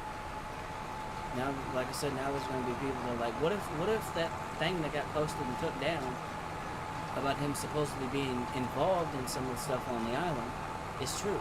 There's going to be people that aren't going to believe it's true no matter what now because you don't lied so much. And that's your fault. That is your party's fault. That's exactly what I told my friend who's Democrat. And, like, again, on the side of things that is, like, again, that Republicans would consider liberal or libtard. I'm like, bro, this is what happened. This is where your party messed up. It's like, even if some of that is true, now there's people who aren't going to give a damn and aren't going to care. Because all these other things that he got accused of, like, you got to think about how this looks to anyone with any kind of, like, sense, okay? They were saying he was, colluding with Russia. That didn't stick. They tried to impeach him over, I think, a call he made to some foreign leader or whatever. I guess trying to work out some kind of deal, this, that, yada, yada, yada, some kind of peace thing. I don't fucking know. I don't remember this happened last election cycle before Joe Biden became the president, so I don't fucking know.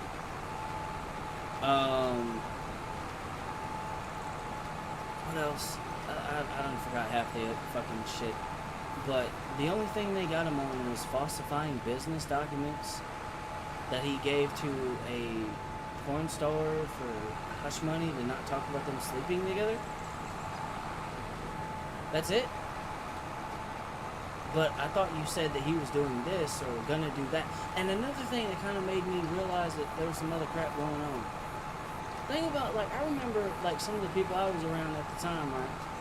They was talking about how they said if he took over, like, he was gonna send this group back to this country, this group back to that country, and do all this shit, right? And then it never happened. Like, I started to realize it didn't happen. Like, the people, they were saying that they were gonna do it to, like, U.S. citizens, and I'm like, you can't legally do that. Like, and if he was trying to do that, that wouldn't fucking fly. I guarantee you somebody would do something about it. And I started to realize that wasn't happening. I'm like, wait a fucking minute, this don't make no damn sense. I thought y'all said that he was gonna do this. This is the way things are gonna go. And, I don't know. Like I said, if it wasn't for him taking over, I never would have stepped back and, like, looked at things and started to see through the bullshit. I'll give him, like I said, I'll give him credit where credit is due. That right there, like, that was a moment where, like, everything was unmasked to me. And then I started looking at history, and, I listened to that speech from Malcolm X, and then, let's see. And then recently, like, I kind of had my suspicions, but when I started looking at, like, the files and whatnot, I was sitting here thinking about it. I'm like, okay, this person is on the red team. This person is on, on the blue team. They're both there. So, in my mind, I come to the conclusion, again, like I said earlier, that these people are hanging out behind closed doors. But when they get up on the fucking stage, they put on a show. You can't Oh trust yeah. them. Like, and then there's Nope. what's her name, Pam Bondi, saying that if anything was done about the files or whatever, the whole system would basically collapse. Fuck it, let it collapse.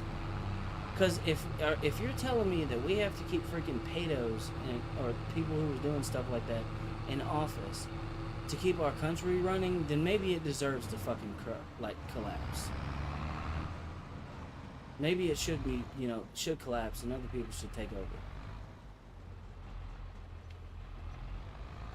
If it's that fucking bad, then something should be done about it. That's all I'm saying.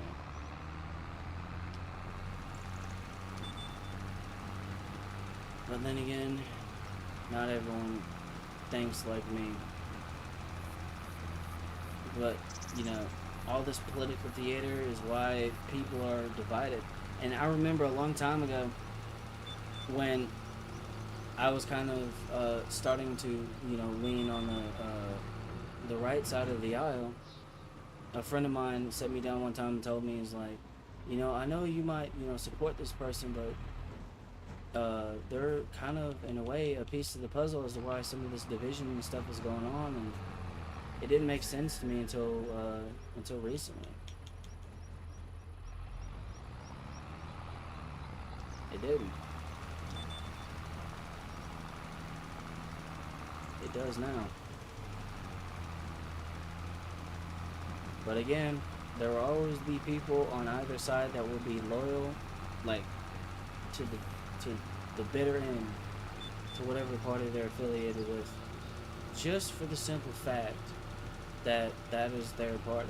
And given the fact that they have kind of made a martyr out of Trump, like, even if he is guilty of something, there will forever be people that aren't going to believe it. Because they've been caught in too many lies. Oh god, I accidentally detached from my fucking fertilizer. That's not what I was trying to do. I'm gonna say you're missing something. I got it. Oh my god, bro. I can't believe I done that.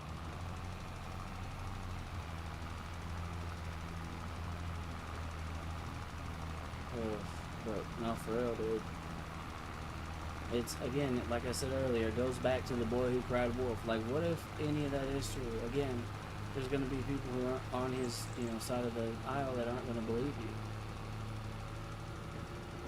Because what about the supposed Russia collusion? What about the the tax thing that is technically legal that some of them like wrote in the law that he's just using because he can? But it was that way before he even got into power. Okay, I mean, he could do something about it, but it's like, y'all did it. And then you keep saying, like, trying to demonize him or vilify him and call him all these things and saying he was going to do all this that never happened. And then also, there was a clip from CNN that I saw that kind of, well, it was two clips back to back. Where again, kind of let me know they were full of crap and where they kind of lost my trust, at least on that side of the aisle. Whenever they was talking about Trump going up on Mount Rushmore on the 4th of July, lighting off fireworks, I saw this clip and they was like, he's on land wrestled on a monument of two slave owners on land wrestled away from natives.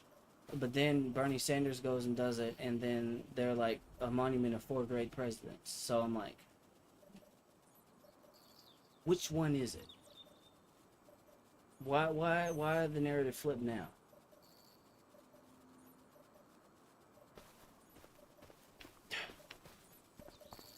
Like, I'm sorry.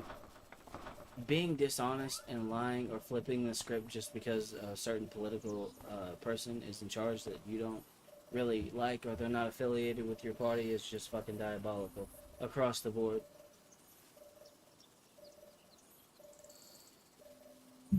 Ain't no way in hell I'd spread lies about somebody or flip fucking script and be like, this, that, yada, yada, yada. And it's like, I don't know, man. Some of the crap I see them say, again, it just, if you feed into it every day, it's just gonna warp your brain.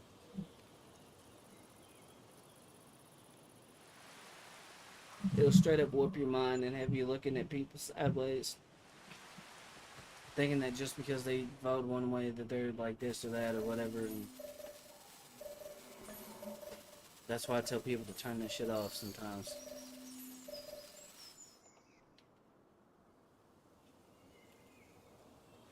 It'll be ready in April. Okay. Yep.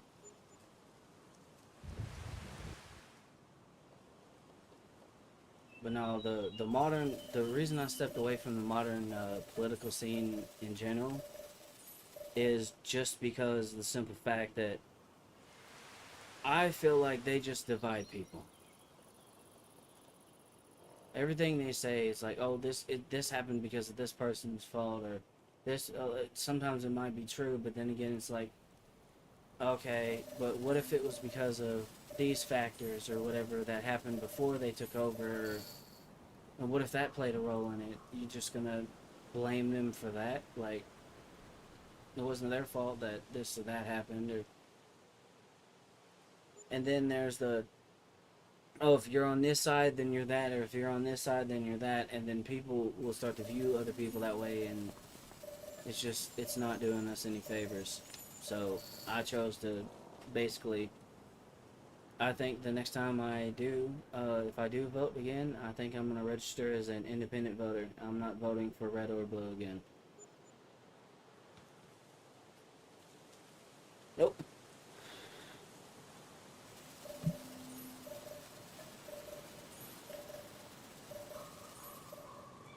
Alright, we're almost to where we need to be.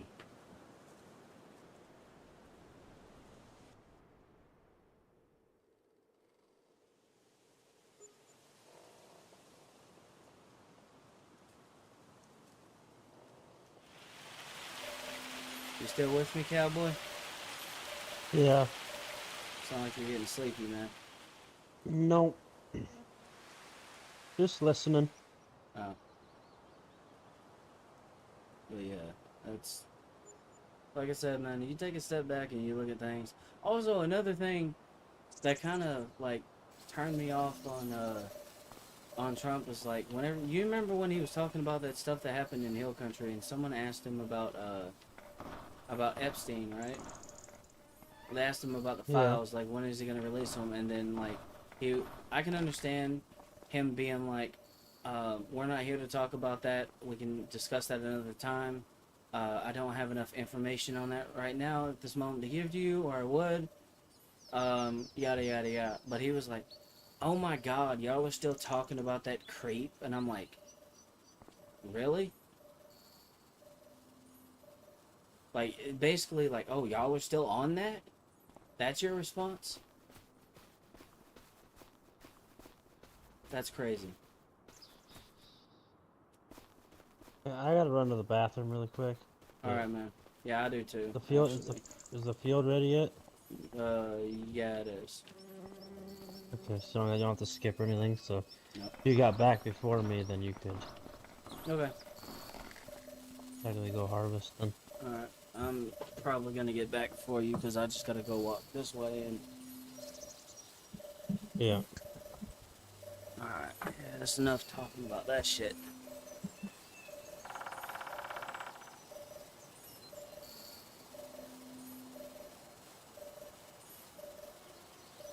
I'll be back here in a minute, guys. I just gotta go to the bathroom right fast. Yeah, my fucking character is probably gonna move around a little bit. I still need to get a new controller. I'll get one eventually, just... If I start wandering off on whatever, you know what the fuck happened. My left stick is drifting a little bit for some odd reason. I'll be right back.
Alright, I guess I'm doing the harvesting this time.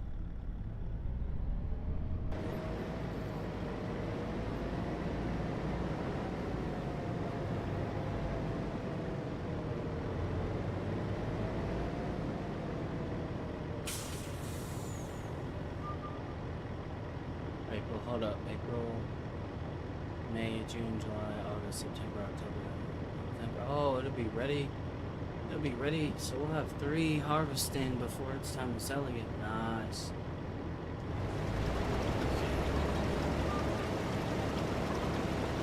Gonna give me a line.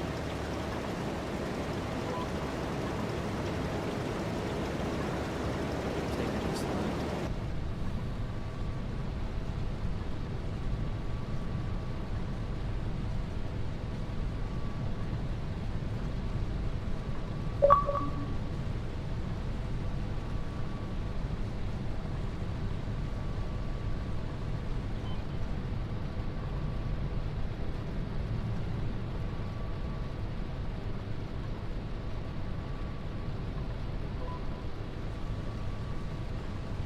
Really are. That steering assist actually does come in handy.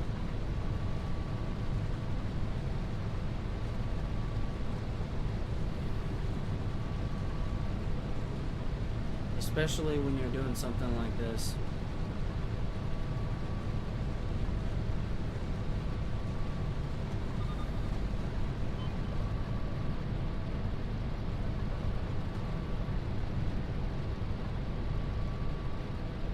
Of course, and this is where it starts wigging the fuck out a little bit. Because instead of keeping the lines like that, those are the headlands. So it's gonna trip balls for a second.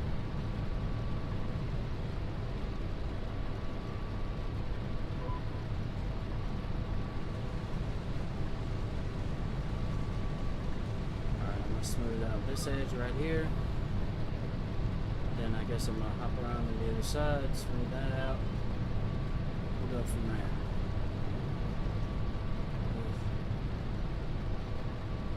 I didn't expect us to have some spicy conversations while we was on here, but we definitely did. It's interesting. While we're sitting here farming, we was just talking about a bunch of shit. I usually try to steer clear of certain things whenever I'm playing games or whatnot, but sometimes I feel like stuff needs to be said.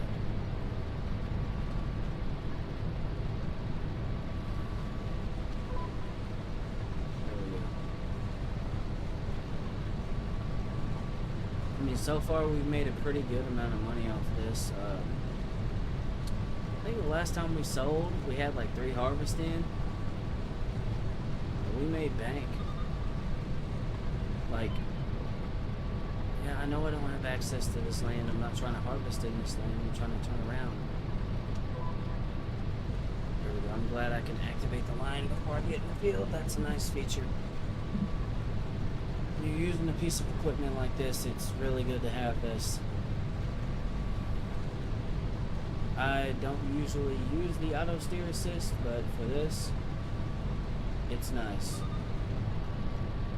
Because I mean, I can keep pretty straight lines, but I wouldn't be able to like fully use the entire width of the header without fucking up. So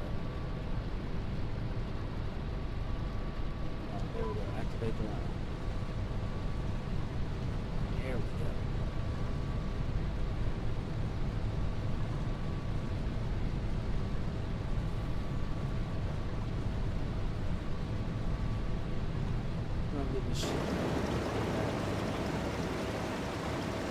This is a mod, so it's not going at like fucking, 6 miles an hour. It's going at 20. I could make it go faster, but I'd rather not. So 20 miles an hour is just fine. It gets the job done at a decent speed with the equipment that we have to work on the fields. The map we're on is the New Frontier.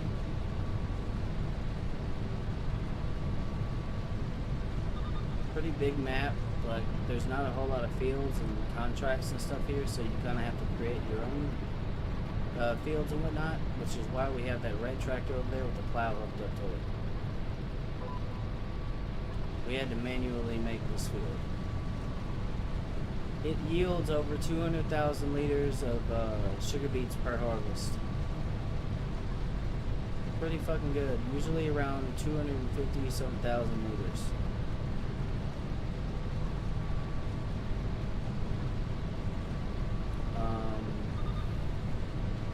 Per 1,000 liters of sugar beets, it's like $500 something. I think at the peak sell month, which is in December, on this game and on this map. As it currently sits, it's been that way for fucking forever.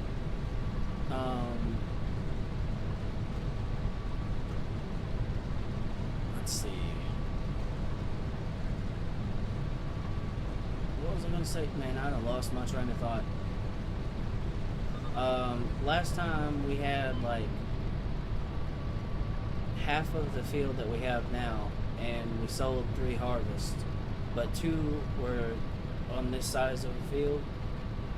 We basically doubled the size of the field or whatnot, and it did essentially double our yield. We got like an additional 100 and some thousand liters of crop, and we had one harvest that was half this, so like 140 some thousand liters. Then we had 2 that was like 200 and some thousand liters, and we sold that and we made like $500 some thousand. So you could definitely make some money off this. Oh my god, get off of this fucking... There we go. You can definitely make some money off of sugar beets. The thing that sugar beets has up its sleeve is crop density. And also, you don't have to use a fucking planter that only has 6 meters of width and goes 70 miles an hour. You can use the standard row crop planter.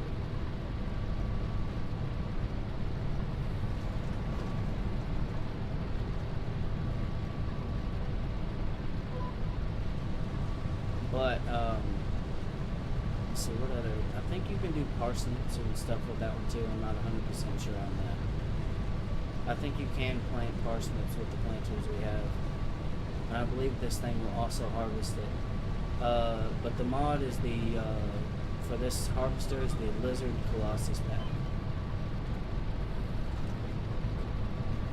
It's relatively cheap too. Instead of like $600,000 or $700,000 for this harvester, you're paying like 3,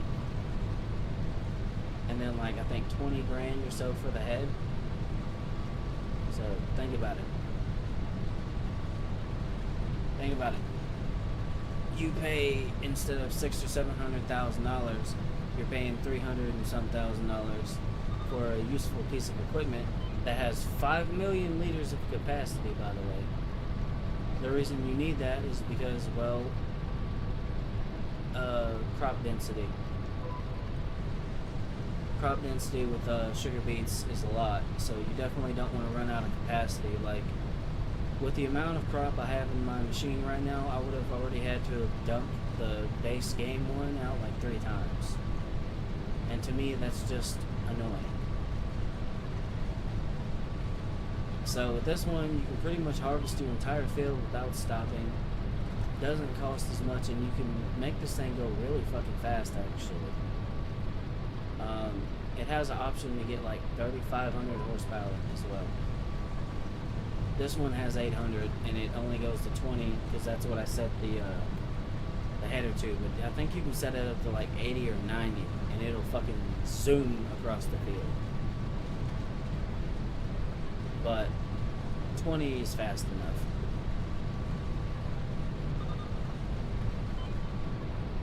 That is, I think the speed that our John Deere tractors go at, like the maximum speed they can hit is 20 miles an hour.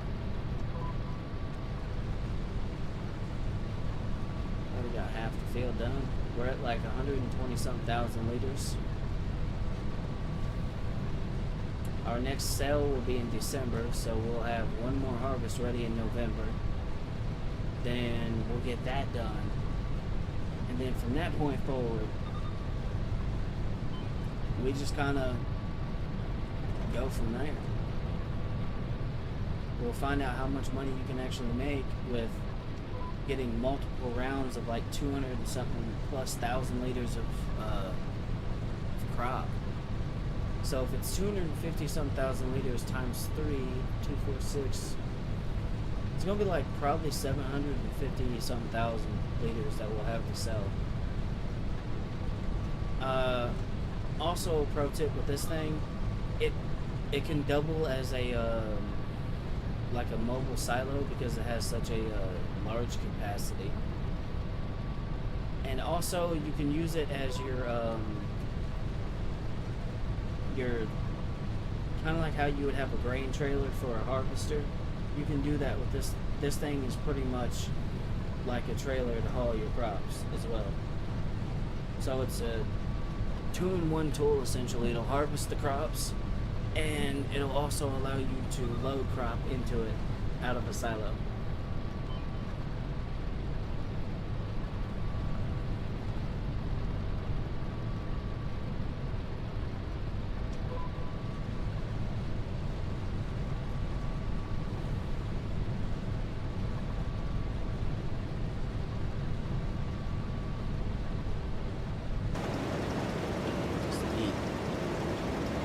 Eventually, we're going to expand the field further. Can't hear me in party? Oh man, I think my mic decided to do the thing. Here, come take over for harvesting. I'm gonna figure out what the fuck's going on with that. I'm gonna get over here, and I guess I'll grab. Yeah, take over. And I'm gonna figure out what the hell's going on with that.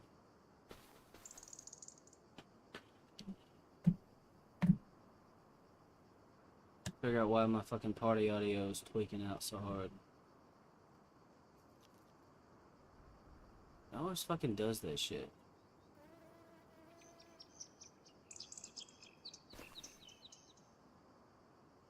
Cowboy?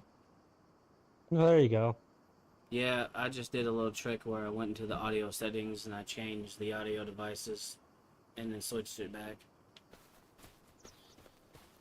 What the fuck, Yeah. man? Because you couldn't hear me, and I couldn't hear you. So. Yeah, I was really sitting here chatting. I didn't know you had already came back. I thought you were still gone. I did kind of just get back, but like... Then I noticed, because I have your live pulled up, obviously, as you know now. Yeah. I noticed you were talking and talking and talking, and usually when you're talking on there, I could hear it in my headset, but I wasn't getting anything on here at all. And I have the party overlay on the bottom right corner that tells me who the fuck's talking, and that wasn't showing up. So I was like, he ain't talking according to the game or anything. So, yeah. Now damn well he is, because I can hear it in the live. Oh god. Oh, I changed gears. There we go. Now she's happy. Oh.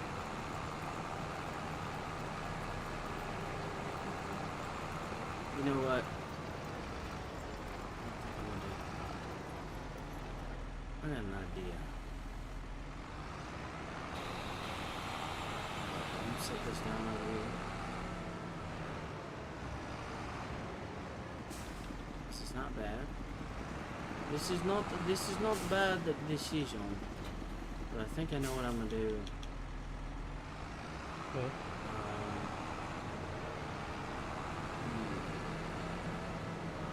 I think I'm gonna get another big red tractor, and I think I'm gonna get us some cultivators. Yeah. Or maybe one cultivator for now, or something like that. Okay. 'Cause that's fine and dandy, but get that shit out of here. I'll still keep the old pieces of equipment, but I'm getting an upgrade. Oh, nice. Speed tiller. It's like 10 meters. It requires 360 horsepower. 80-something thousand dollars. Ain't that expensive either. I know the red tractor would pull it with no problem. Yep, that's what I'm doing. I'm buying it. Alright, I'm gonna go take Big Red and go pick it up. Yeah, because Big Red's just sitting here chilling, not doing nothing, man. I'm gonna put you to work. I'm gonna put you to work, big boy.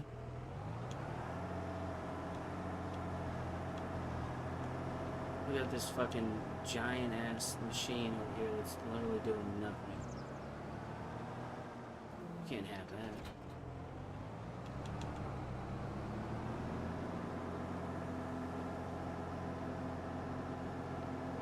Oh yeah, that's definitely a bigger one. Jesus.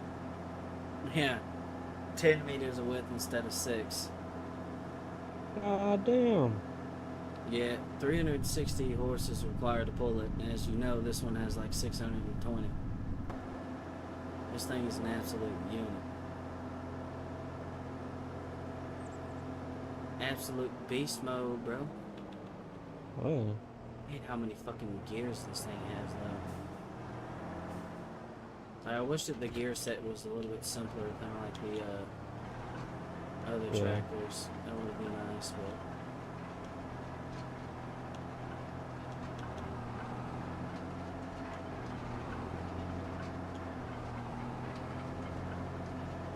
There we go. I could have got the other cultivator that was like 20-something meters, but I'm like, that's overkill. We do have enough funds to get another one of these and fucking plow another cultivator like this, or disc, I mean. Oh yeah. Because they're both like 80-something grand a pop. That would be 160K. We could easily do that. The one thing we can't really do right now is upgrade everything else. Yeah.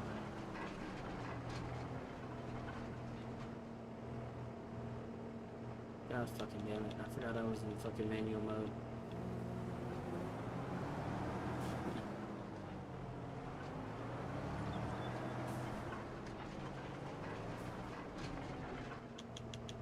Okay.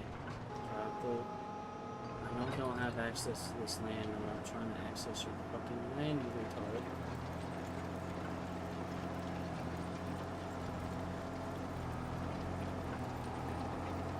Bro, this thing just pulls this with ease. That is crazy.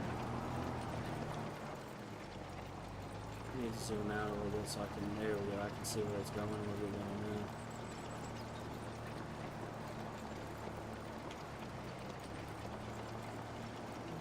Seems to be happy in 10th, so we'll keep it in 10th.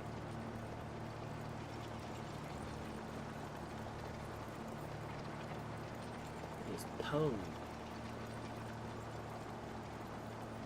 Plowing up, it's disking up the field too. Yeah, I definitely want to get like a legit cultivator or something at some point.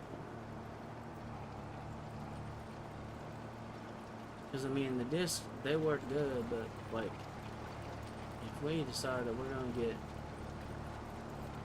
you know, more of these and whatnot,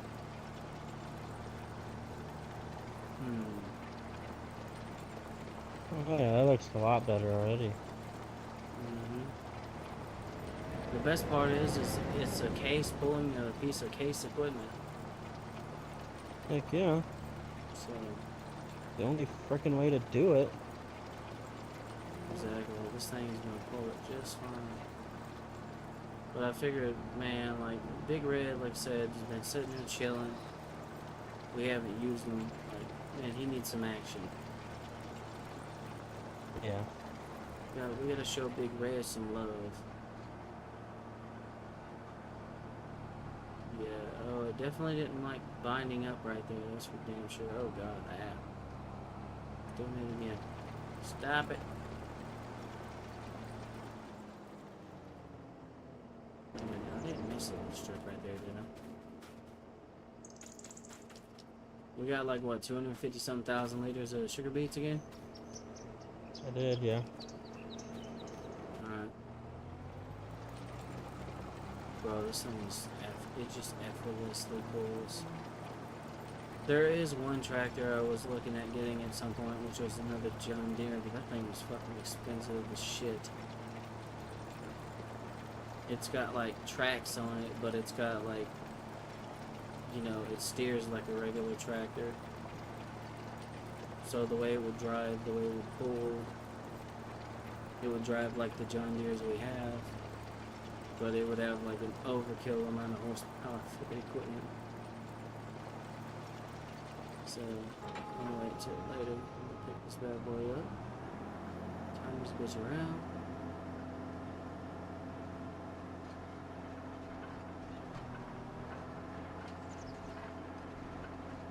I mean, if you want, you go on the other end with the, grab one of the other ones or whatever. Or, I think I've given you farm manager. So, if you want, you can go onto the, I'll give you permission to go in the store and grab one of these speed tillers and another red tractor like this. Okay.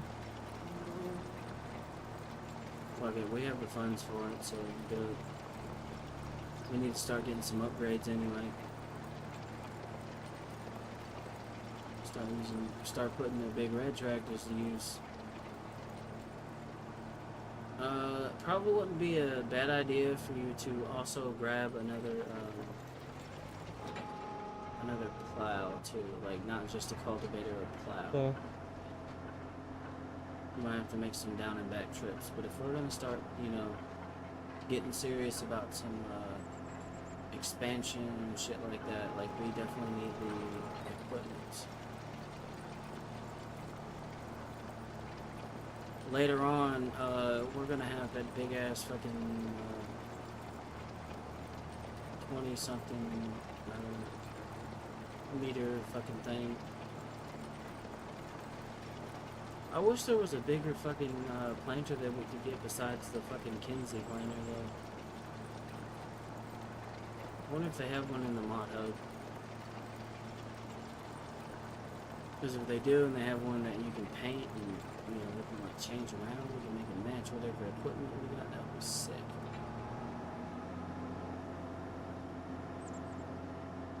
Yeah, the main thing I love about these, Is this the speed tiller 4650? No, 650. hold on, God damn, I'm losing my fucking mind. 465? 475. 475? Hold on.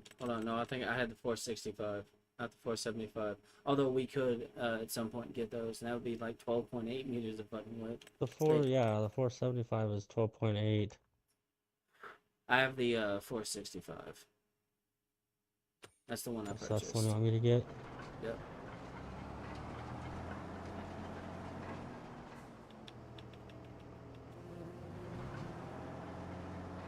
Yep, yeah, and put that big red beast to use. It seems to be happy and, damn, stop, you fucking bastard. I hit the wrong button.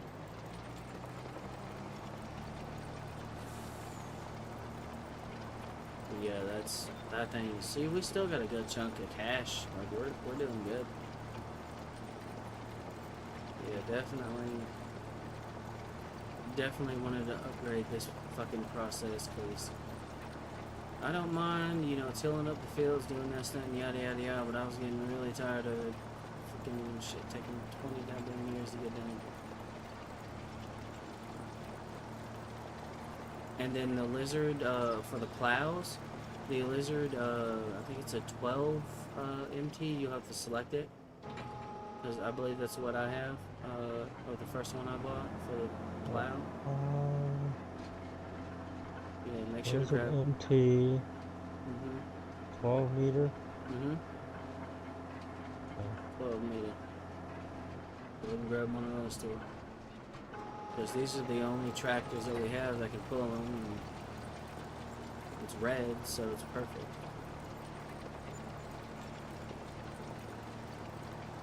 And for now, just grab the cultivator and bang that mofo. And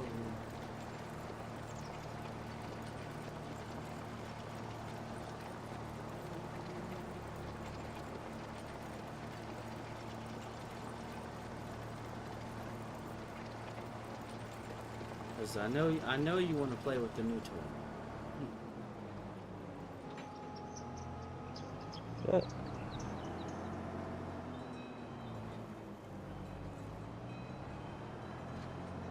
I keep calling it a cultivator. It's a disc. I mean, it does the same fucking thing.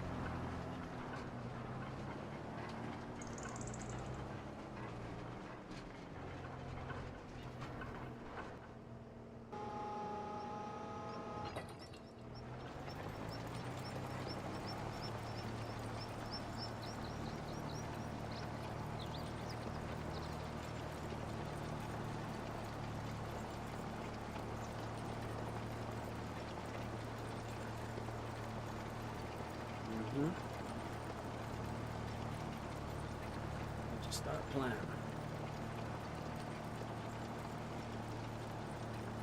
I think I bought the right fucking tractor. Looks like you did.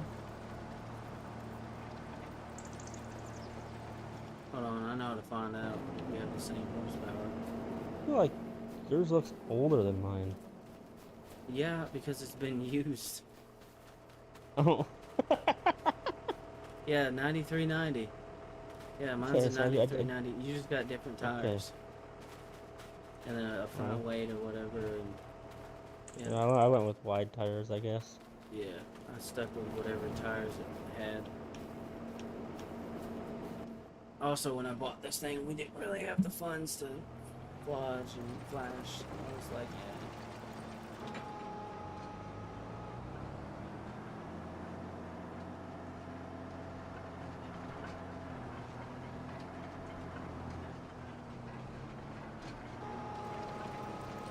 Yeah, when you put that bitch in 10th, it just eats, bro. Yeah. 10th, what do you mean? 10th gear? I have 3 sets of 4. Hmm? Yeah, What the fuck? come check it out. Hold up, broski. What the hell? Let's check all yours. Something ain't like the other here. Yeah, yours has 11 gears. Yeah, mine has power shift and yours is manual. I think. Look like. Huh. I might go swap. Actually, I kind of like that gear set a lot better though. Yeah. At least for this, because I found it's been a lot more useful on the smaller tractors. Instead of having fucking 40 million gears to fucking go through. Yeah, you just have 4 gears and then this same thing as going through like A, B, C, D, but if you go through 1 through 3. Yeah, I'm gonna go park this. I think I'm gonna go probably slap that in mine. I'm gonna figure out what yours has in terms of transmission and power, and that's probably what I'm gonna put in mine. Okay, is that fucking 12 forward gear bullshit, man? I mean, this thing's pulling us 11 mile an hour, 3rd gear forward. It don't give a shit. I know. It's got like 600 something horsepower, dude. Alright, Oh, yeah. I'm getting this thing over here because I'll let you finish that up. I'm gonna go do some work to Big Red. The OG Big Red.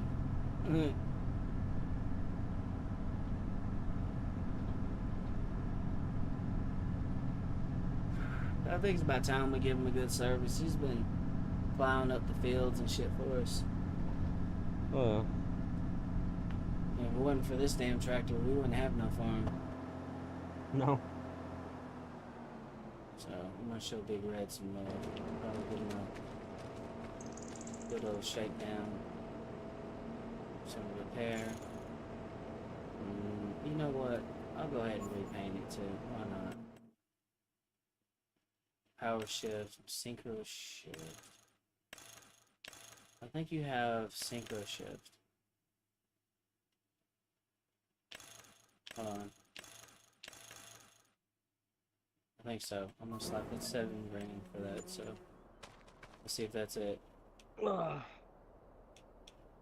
Yep, that's it. Yeah. Hell yeah, dude.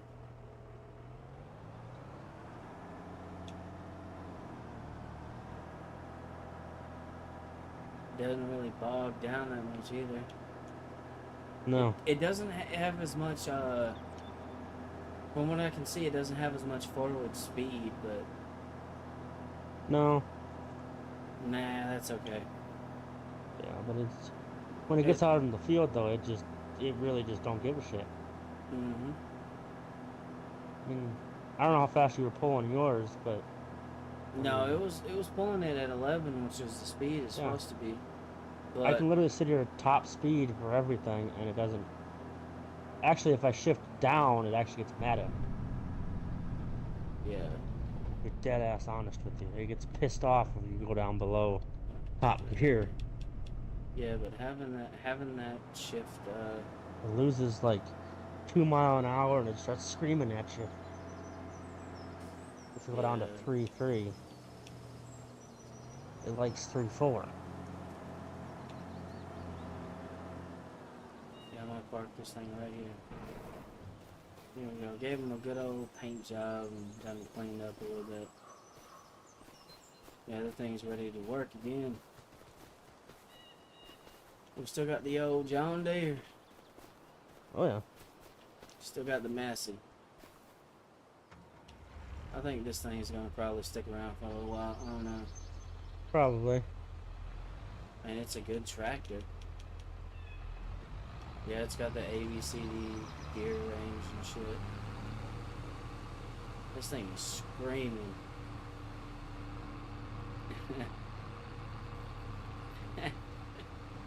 This little tractor is something else, man.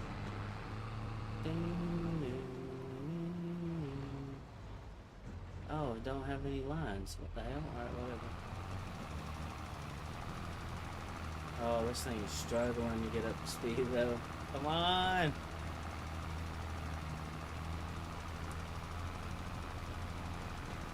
Come on! Give it to me! There we go. Oh yeah, we're getting some speed now. Yeah. There we go. My friend, my buddy old pal, you missed a spot in the field. It is what now? You missed a spot in the field. Where at? Back corner. Towards the shop. I'm on it. There's a little strip right here too. Good lord.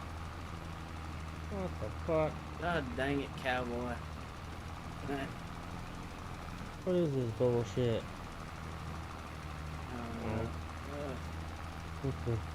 Yeah, it's okay. It can easily be fixed. It's not that big of a deal. Yeah. Yes. Oh, fuck me running backwards. Yeah. Don't shoot my new tractor with your fucking fertilizer that eats my paint. Yeah. God damn it, this is my nice tractor. Be You know, nice. I was gonna say what I was gonna say, but then I realized how out of pocket it sounded, and I decided not to. You know what? Fuck it, I'm gonna say it. Get cummed on, dude. Wow. What a real asshole.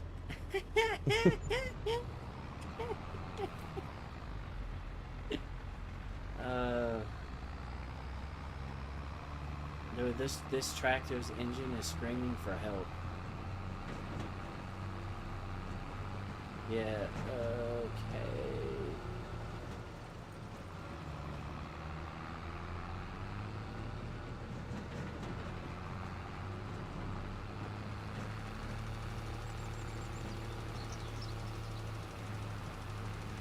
Just a little strip in here when he's done. Come on, Nasty, you can do it. Another strip? No, was, good. I was just going over that and making sure it was 100%. That's all. Come on, Massey. Come on, little engine that could. Dude, we are asking way too much of this poor tractor. Oh yeah.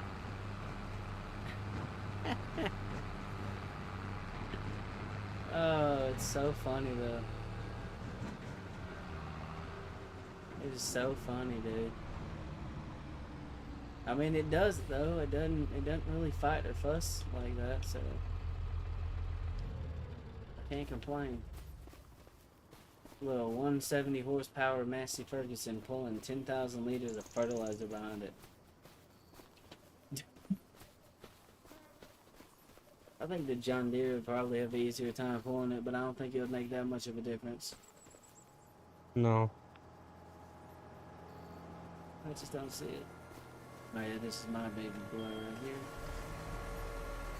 Alright, let's go on, get moving.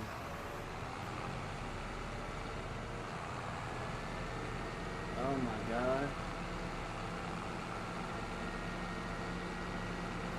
Oh wait, no, that's yeah, that's your opponent right there. Oh shiznit. Okay, we're good.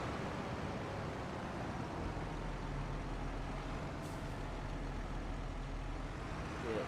Don't forget to go pick up your plow. Yep. It's still at the store.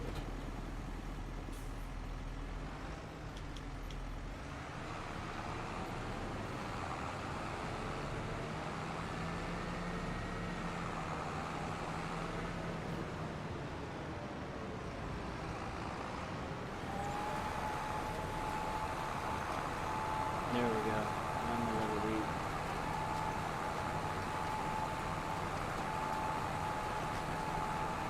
Third gear and the D gear set, it does just fine. Oh. Man, we've had these little tractors for a long time.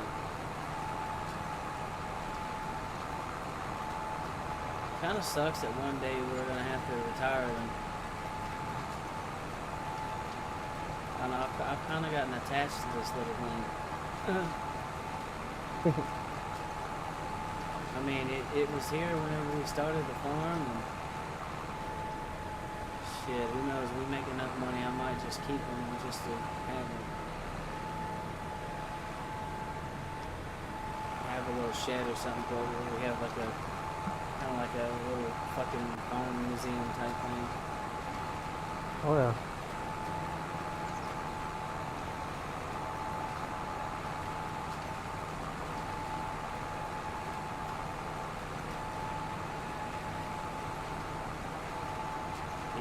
These little tractors though, they haven't really given us a whole lot of fighting, fussing. I mean, when we had the two-wheel drive version, we kind of had a lot of trouble with them. But the four-wheel drive, Yeah. it just hooks and books. Oh. And honestly, with both of us out here planting this field, it's not really that difficult to maintain the farm.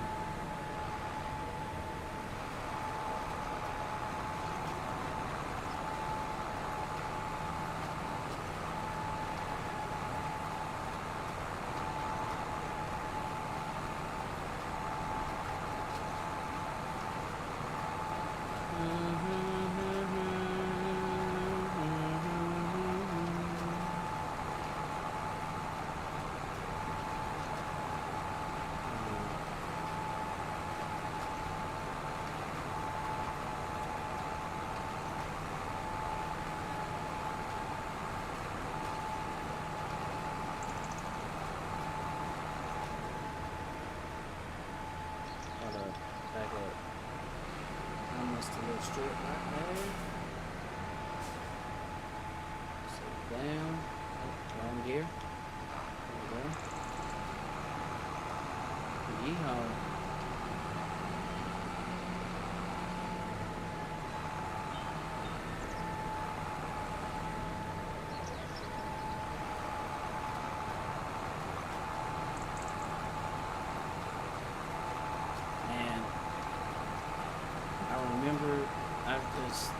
I remember the trying to use that 205 one with the, what was it, we was pulling the disc or whatever with it. Fucking just spinning tires. Yep. It's crazy to think that that back tire with all those knobs on it was just spinning. Oh.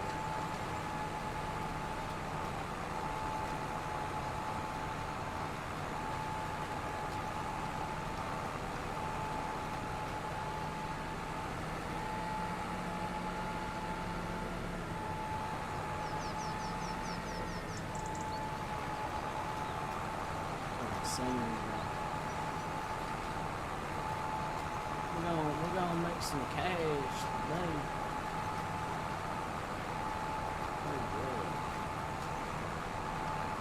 Even this does still kind of, it looks like it's kind of spinning a little bit, but it's not enough to slow it down.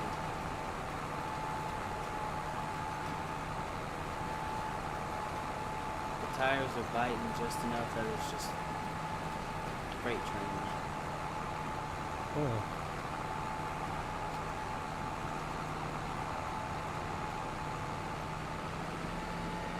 Yeehaw! America, fuck yeah!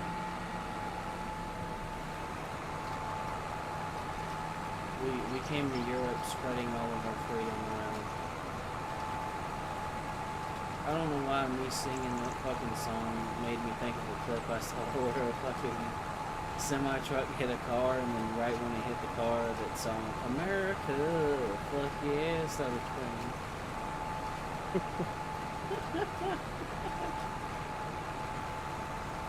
Audience, you don't have to tell me, I know there's something wrong with me. That is fucked up, man.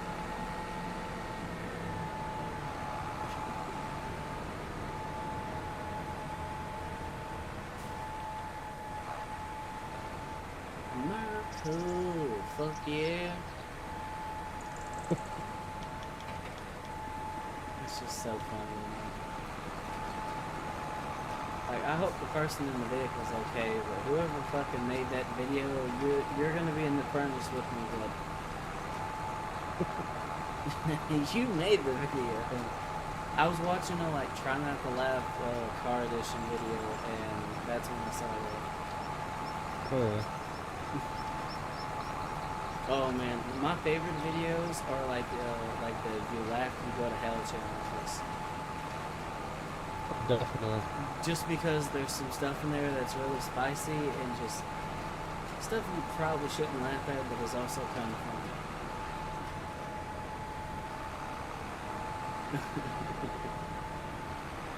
So there's the one guy I was watching on YouTube that was watching was like, "You laugh, you go to hell" challenge, and then he went, and he was like, what do you say? He said, "Well, whoever made this video going to hell, I bet they was cracking up sitting there editing this shit." Oh man, they had one clip in there where an old guy was like, I guess he leaned back too far in his wheelchair, and then it just tilted. He was like,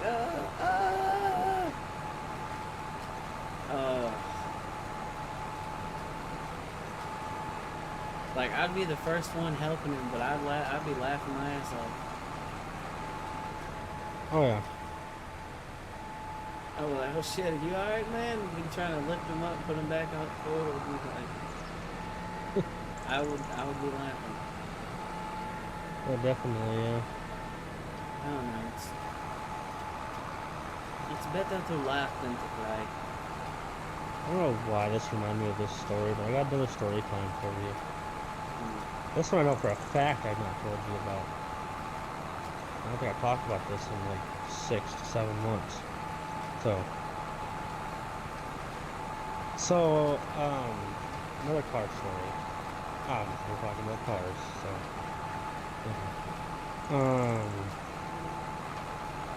I want to say 6 years ago? 6 or 7, something like that. I think. Yeah. My car You know what? I gotta fucking start with a different story because otherwise I give away the other story. God damn. Um, okay, so me, my wife's ex-boyfriend, right? Back when we were still friends. Told you that whole story, don't need to tell you again. Mm-hmm. And some other dumb motherfucker. Oh, okay. They're both looking at phone. Um, so I go. Okay, where was I going with this? We were up basically fishing, essentially. And I had, guess what? A Nissan Sentra. Talked about Mm-hmm. this earlier. Um, it was relatively nice, but before I even had license plates on it, I hit something and cracked the front bumper, but, you know, shit happens. I don't know what the fuck it even was. I think it was a fucking raccoon or some shit. I don't even remember. But, we were up there fucking around, right? And I can talk about this now because the case is closed and all of that shit, and nobody's gonna come after me anymore, so we're fine now. But I was leaving after doing some stupid shit, and this, okay, I gotta put into context here. There's a pull off where this fishing is. It's like a boat dock, Mm-hmm. and then it's got like a parking area that's kind of like, I'm gonna say about 6 inches to a foot lower than the main gravel road that runs right next to it. It's kind of got a curved down driveway. It goes down into it, kind of. It's like slants down and stuff. And so I took off and I decided to go back. Mm-hmm. So instead of, you know, doing what a responsible person would do and like stop, turn your car around, and drive back the like 200 feet back to where I came from, like a normal responsible driver would do, I decide I'm just gonna put this son of a bitch in reverse and go backwards as fast as I possibly fucking can, apparently. 'Cause I thought I was the world's best backwards driver, like Tow Mater, apparently. Um, yeah.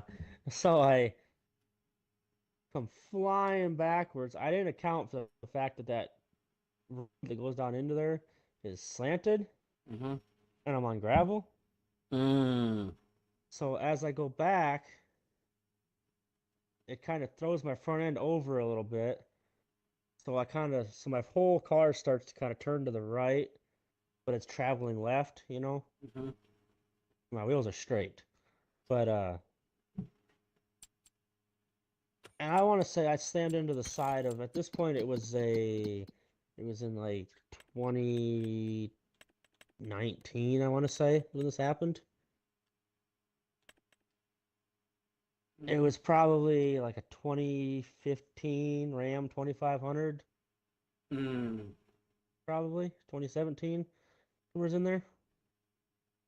Relatively brand fucking new, basically. It was like spotless. It was like a dream truck. Mm-hmm. I slammed into the passenger door at about 40 mph backwards. Oh. 20 mph backwards. Fucking ripped my rear bumper off my fucking car, smashed my trunk in, so it wouldn't fucking open very well. And instead of doing the responsible thing and like waiting for him to come back or calling a cop to do an accident report or things like that, I just, as quick as I can, grab my bumper, make sure I got my license plates and everything, throw the shit in the back seat and take the fuck off. Oh my god. As fast as I fucking can. Essentially hit and run, basically. Oh my god. Yeah, on a brand new truck, pretty much. But I did. I went the fuck home, parked my car in the shed for like 2 weeks, where nobody could see it, and tell anybody about it except for the two that were there. One of them was Mm. a little snitch, but luckily we talked him out of it because he said kick his ass if he said anything. So he didn't say anything. But anyways, so then obviously now I have a new fucking problem. I can't get my fucking trunk open, and I had about probably $500 worth of fishing shit in the trunk. I got to get to it. So I'm trying to figure out what the fuck I'm gonna do here. I'm prying out with a crowbar on the bottom, trying to pry the trunk up. That ain't working. Mm-hmm. And I go, well, okay, it's catching up here, kind of up a little ways, like towards the back of the trunk, as opposed to the like where the latch is and everything. Mm-hmm. So not even fucking thinking about it, put my crowbar up there, and I bet you can guess where I put it at. Mm. And I push down, and bang, entire rear window shatters Oh. because I had it on the rear window. Oh my God. Didn't realize it, but I just punched my rear window out of my car with a crowbar, with just putting pressure on it in one spot, trying to pry this trunk up a little bit. So I shattered that, so that got parked, because obviously you can't drive a car without a rear window, Mm-hmm. So that got parked in the shed with a tarp on it till I could afford to fix the rear window. I think we did, which I think we did end up doing. Yeah, we did. No, no, I didn't. I ended up putting plastic over it and duct taping it so I could drive it again. Because I couldn't afford to put a rear window in it. It was gonna be like eight, $900 to get a window put in. So I said Mm. I can't afford that, so I didn't do that. But anyways, so that was parked for a good couple months. Well then, I needed a car. Well, at this point, Mom had just bought her car, the Explorer, not the Explorer, the Edge. So she had a Chrysler Town and Country, a minivan, basically. I said, "Fuck it, we're gonna drive that fucking thing around and shit." Mm-hmm. And I drove the fucking shit out of this fucking van. Like, I didn't like it, but I put it some places where I probably shouldn't have. I flexed the van on a fucking rock because I wanted to see how flexible it was. Surprisingly flexible for a mom van. Tell you that right now. It was a good like foot and a half rock, and it just sat up there, and all the wheels were on the ground. That was pretty cool. But I think I probably just like twisted the entire body, if you ask me. But you know, it is what it is. Um, whatever. Well then, me and one of my friends, he got in a motorcycle accident, or so he claims as a kid. But he's missing like half his fucking brain, I swear to God. Mm. I mean, he has a scar on his head, so he's definitely had something with his brain done, for sure. Damn. Because it's very obviously like what they would do if they were opening up your skull to work on your brain or something, basically. But he says the motorcycle accident. I don't know because he's a habitual liar, so I don't know. But so I'm not really friends with him anymore because he pissed me off. Mm. Um, well, finally, I was gonna take him home at the end of the day, probably about 2:30 in the afternoon, probably, and it Mm-hmm. was like 96 degrees outside or something. Mm-hmm. He convinces me to let him drive the van Ah. to the end of the gravel road. The straight line. I'm like, okay, that's fine, knowing damn well he's never drove it before. Whatever. He did great. He drove it down there. He stopped and everything. He did good. I was like, okay, but get the fuck out. And he says, can I drive a little bit farther? And I'm like, I don't know. Then he peer pressures me like a son of a bitch, and he goes, come on, I can do it. And I'm like, okay, fine. It's a little bit farther. Let's go straight. There's another gravel road right in front of us here. Go straight across the blacktop onto that gravel road that'll lead us to town. Go on that. So he gets on that and he starts getting on the gas or whatever, like he's kind of supposed to. But he's going a little fast, but I don't give a shit, 'cause I ain't watching the speedometer, so I don't really notice that much. I start telling him, okay, you need to start slowing down. You need to put the brakes on. He goes, okay, we're not slowing down. The fuck? Put the brakes on. It's like, I am. Like, no, the fuck, you're not. Like, we're not slowing down. And there's a 90-degree corner right the fuck in front of us. And I'm like, dude, hit the fucking brakes. Like I am. See, and he fucking stomps from the fucking floor, and the fucking RPMs fucking skyrocket. And I go, that's the accelerator, you dumbass. Hit the other one. By that time, I look up and I go, oh shit. There's no way in hell we're stopping in like 10 feet on a gravel road at 60 mile an hour. There's no way in hell. Damn. So I swear to God, I told him to turn fucking straight. But apparently he heard turn right with the curve. So he turns the fucking wheel to the fucking right, but he's on the brakes at this point. What does a car do when it's fucking cranked and the brakes are locked up? Slide. Not a, yeah, it doesn't do a fucking thing. It doesn't turn. Last fucking second, I'm like, oh, okay, we're skidding forward, we're skidding straight. This is gonna hurt like a bitch, but we're gonna be okay. I want to say 2 foot from the edge of the road on this corner. Let off the brakes. We're still traveling relatively fast in the same direction we were going, but now all of a sudden the van turns. It doesn't stop going the direction it was going, but now it's sideways, as opposed to nose first. Hmm. All I remember is looking to my left, looking at him, looking past him at the fucking window next to him, and going, hang on. That's all I said to him. Hang the fuck on. This is gonna hurt. And then the next thing I remember after I opened my eyes was trying to figure out what the fuck was going on. What the hell am I looking at? And then realizing, damn, this seatbelt's tight. What the fuck? And then realizing to myself, oh shit. We're upside down. Whoa. God damn it. The van is on its roof. Oh shit. This ain't good.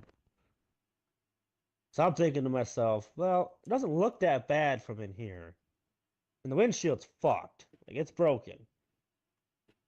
But I think we can probably get out, walk home, grab a truck, flip it back on its wheels, and drive it home. That's what I'm thinking. So now, I have to get myself out of my fucking seatbelt. I do that. He's freaking the fuck out. He doesn't know what the fuck to do. Actually, the first thing I did was turn the engine off. Because the key was still on, and we were upside down. And I'm like, I don't want this thing to be completely fucking destroyed. Maybe I can still use this thing for something. I thought it was like a derby car or something like that, because vans do pretty good at that sometimes. So I turn the key off, I get myself out of my seatbelt. I'm like, come on, let's go. And he goes, I can't get out of my seatbelt. What the fuck do you mean you can't get out of your fucking seatbelt? Keep in mind, this dude's like 6'5", 6'4", like 325 pounds. Mm-hmm. The dude's heavy as shit and he's huge as hell.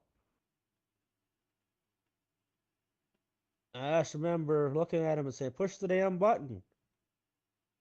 Knowing that, it's really hard to push the fucking button, but he should be able to do it because I just did it. He couldn't do it. Basically, what I had to do was I basically had to, like, in a way, like, shoulder check him almost, but not, like, completely shoulder check him. Like, put my shoulder into him and try to push a little bit of pressure off the latch. Use both my thumbs and just push with everything I got onto that fucking latch. I pop his seatbelt loose and he hits the fucking ground like a fucking rock. Mm. I said, okay, now you're out of your fucking seatbelt. Let's get the fuck out of here. Something is smoking. We gotta get the fuck out of here. Like, come to find out, it's just basically it was just oil on the headers because it was leaking out of the overflow and shit, but or something. I don't know exactly, but I thought for sure we were on fire or something. I didn't fucking know. I didn't know how far we just rolled. I didn't know shit. But I'm like, well, we gotta get the fuck out of here because that's obviously what you need to do when you get after you roll over and there's smoke. Get the fuck out. At this point, I'm thinking, like I just explained, we can go home, get a truck, roll it back over. and then just kind of in a way drive it home, basically. More likely pull it home, but you know.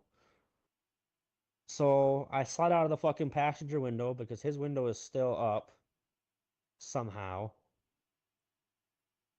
But mine broke or was down. I don't remember. Like mine was down. So we went out of that, crawled out. I finally looked around and realized where the fuck we were at, and I went, oh. So we didn't really roll. We just like, in a way, like did like a just from the wheels to the roof, just once, like a half roll, Mm-hmm. essentially. So well, it's better than it could have been. So at those speeds, we could have dug in and just kept rolling them several times, Oh yeah. but we didn't. So we were lucky for that. And nobody was really seriously hurt. I had some glass in my hands and my leg. I think, yeah. Some glass got through my jean a little bit and like poked me in the leg. It wasn't bad. Looked bad, but it wasn't. And then we proceeded to, once I got out, I turned around, looked at the van, and I went, oh shit. That ain't gonna get flipped over and just roll back home. Because when I tell you that what was it? Was it the passenger wheel? No. Yeah.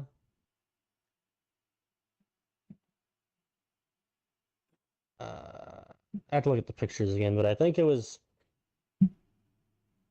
the driver's wheel, is what it was. Driver's side front wheel was quite literally laying on top of the bottom of the car.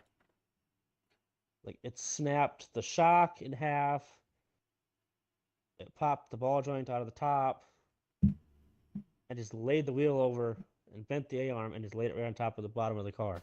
I was like, I can't do anything about this. I I need a tow truck to deal with this shit. But still, at this point, I'm sitting here going, well, I want to call mom. This kid's gonna have a seizure pretty fucking soon, I swear to God. When he gets too hot, he starts having seizures and shit. Like it's bad. And keep in mind, I said it was like 96 fucking degrees out there and extremely fucking sunny. And we have no trees around us anywheres.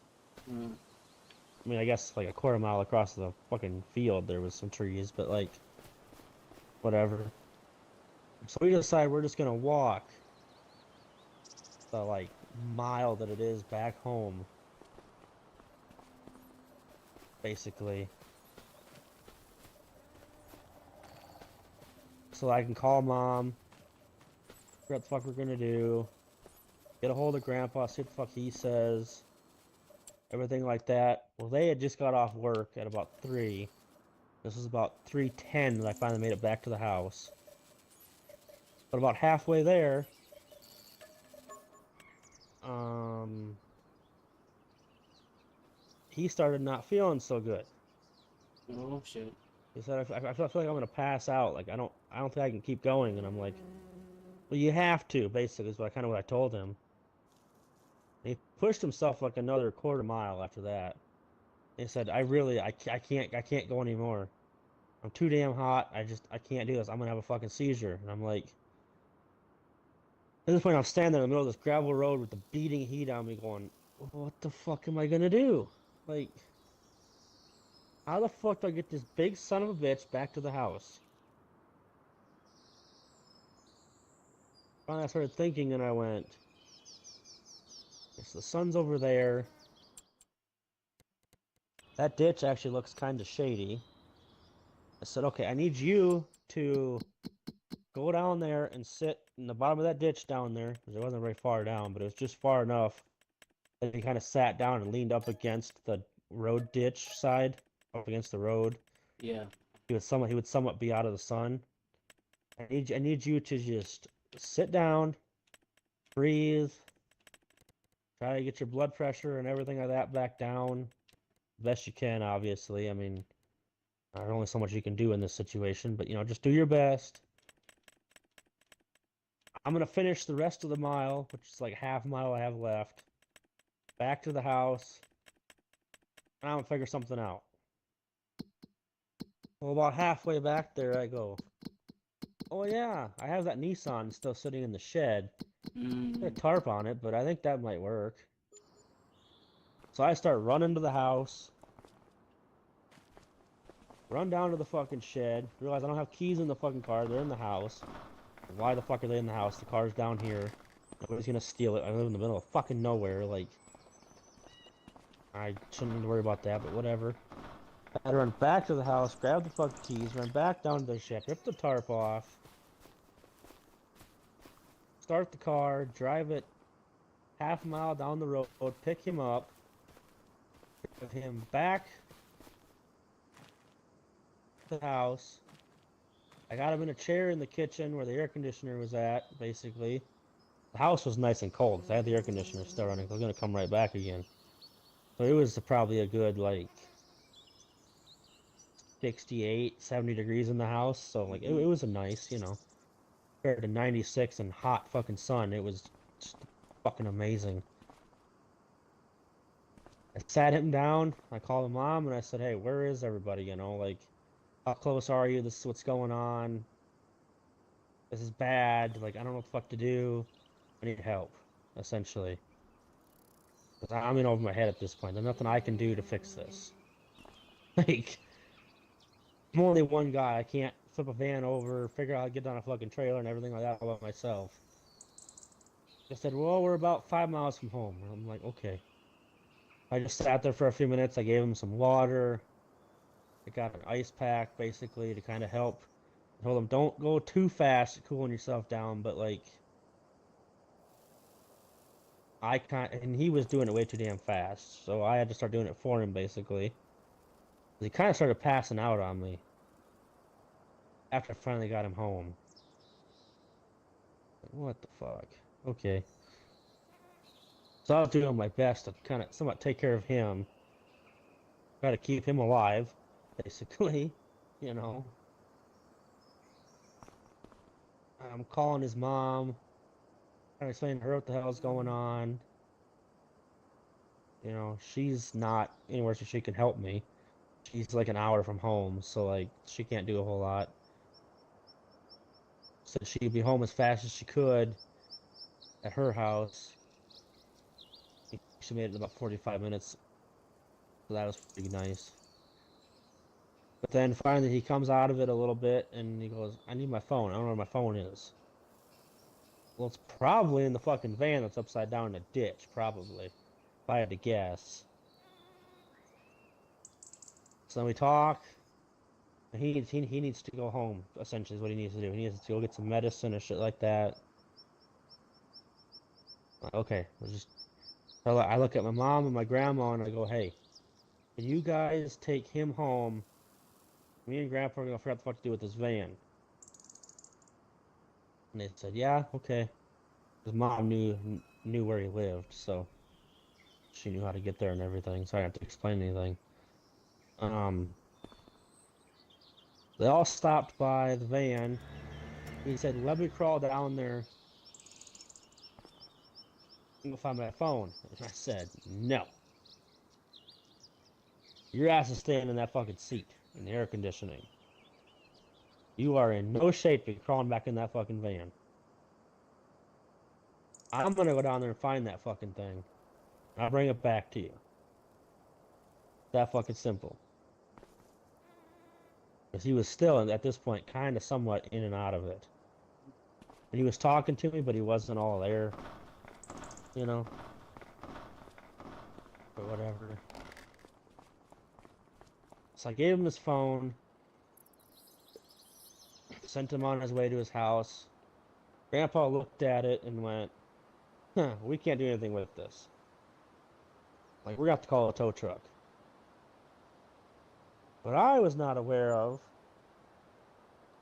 is that apparently when you call a tow truck for an accident like this, they automatically call the sheriff. I was not aware of that. At this point, I'm so worried about protecting him because I'm a good friend, you know. The sheriff pulls up, the tow truck shows up, the tow truck gets it flipped over and hauls it back to our house for us. I'm talking to the cops, and all of a sudden there's an ambulance there, and I'm like, I didn't ask for an ambulance, and they said, well, whenever there's a rollover, we have to send an ambulance up. I guess, okay, whatever. $100 out of my fucking pocket for no fucking reason, just to come out there and say you're fine. It's easily get fucking money, apparently. Um, you know. Talking to the cop, and at this point I have a decision to make. Because basically, if I tell them that he did it,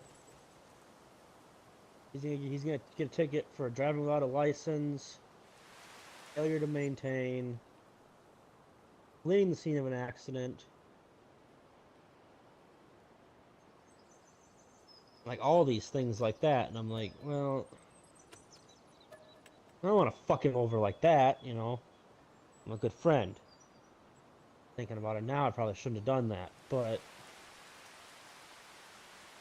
you know, you'll get the vibe off a lot of my stories that I'm too good of a guy, I'm too nice. So I took complete blame for the whole accident. He was never there, essentially. Yeah. And so they gave me a ticket for failure to maintain is all I got. Because obviously I had a driver's license. They didn't know I left. Nothing like that. So and I was okay, whatever, I'll take the ticket, pay it, it'll be fine. That's what I was thinking. What I failed to realize was that I had just got my license. Like maybe 6 months before that, maybe. And in the state of Iowa, for the first 2 years, you are on a probationary license. Mm. And apparently, what that means is, let's see here.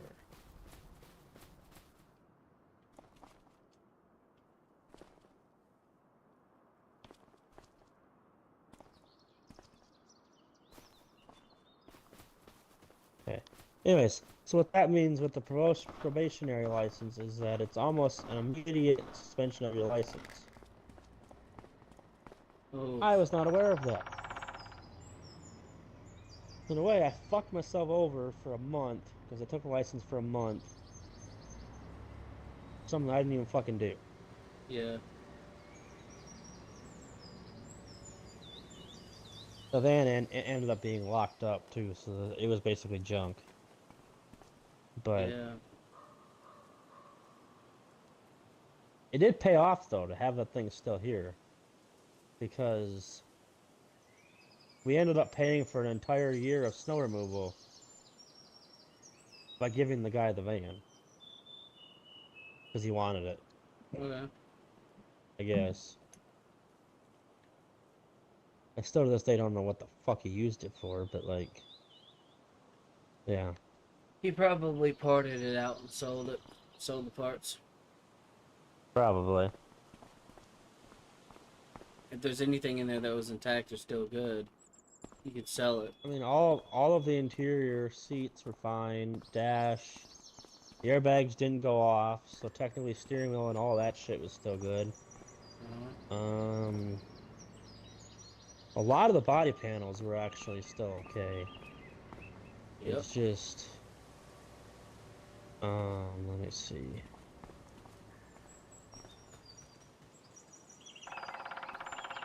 And after looking at the van a little bit more, I realized that my driver's door landed on a rock.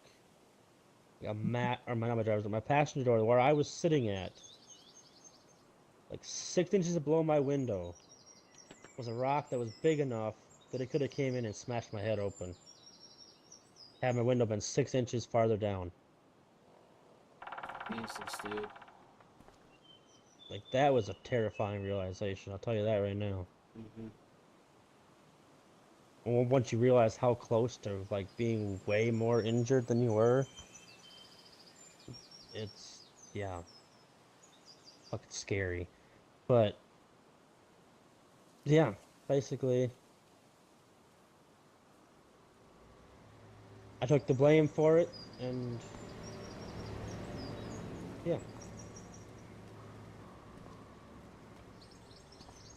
probably shouldn't have done that, but I did because I'm a good friend, Yeah. and yeah. Well, it is what it is, man.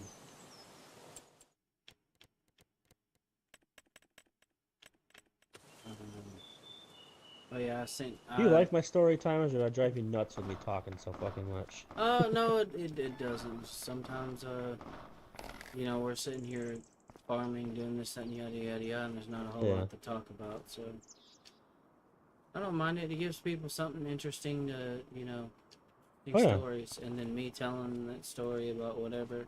That one Yeah, was I fucking got fucking spicy. stories for days. Like, I oh don't, my I don't have god. that many, stories of stuff like Man, that my happening, life, but for me being only 23 years old, I could write a fucking like top selling book on what not to do as a teenager slash young adult. Like, oh my yeah, god, let your friend drive your that's fucking terrible. van, like. Yeah, Especially if you know he's never driven before. yeah, that was definitely one of my more stupid moments, but And then also making sure your friend has a little self-control so he knows not to be retarded. yeah, yeah, I probably should have went over, like, how the fuck to stop this big bitch, right? You're Before we even supposed left the fucking farm. See, one thing I always know is like when I'm driving a vehicle, I keep one foot at least resting on the brake pedal because the weight of your foot resting on the fucking brake pedal is not going to press it down.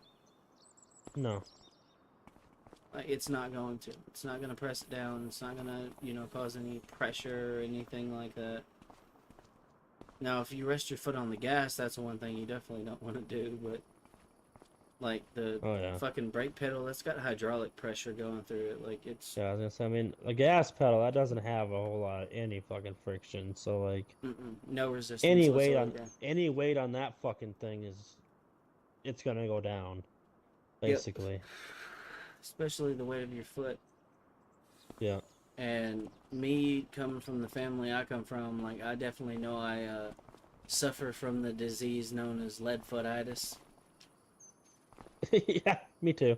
I have a lead foot. Like anytime I've ever driven a vehicle, like even when I'm trying to drive like slow, I've driven I've gone a lot faster than I thought I was going. One time there was this point in time where I was driving a Pontiac Grand Am. It was like a '99 model, and driving through this little small town we live in. I didn't crash. I was driving relatively slow, but I was going about 30 miles an hour.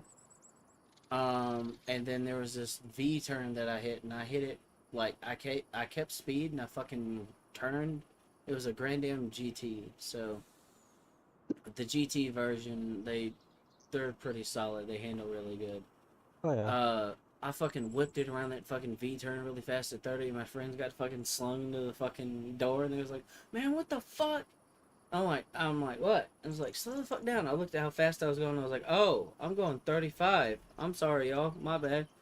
So I started paying more attention to the speedometer. They're like, speed limit through here is like 20. I didn't even realize I was speeding. Like, I was just cruising along, and I wasn't hitting anyone. And I handled the Yeah. car. I handled the car pretty good. Like, Oh yeah. and after that, I kept the speed around like 20, 15, somewhere around there. I was just kind of cruising around.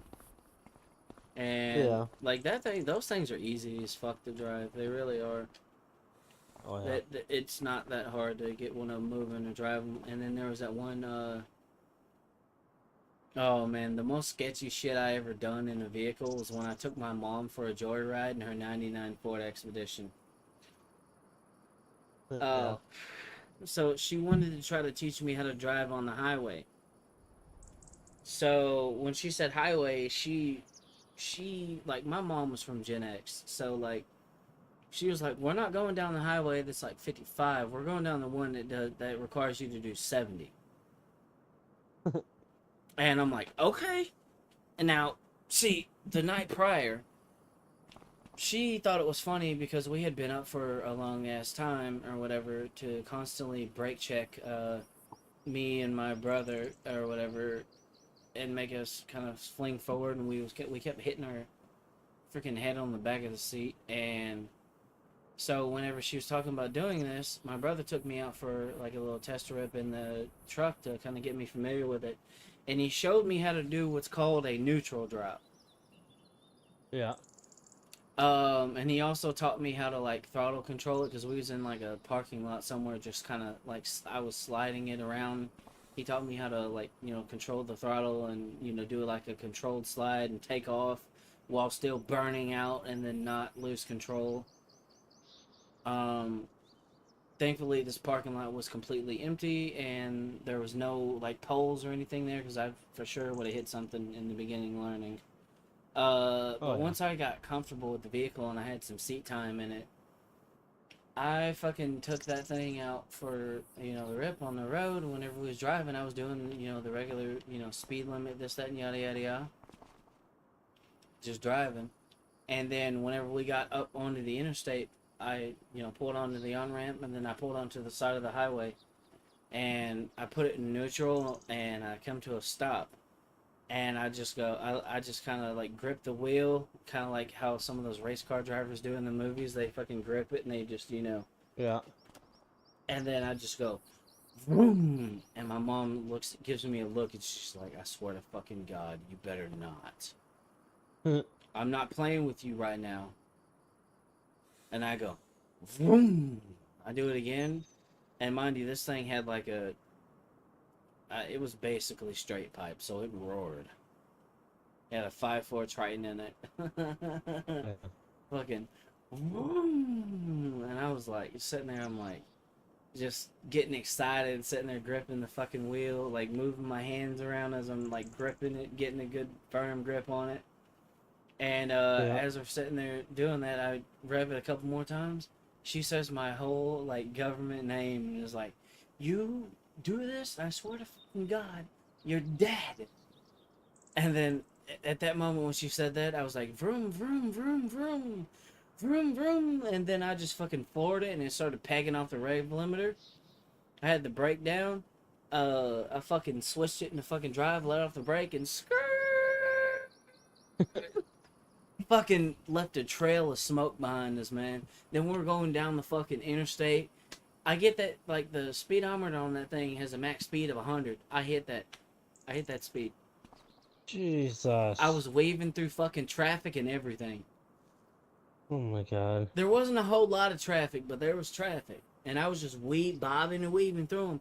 And the whole time my mom's sitting in the fucking passenger seat with her seatbelt on, panicking, like, she's just sitting there doing whatever. And then, like, it was hard for me to, like, drive because me being the little shit that I was at the time, I was sitting here dying laughing the whole time. The more she would freak out, the harder I would laugh. I'm sitting here laughing like a madman, tears forming in my eyes. My eyes are watering. I'm sitting here going 100 miles an hour in a big ass SUV, weaving through traffic, and I'm just sitting there, like she's holding on every time I fucking like get near a vehicle. Or like there was one time where I kind of like threaded a needle. Yeah. Basically the vehicles were kind of close together, and I went through like a really narrow gap, at least for the size vehicle I was using. And one of the vehicles that I, kind of pulled in front of and weaved in front of was a fucking semi. Oof. Like, I was doing some fucking Final Destination type shit. Oh yeah. Or like some fucking Fast and Furious type shit, man. Oh And like when that God. happened, she was just sitting there like, oh fuck, we're gonna die. Oh, looking back on that now. Oh, That was funny. And then when we pulled off, we got to pull onto the on ramp or the off ramp on the highway to pull because it was a 2 mile stretch we was going down. On the highway because she wanted me to go from the small town we lived in to another one that had a gas station up the road and pull into the fuel stop. But it's like once we pulled onto the off ramp on the highway, I fucking pulled the fucking e brake. I got a little sideways and then fucking I did like a like the neutral thing again to kind of make it like kick out. And dude, like that thing was sideways. It was burning rubber. We pulled onto the fucking highway, going into town, which the speed limit was 55. From that point forward, I was driving at normal highway speed, like 55 miles an hour. I kind of calmed down after that because I realized we was going into town. There was a bunch of like little dirt roads. There was activity in the fields. There was a little bit of dust coming over the road, so I kind of slowed down and took it easy from that point forward. No sooner did we get into the gas station and I pulled into the parking lot and parked.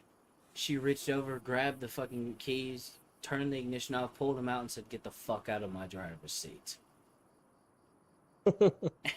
Just, oh, she was so mad. She didn't hit me, but oh, I know she was mad, bro. Like, Was definitely fucking thinking about it. oh, she wanted to. But Oh, like yeah. after the fact, she had like she laughed about it after the fact, but she never let me drive another one of her cars again. I can't blame her. I No, can't I blame her. mean, I took her for a joyride in a fucking SUV, and I could have easily tipped that fucker and got us in a bad spot. I'm surprised I didn't. But like, yeah, I can't blame her. I mean, you gotta think about it. I'm 14 years old at the time. Your 14-year-old kid is driving like a fucking bat out of hell in your truck or SUV, and you don't know if he knows what the fuck he's doing or not. yeah. I mean, yeah, I didn't wreck, but at any moment, like that could have went from good, bad to worse. Yeah, I mean, no matter how good of a driver you are in a certain situation, it could still happen. The main thing she was telling me about later when we talked about it was like she could tell that whenever I was doing what I was doing, that I had some seat time, and Zach kind of took me out and showed me a couple of tricks, so that I wouldn't kill myself in that scenario or get anyone else hurt. But the main thing that was worrying her was like she was like, I knew what the fuck you was gonna do. Like when you was doing what you was doing and the way you was driving, I knew it was gonna happen. But you can't always predict what the other person driving is gonna do. Yep. And if they would have like merged or something like that, or tried to merge or sped up, we would have got hit and then we would have been tumbling. Yep. Especially if one of those semis hit. And that's not. I'll be honest. That didn't cross my mind at the time. I mean, I'm 14. Like, I think I'm No. fucking invincible. Like, Yeah. like I haven't really lived a whole lot of that time, and gotten hurt in certain situations that made me realize, yeah, I could fucking die. Death Yep. is not something that really was a thought in my mind. It was just fucking. Oh, the song on the radio that was playing at the time. What was that song? Danger Zone. My brother hooked up the fucking thing and started playing Danger Zone right whenever I was driving like that. So that song from Top Gun was playing just.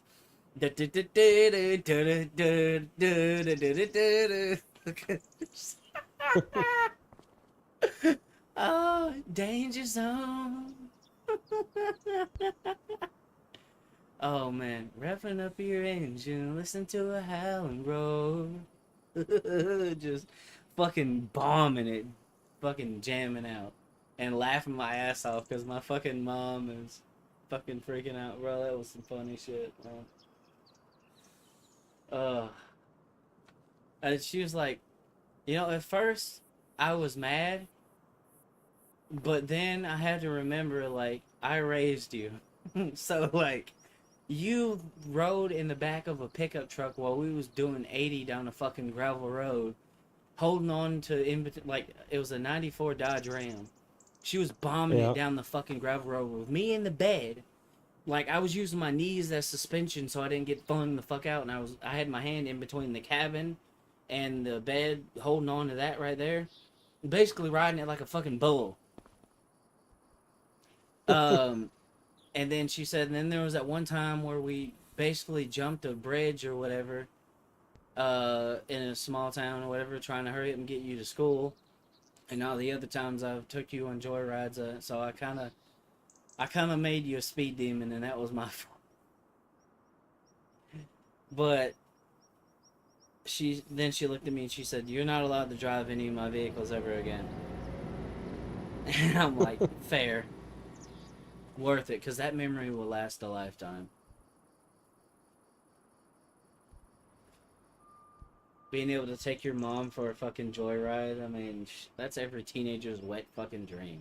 Let's be honest. If you're a gearhead and you like driving fast, it's every, like, that is a dream right there. You want to get your mom in a fucking car and then bah, bah. Like, come on, tell me that has never crossed your mind. Just, man.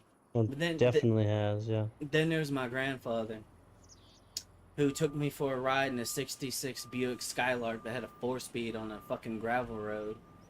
I think my grandpa low-key was running moonshine back in the day, because this car was set up to fucking, like, basically, it, like, at 60 miles an hour, he fucking floored it on gravel, and it hooked and bucked. It didn't spin. So this thing was definitely set up for driving on, like, gravel or dirt. It did have some kind of, like, some tires that were kind of, like, designed for it. I just remember getting up to, like, 120 on a gravel road, like a long straight, and then him letting off and slowing down. And he had just enough time to, like, slow down, let off the gas, and stop, and come to a complete stop where the road teed off, a gravel road. And, like, that experience as a kid, and then all the times my mom would fucking speed and rip around and do crazy shit. That's always been something that's been a part of my life since I was little. I've always loved the idea of getting in the wheel, or getting behind the wheel, and then just fucking zoom. But it is dangerous. Like, at the time, like, I didn't really consider how dangerous that was. I mean, I did. My brother, he was, like, in his 20s at the time, or maybe, I think he was, like, in his teens, about to be 20, and he had done some shit like that before, and that's why he took me out, and then I told my mom, it was like, me and Zach kind of plotted this or whatever, because you said you was going to let me drive or take it for a test drive after you decided it was funny to brake check us on the way back home. So, we're even. Huh? Oh, man. That was funny as fuck, dude. Oh, yeah. Like, we straight up fucking... We got her for that. She didn't decide she wanted to brake check us anymore, that's for sure. Oh, no. Yeah, we gotta get this shit cultivated. I'm tripping. And then we What gotta the remember... fuck? Yeah, I don't know what the fuck happened right there, bro, but that was on you. Just cowboy doing cowboy stuff. I didn't put it like that. I don't know, maybe you was going fast and you let up and then fucking bug. Like, and then you dropped it real quick while you were still moving and probably fucking tilted. I don't know what the hell happened. I stopped and dropped it by the tree. I don't know. It just straight up fucked me and tipped over. It said, you know what, bro? Fuck you, man. It really fucking did though. It said, fuck you, motherfucker. Alright, I'm gonna go over here. I'm gonna go over here to this end this time. Yeah, I'm gonna start on this end. Alright, we'll go ahead and do this shit. Take you for a ride in my big red tractor. You know it's actually a sexual song. Oh yeah, I know it is. Obviously.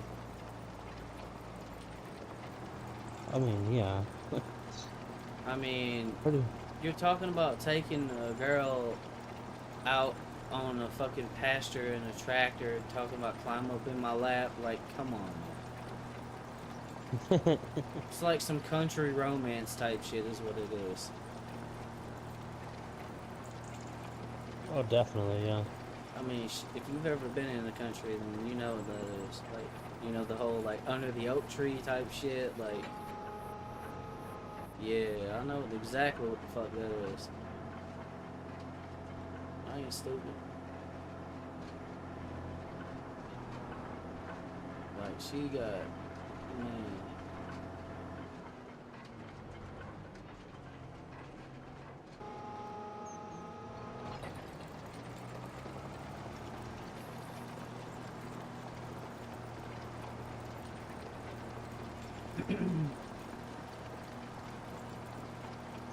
But I mean, shit, I'm not gonna lie. If a girl was down with that kind of date, I definitely wouldn't mind. Shit, fucking drive a tractor out in the fucking field somewhere, fucking bang in the front seat. Hell yeah. That sounds like fun to me. Oh, yeah.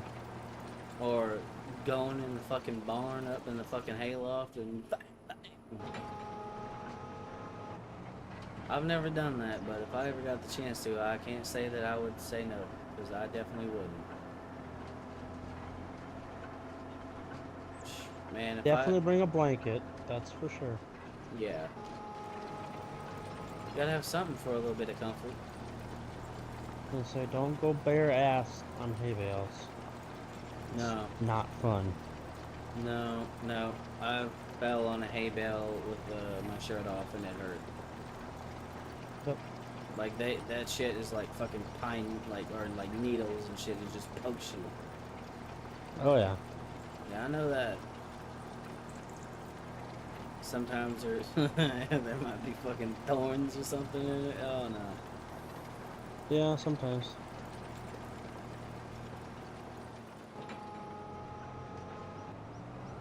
Yeehaw, man.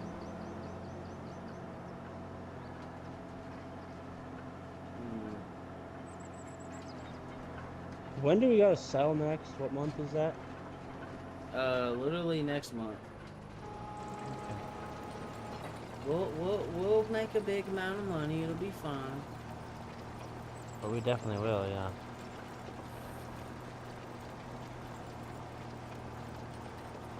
I wish there was another tractor like this one that would give us a fuck ton of power like this for relatively cheap. Yeah. But there's not. We'll definitely get some upgrades eventually, but man, I think for our next set of upgrades, like we're gonna need, man, we gonna need a lot. We're gonna need a lot of money because this upgrade was, cheap. Like we can take these tractors and put that 24 meter on it, and that's Yep. like we don't have to replace these tractors pretty much ever. These are the kind of tractors that we can keep, but the rest of them, like, we're gonna have to upgrade and swap them around. Yep. We gotta figure out what we're going for next. I mean, the obvious option would be like maybe the Kinsey plant, but I kind of want to go look on the mod hub and find a planter or something if I can. Maybe find one that has a wider width than that one. That would be great. Just don't get me wrong, I don't mind like using the normal shit that we use like for the Kinsey planter or whatever. But like, I might have to look and see what other options we have. See, look at that. Look at how fast we got that shit done. Oh, yeah. Like, we're already at this point in the field. Yeah, when they said speed tiller, they weren't kidding. No. And, like, we could get like I said, the 12 meter later on if we wanted to. And then later on we can upgrade to the 24. And This tractor has a lot of potential to use some really big stuff, and it'll pull it without really any fuss either. So, yeah, I think, yeah, the big red tractors are officially a part of the farm. Like, I don't think there's any other Oh tractor yeah, that I would replace them with. And if I did, it would be one of the big bud tractors. pretty much, yeah. Because those But I feel like things, I definitely like these better than the big buds, even.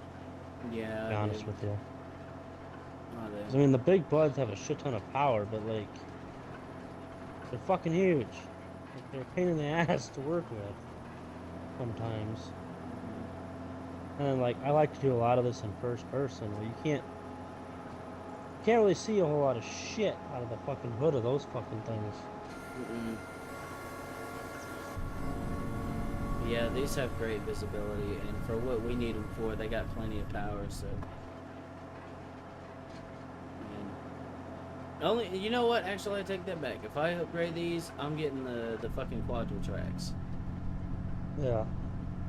It'll still be another tractor like this, Yep. but then again, I don't know. I might still end up keeping these because if we don't use them for that, and then we use the other tractors we get for whatever we're gonna use them for, we can still use them to use plows. So they're good workers. They get the job done. Like they're not fast, but they definitely get the job done. They're realistic, to be honest with you. Yeah, These old realistic. things didn't travel at 80 mile an hour on the fucking roads. Like you're Mm-mm. 95% of the time, you're just rolling like 15 mile an hour max, Yep. 20 mile an hour, if Hmm. even. Especially with the tractor that large. Yeah.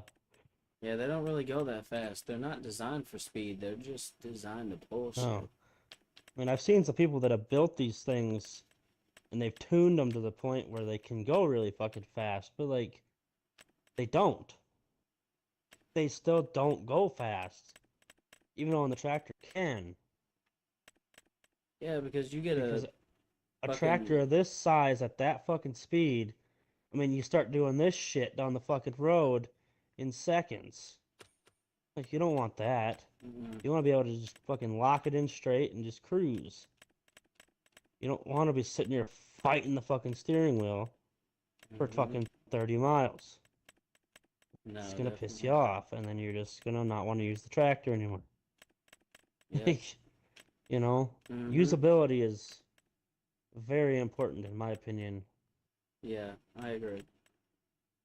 Um, especially in real life farming. Like, no farmer wants something that's a headache to work with.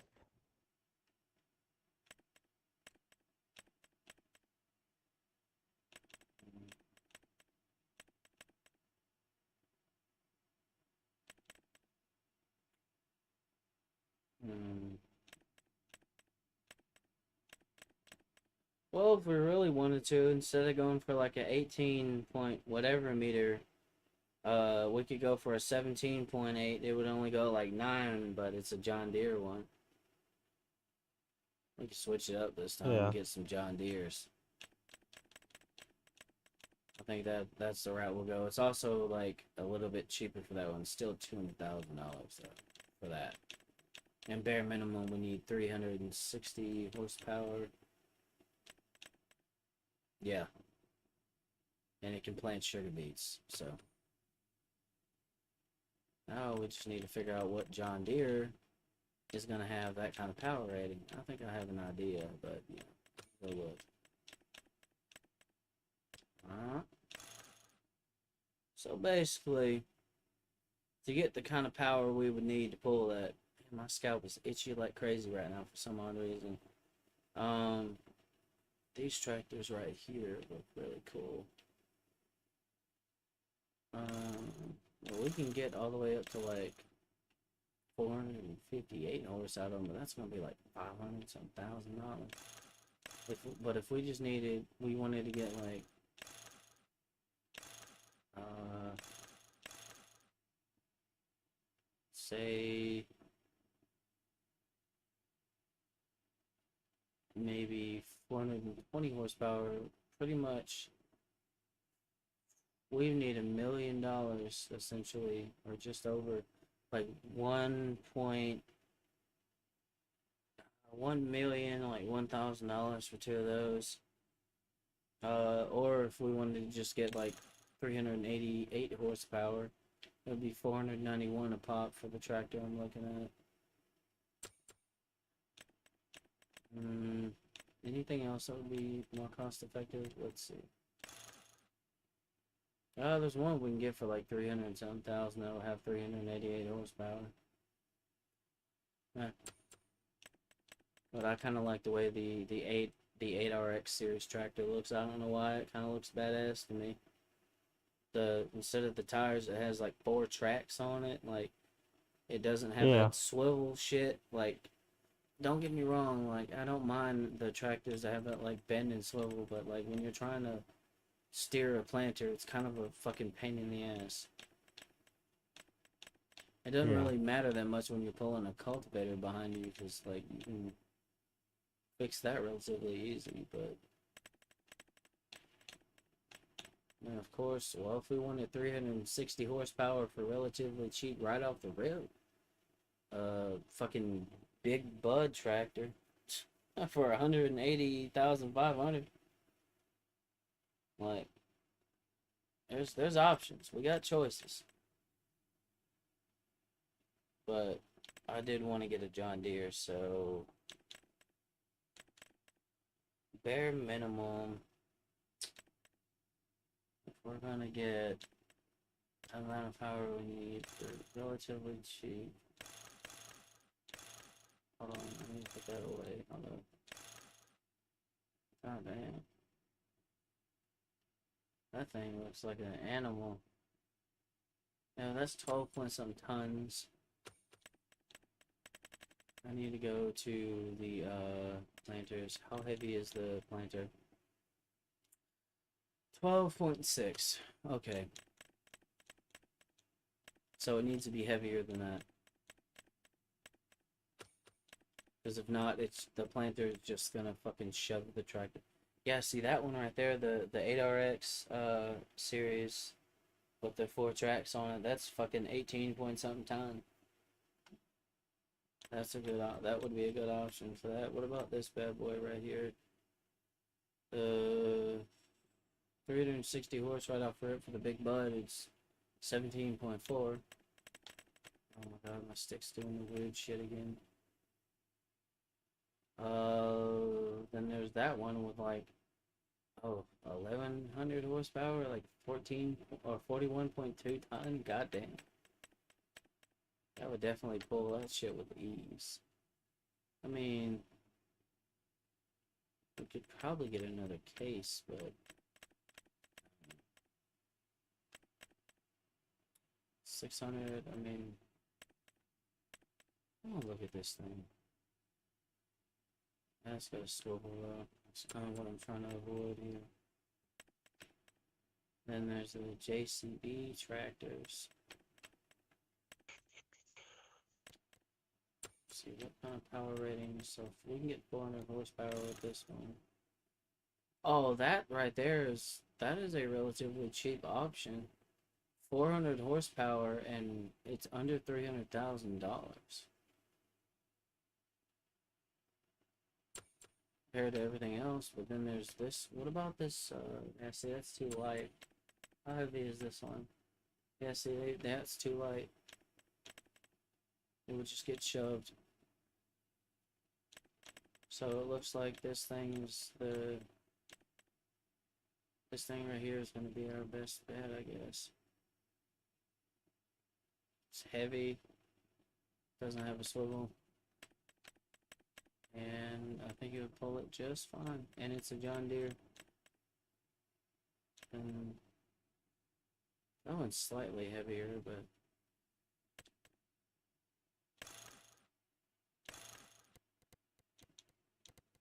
Was changing the engine. You'd think putting a bigger motor in it would make it heavier, right? No? Yeah. Yeah, that's an expensive ass purchase. Jesus. And if you want a John Deere, you're gonna pay the John Deere price, that's for damn sure. Oh yeah. Phew. Yeah, that tractor has a lot of fucking power, but on that one farm we tried to use those things and they were good, but like, they they were spinning like crazy while climbing the fucking hill during the snow. It was pulling some shit with them. They were spinning on regular dirt, even though they didn't slow down. It was just tearing up the fucking field and shit. It's like, I don't know. Realistically, I think our best option is the 8RX. So the 8RX, if we was to just go for the big dog engine, that's 511,000 right off rip just for one, and then the 200 some thousand, 511, 500. Okay, how much is it for the planter again? Hold on, let me go see.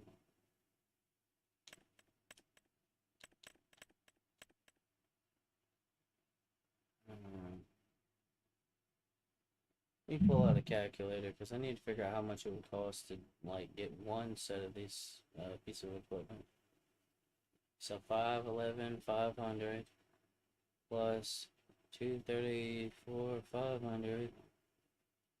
Essentially, we need $746,000 to buy one of those with that engine set up and the planter itself.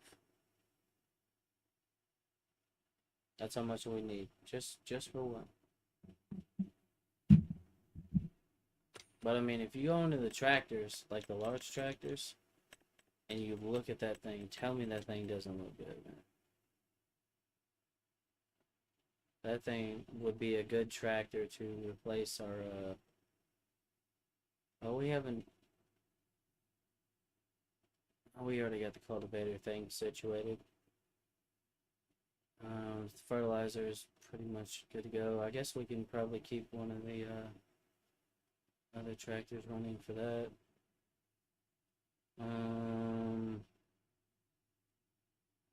Yeah, this thing looks like a beast. It's the US version. I think it's a wide fucking tracks. Holy shit. Those are narrow as fuck. The EU tracks, I don't know why they kind of look better.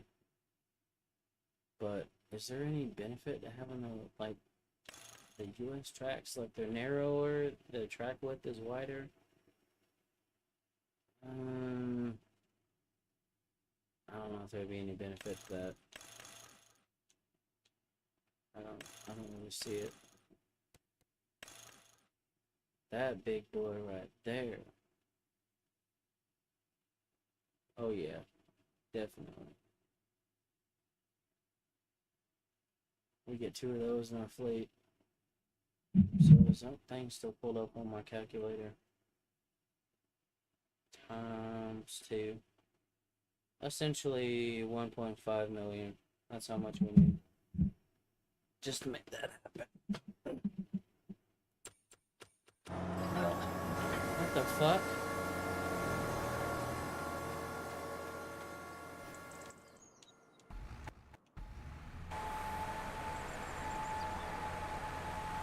Why do you have... Oh, I see. Never mind. I just grabbed the first one I get my hands on. Yeah, no, I wasn't talking about that. I was like, why do you have the cultivator out there? I see. Yeah. I see. It's fine. But yeah. That's crazy. Like $1,420,000 something. Alright. And that's just for a fucking planter upgrade. That is wild. I mean, we can get there within a couple of harvests. It's not going to be that bad. I mean, we could probably get an upgrade before then. Go back and look at planters. Like, it wouldn't be much of an upgrade. We'd still need 350 horsepower, so we'd have to buy new tractors.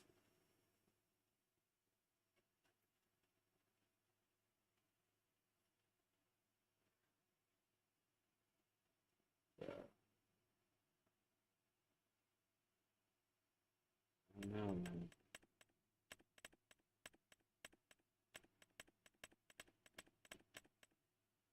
Hmm.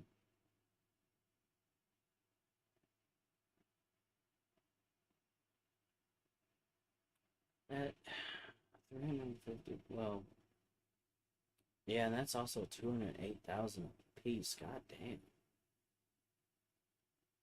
Oof. I mean, all else fails, if we wanted to get a plow, or not a plow upgrade, because we already got that. A planter upgrade, worst come to worst. We just spend the like $416,000, buy the planters, and then just use the red tractors. That would give us 12 meters of width instead of 9. It does go a little bit slower though, so there's the caveat with that. I don't know. I'm gonna pull this thing back over here.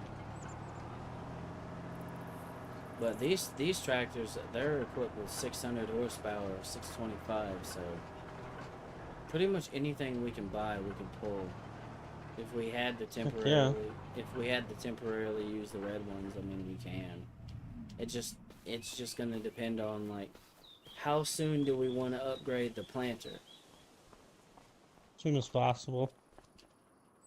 Okay, so for the planter, the next upgrade, that's not gonna be, well, it's still gonna be fucking expensive. Let's see. Wait, that has an operating speed of 7. Ew, no. We might have to go on the mod hub and look at some shit. That is a mod right there, that John Deere one, because it's not even in the game. Yep. But that's 200 and something thousand. I don't want to continue. Like, I like the Kinsey planter. I just wanted to switch it up. Because it's like, it seems like every time we build a farm, we end up using the same shit, and I don't know, that kind of gets boring. It's like, I want to use the equipment that I want to use for whatever purpose. So I guess when you get that planted, it needs to be further. I'll save, because we definitely need to save our progress. We've made a lot, actually. How much sugar beets do we have in the fucking silo right now before we... Hold on.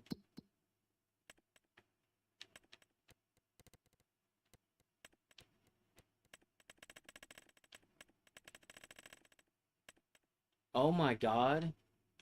We have a lot, yeah. Over 1 million liters of... Yep. Damn. It's a fucking lot, yeah. Damn. Okay, well, we might It's actually... gonna be a massive fucking payday when we actually sell it. So I was asking, when the hell are we selling next? I want to see your reaction to that selling. Okay. Well, once we get this situated, we'll save. We'll go ahead and fast forward to December. Actually, we might as well just fast forward to December and then save. Then save, yeah. Yeah, then I'll quit, and then we'll go look in the mod hub and see if we can find like a better deal for like a planter or something. Planter, maybe a tractor, depending on what they have. I don't know how much they have. I feel like we've been through that a couple of times, I feel like, but I don't remember. And I do feel like there was just like a shit ton that was added, like, in the last week. Oh my god, I'm getting caught on everything, bro. What am I getting hung up on? Oh, the fucking tire is getting caught on the damn And we're tree. done. Alright, I'm currently in a pickle. Just give me a minute. Okay.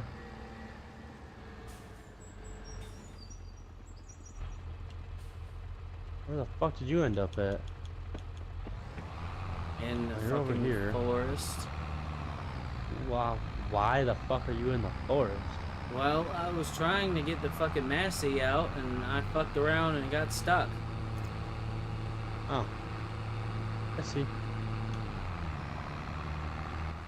Alright, I'm getting some momentum on this thing, because I'm about to just... You... There we go.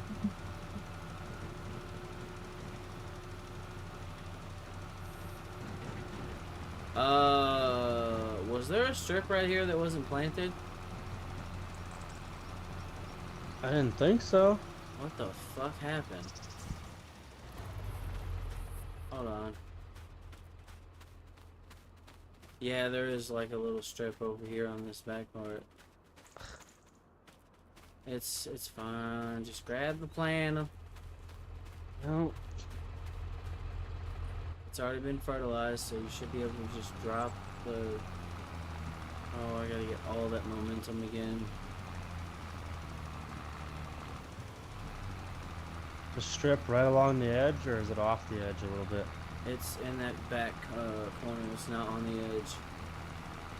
Hold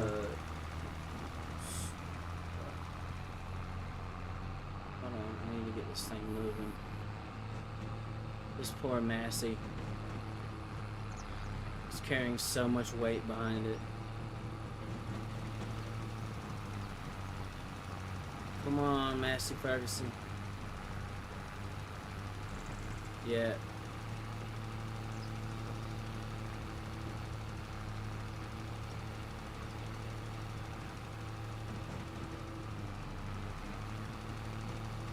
So, yeah, you see it?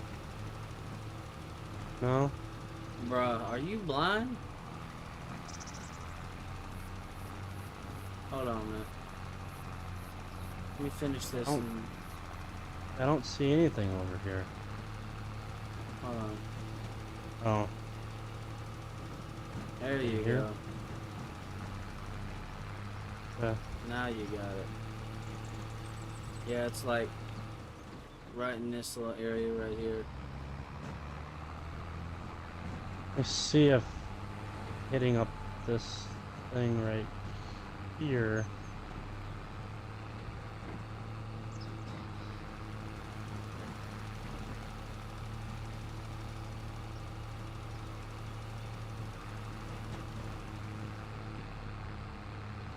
Got it though. This little Massey Ferguson's doing it though.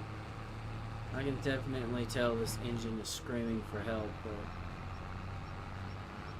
but it's doing it. This poor little tractor, man. I was like, you know what we're gonna do to this thing? We're gonna put this big ass fertilizer behind it. You were kind of a dick to the Massey, not gonna lie. I've pulled one of those with one of those tractors in the previous games before and didn't have any problems, so I didn't think it was going to be that big of a deal, but... And it does it, and it does it relatively quickly. It just takes a moment to get some speed. I still don't know what the fuck happened to this plow, man. I don't know. I don't have a clue. But I'm sure it's an easy fix, so... I'm sure. It'll be fixed in no time. Alright.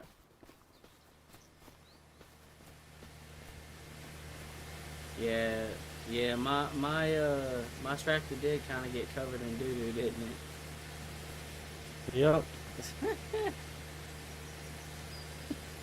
This thing got... Your tractor has the blue on it, mine does not. Yep. So. Stupid weight. Come on. Clean up, you big hairy ball sack. Yeah, she got kind of filthy. This was like one of the OG tractors that we started with. Yeah. Come This on, thing's- you this- hairy nutsack. Come on. Is that rust? That's rust. Yeah, that's rust. Yeah, I might take this thing to go give it a paint job. It might need it. Oh no, it's not rust. Yeah, I just washed rust off. I don't know, but Alright.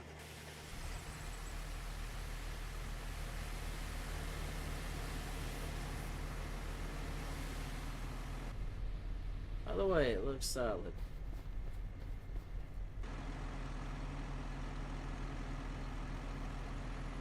looks good. Yep.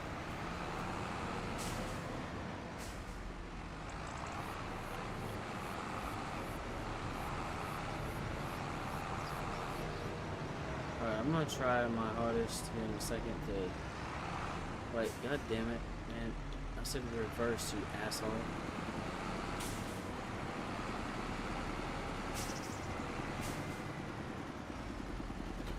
Park it there. Oh, wrong gear. There we go. Let's see if I can't, like, push it and flip it upright. I feel like you definitely can. It's just barely tipped down. Oh, there Yep, we go. There we go. perfect. Yep, and now you can just put the big red to it and anytime you need it. Which will be at some point when we go to make the field larger. Right Yep. now, that is not in the future plans. No.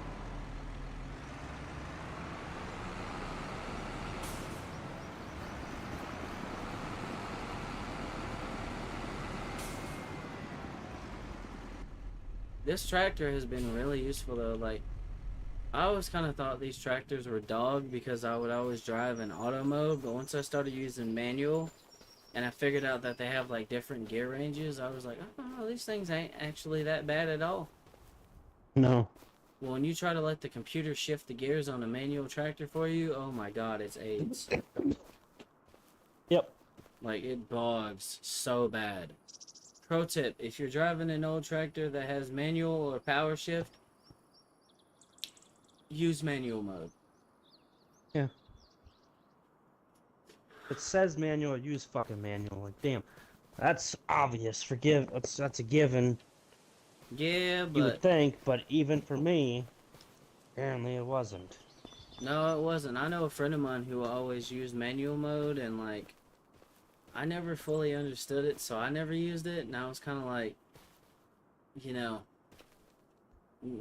I'll give it a try and see if there's a way I can, shift the gears manually and then go from there. Alright, well, the field is fertilized, it's planted, it's ready to go. I'll skip to the next month. I'm gonna save and quit. So, sleep. Gotta make sure we save all that progress, because all the progress we made on stream so far, I have not saved. Well, we better fucking save this son of a bitch then. Yeah, because we done, man, we got 1,000,000 liters of crop. I don't want to lose that. No. Man, we worked hard for that shit. Save. There we go. Alright, that's crazy to think that all that got us 1,000,000 liters. That's wild. Oh, alright, I'm gonna quit. Let's go to the mod hub. We need to see if we can get, like, a better planter. That's the main thing I'm looking for. Not so Yep. much tractors right now, just planters. What do we got? Planters. Oh, 30. Down here. 18-meter lizard planter. Oh, that's not a bad looking one. Let's keep looking. 79.5. 17.75 work with. 16 kilometers an hour. What? How big is the biggest one we currently have? 18.2. 18.2. Yeah, hold on. So that's that one. Okay. There's another John Deere one that's at that width. 18. There's the lizard one I saw. Is like 18 meters of width. Um. Oh, why is it in fucking kilometers, bro? What the fuck is a kilometer? I'm an American. Hold up. But Hold on. 18 meters is the biggest one we have right now. No, the one I saw that would. That's like 9. Huh? The biggest one that we have in game is 18.2, but this one I'm looking So at. there's a case 2160 early riser planter series. It's expensive as shit, unfortunately. But it's got a 27.4 meter working width. Oh, Yeah. and you know what? It costs us 310,000 a piece, but it's fucking massive. And So we have a track. I'm downloading it. yeah, We have a tractor that'll pull it, so that's fine. yeah. That'll work just fine. We hook the case up to it. Yep. We're gonna start putting Big Red to work. So that's the planter. It does say they have new big tractors. What the fuck do they just add? Mm-hmm. 201,000 four-wheel drive, up to 500 horse. Versatile New Holland four-wheel drive tractors.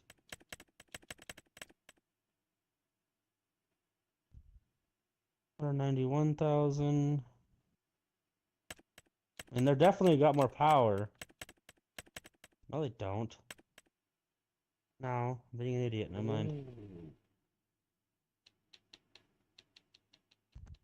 Ooh. Oh, hello.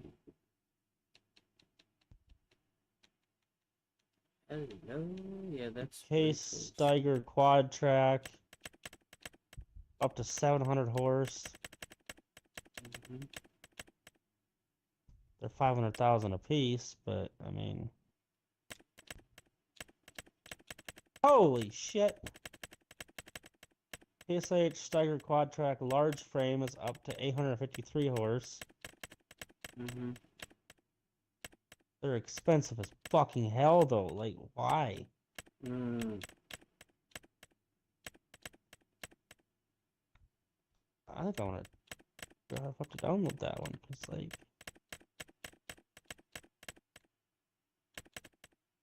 Oh wow, what about these ones? 3,500. Not bad.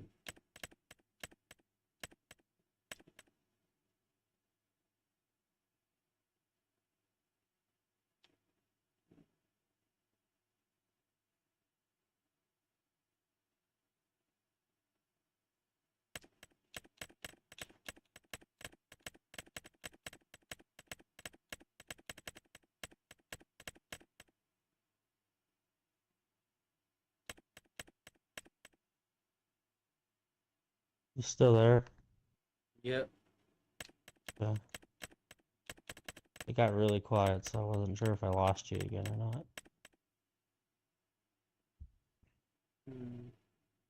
What's this one maxed up?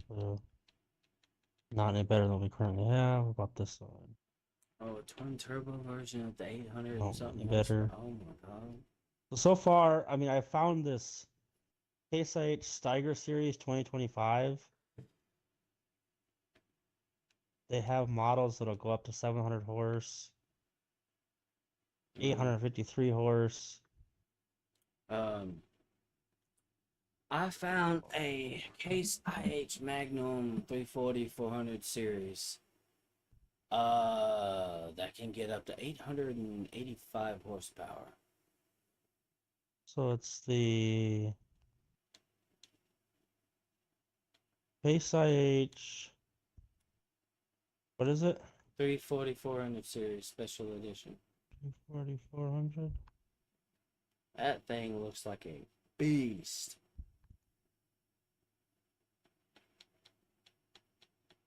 Is Like, that? It's in large tractors, right? uh-huh.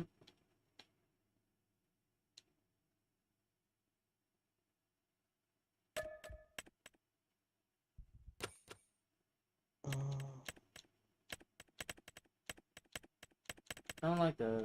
So from the top, we'll see one. If you go down one, two, Okay, three, top. go down like three Three, rows. three down. It's on 1, 2, that 3. row. It's case. Okay. Hold on. Wait, is that the one I just? No, that's not it. What the fuck? Where the fuck? What? Bro, don't play with me like this game. Hold on. Hold on, I'll find the fucker. What the fuck? I found some bitch, and now it's like.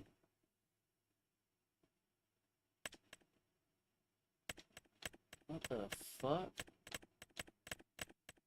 Hold on.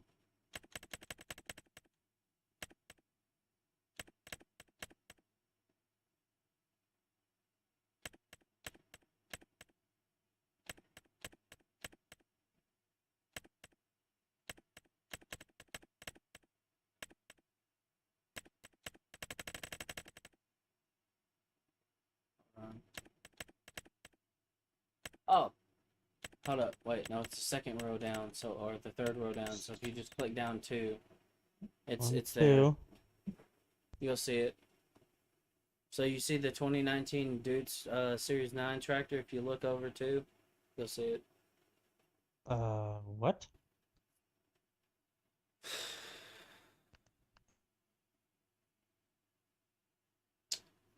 Okay, on Wait, the third third row. row down on mine. Yeah. The Case 2019 Dutes Series 9. Look And you over go to the right too, from that tractor. the Magnum. 340-400 Series Special Edition. Okay. Yep, I got that one. That thing looks like it'll be an absolute unit. Alright, I think that's about I already it. have that one, so. Okay, cool. Yeah. Cool then. Okay. We ain't gotta worry about it. I gotta go find those mods in my thing and turn them on. I'm sure I accidentally uninstalled something somewheres that we have to reinstall. Fuck me, I didn't load up the fucking thing the correct way. Well, whatever. Whatever, I'll just let it load, I'll fucking save it, and then I'll fucking back out again, and then go set up the game. Fucking hell. You know they put in a new Can-Am Maverick X3? Oh, wow. Thing looks badass if you want like a get around, drive around fucking vehicle. Up to 400 horse. Yeah, it's It's snowing right now. Man, alright, I'm gonna save. Because I've already added all that shit in, I don't wanna have to do it again. Bam. Back out. Come on, main menu, load up. Load up, main menu. Load up. Multiplayer. Create game. There we go. Yep, got it that time. I realized what I did after I already done it, and I'm like, fuck. yeah. Sleep deprivation, my friend. Actually, I'm not really sleep deprived. I've only been doing this for like 6 hours. I did sleep really good last night, but...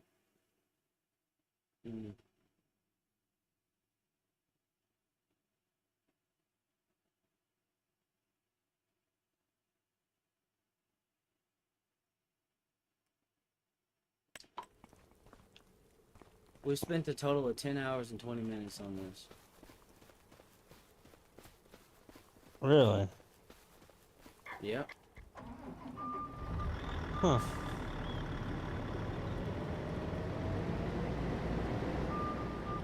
It is currently snowing.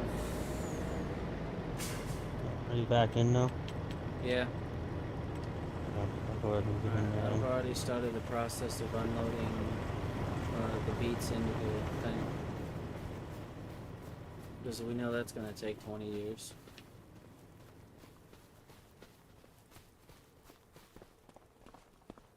It dumps it in fast, but it sure as fuck don't fucking load it quick.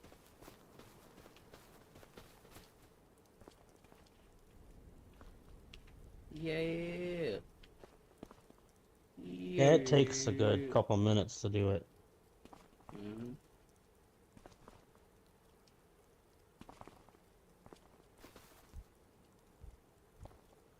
What the fuck? My game just crashed. Are you shitting me? It say fuck you, I quit my friending. It really fucking did. Don't sell shit till I get there. Not that that should be done load by the time I get there. Because it literally just fired right back up again and it's just gonna let me go. So, Yeah, we're gonna be here for a minute, bro. So it's fine. yeah. I thought it was gonna make me reload the entire fucking game, but no, it just clicked on it again and it said loading or whatever, and then it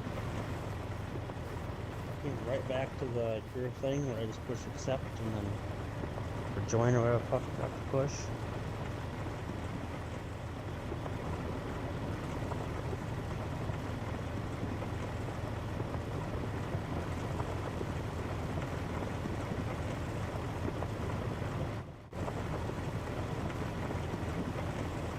Jesus, that is a fuck ton of beats, bro. It looks like it's taking a fat shit right now. Like this thing must have eaten Taco Bell last night.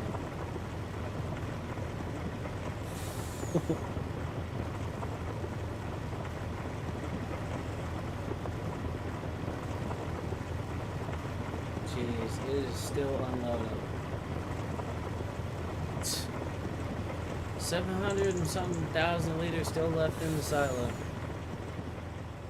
I mean, Yep. we've gone through 300,000 or so far, or almost. So I mean, Oh yeah. can't complain too much.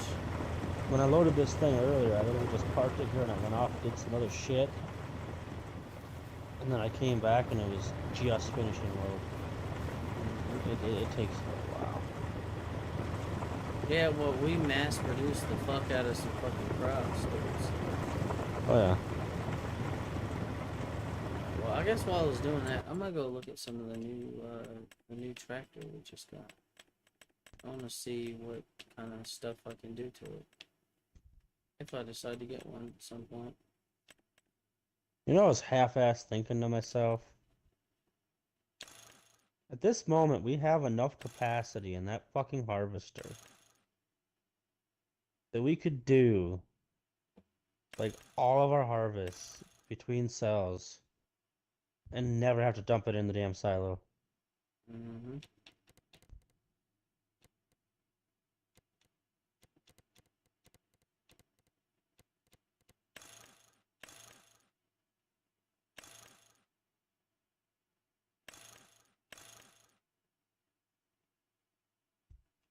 Yeah, we could.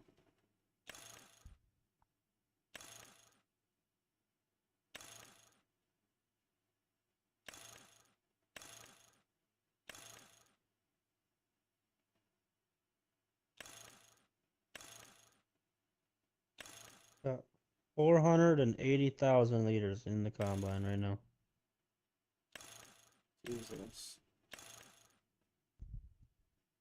That's a big, 500. beefy bug. I found out that this tractor can actually get up to like 1,300 horsepower. That's insane, but I really don't think we'll Dollars need. on this fucking load, I feel like. Damn. Damn fucking near. 658 horsepower, dude.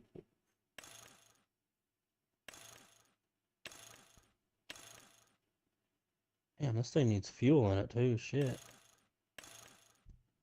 Yeah. About half full.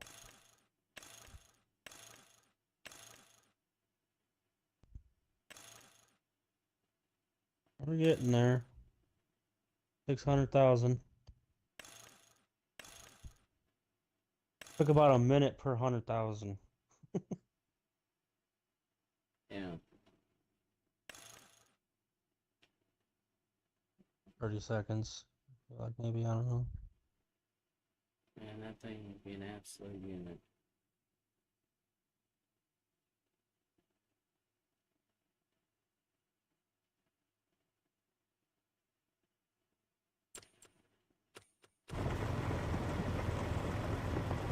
Yeah, we still have 300,000 liters in the fucking. Jesus.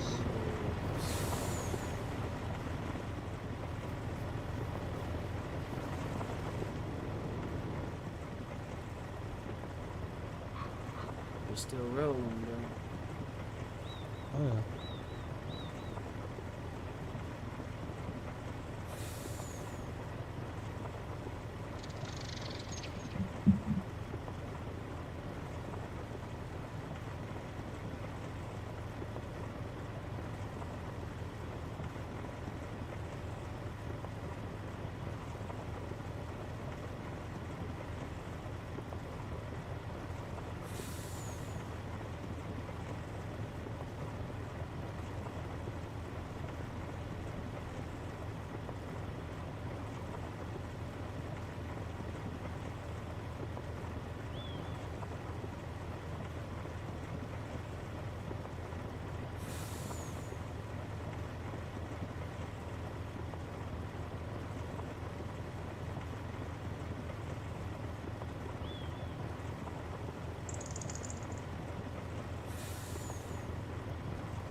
I'm gonna have about 18% in there by the time we're done. 19 or 20. Who's in there? Don't remember exactly what the fuck it ended up at. I don't remember.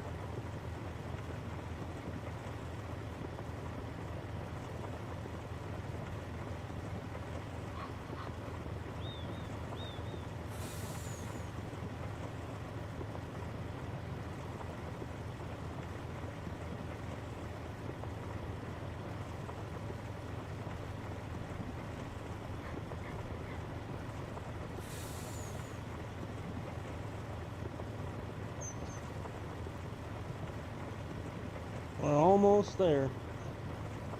Alright.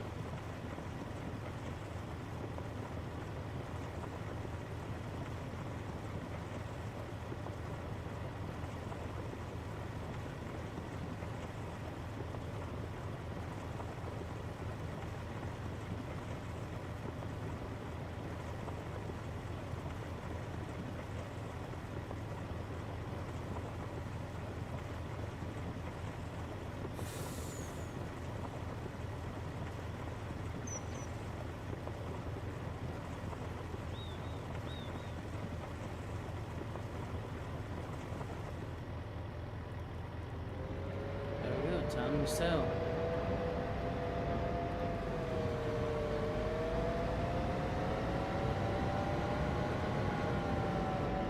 We're gonna watch our money fucking shoot. Yeah, I'm ready. Here we go. Holy shit. Over a mil. Yep. $878,638.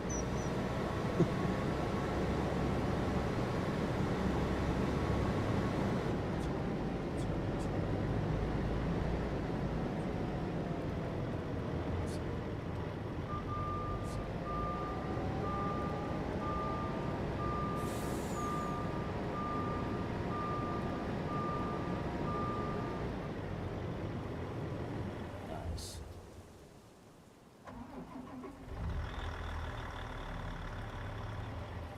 We got some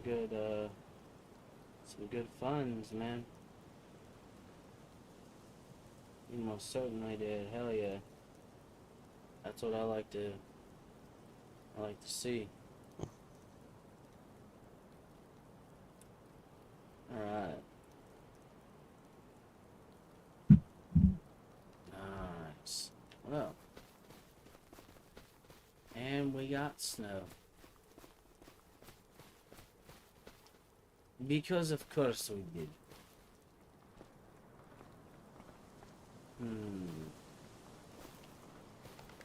Alright, so with that out of the way, I think we need to, I guess, figure out what equipment we're gonna be getting. I want to get some new planters. They'll only be able to be used by the big boy, but we got this new motherfucker.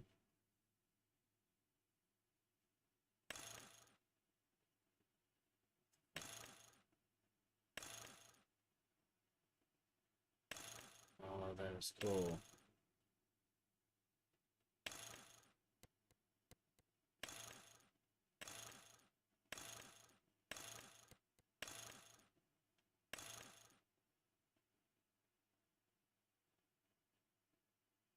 Oh yeah, the Dunka. The Dunka. Oof. I just threw through a lot of fucking cash. I wanna go let's go grab. Oh wait, I'm in manual mode still. Come on now, dumbass, you know this.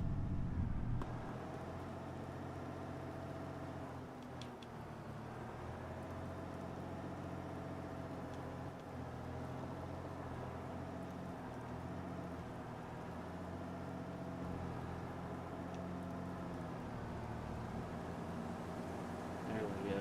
We got some momentum now. She's a little cold-natured. She didn't want to get moving.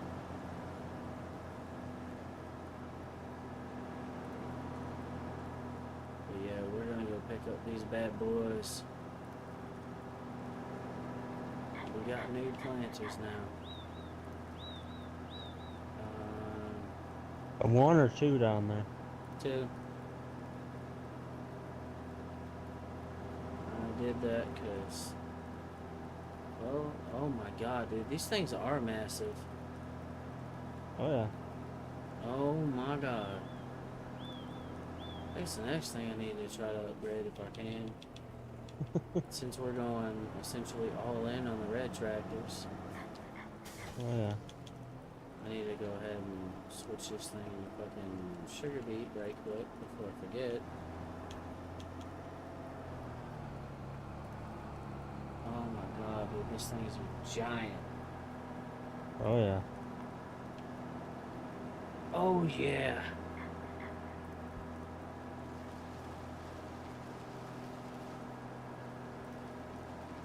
Case. Yeah, because you know, case tractors are they're the big dogs in the yard.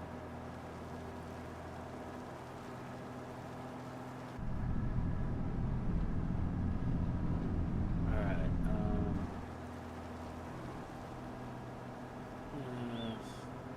think I'm just gonna park mine out here somewhere. I'm just gonna set it down.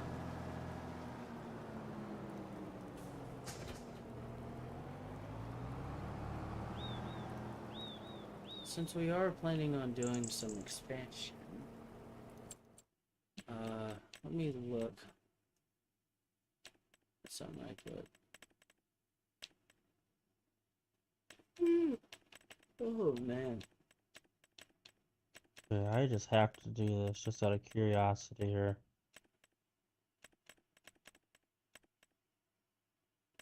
Come on. Takes a hot fucking minute to unfold it. Mhm.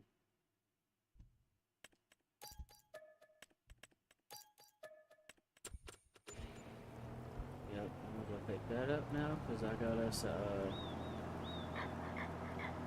us the big ass cultivators too. I guess I'm just gonna. Holy shit. Oh my god. 27 meters of that. Now we have 24-meter cultivators. So Oh yeah? yep, I went ahead and picked up two of them. We're gonna make this shit go a lot faster now. Um,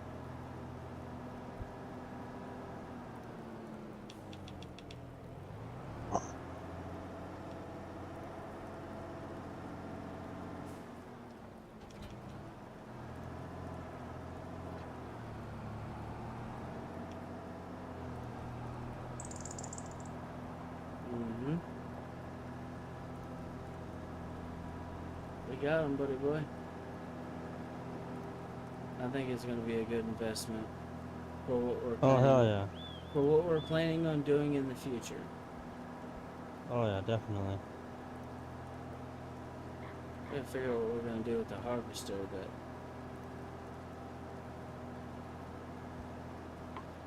I might customize that header a little bit on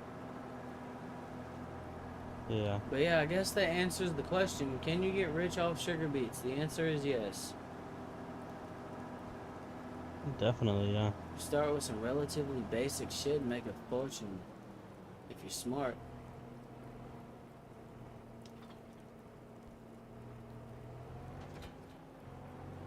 There we go. Looks like these things are gonna be putting in work later. I don't know what we're gonna do about some of the other equipment we have laying around. Later on, we could probably scrap them, but then again, I don't know if I want to do that. I'm saying that as like,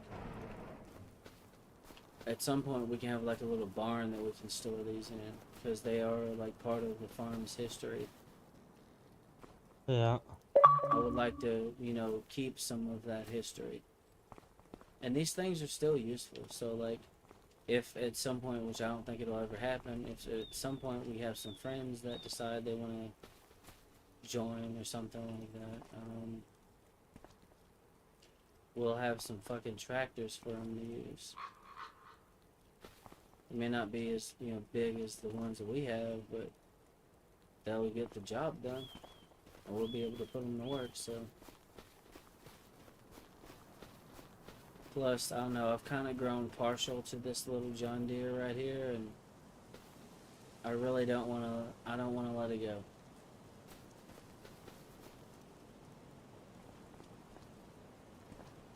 Because at the end of it all, me and this thing has been through a lot together.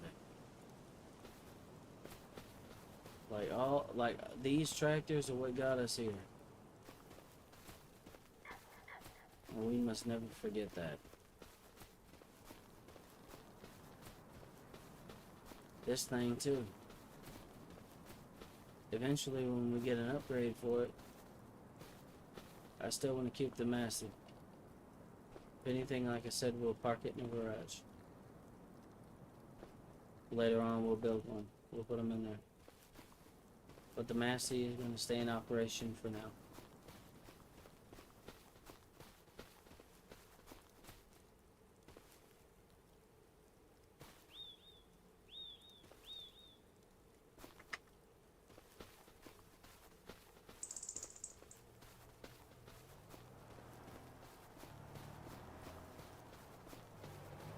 I mean, the only downside I can see to sugar beets is, I mean, if you look at the field we have currently, which I can go into construction mode and zoom out on this so you guys can get an aerial view.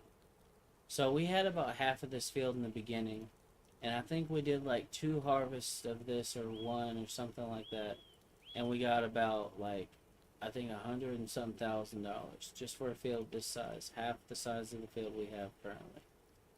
Then we doubled it, and basically you want to try to run through like 3 harvests if you can before you sell. And once you do that, you sell and you'll make a fuck ton of money in a relatively short period of time. But you really don't need a big field though. If you look around, like say if we go here and then we go to farmland, you look at the size of this fucking plot here, like this entire piece of farmland, and how small this field is in comparison to all the land we have. And we was able to do all that. That's not that big of a field. That's all you really need because of the crop density. Now, at some point or another, we're going to ramp this up. We're going to turn this up from 1 to 11. And we're going to make this field bigger and get even more. But for now, I mean, this works just fine. We can keep things the way it is. And with those 3 harvests we had, we made 800 and some $1,000 with 3 harvests at 250 some thousand liters each harvest. I think, I don't know, man. 2, 4, 6. How the fuck did we end up with 1,000,000? There must have been one that got dumped in there at some point.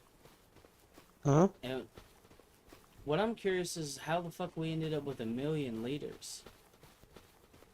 And Yeah, 3 you accidentally harvests. dumped that one, remember? Yeah, and I forgot about it, I guess. Yeah. Okay. Yeah, But, that one harvest you dumped. Otherwise, yeah. it would have more. Yeah, and this field right here, like I said, generates 200 and some thousand liters of sugar beets. Oh, yeah. That is a lot, like per harvest. You stack up 3 harvests, you're still going to make a lot of money. Oh, definitely, yeah. And the key here is you have to sell during the peak sell season. So, like, if you go to prices over here in this, and then you go down to sugar beets,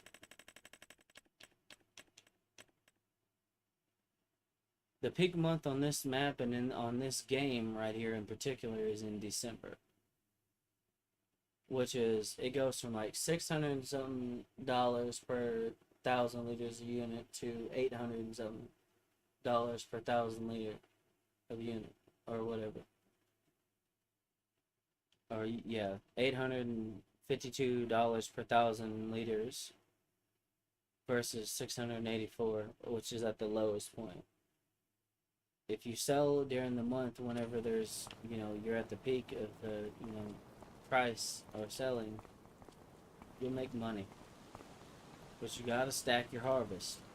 From what I can see, these appear to take around 7 to 8 months to grow, so you have to plan around that too. But overall, this, I would say, is a success. I'm gonna go ahead and save the game. Alright, Cowboy, I'm gonna hop off here. I'm starting to get sleepy. I'll catch you later, bud. Okay. Alright, man. Alright, guys, with that being said, I'm gonna get off here. I gotta get some rest, and then when I wake up, I gotta start getting ready for my trip or whatever, because I gotta hit the road again, go to work. So I'm gonna do that. I hope all of y'all had, a good weekend and whatnot. Hopefully this stream, maybe you learned something at some point, enjoyed some of the crazy stuff we was talking about during it, and all around, we're just vibing over here, man. We're just having fun. So, with that being said, I'm gonna get off here. Y'all stay up, stay blessed, be positive, and kick misery in the throat of mouth. Peace.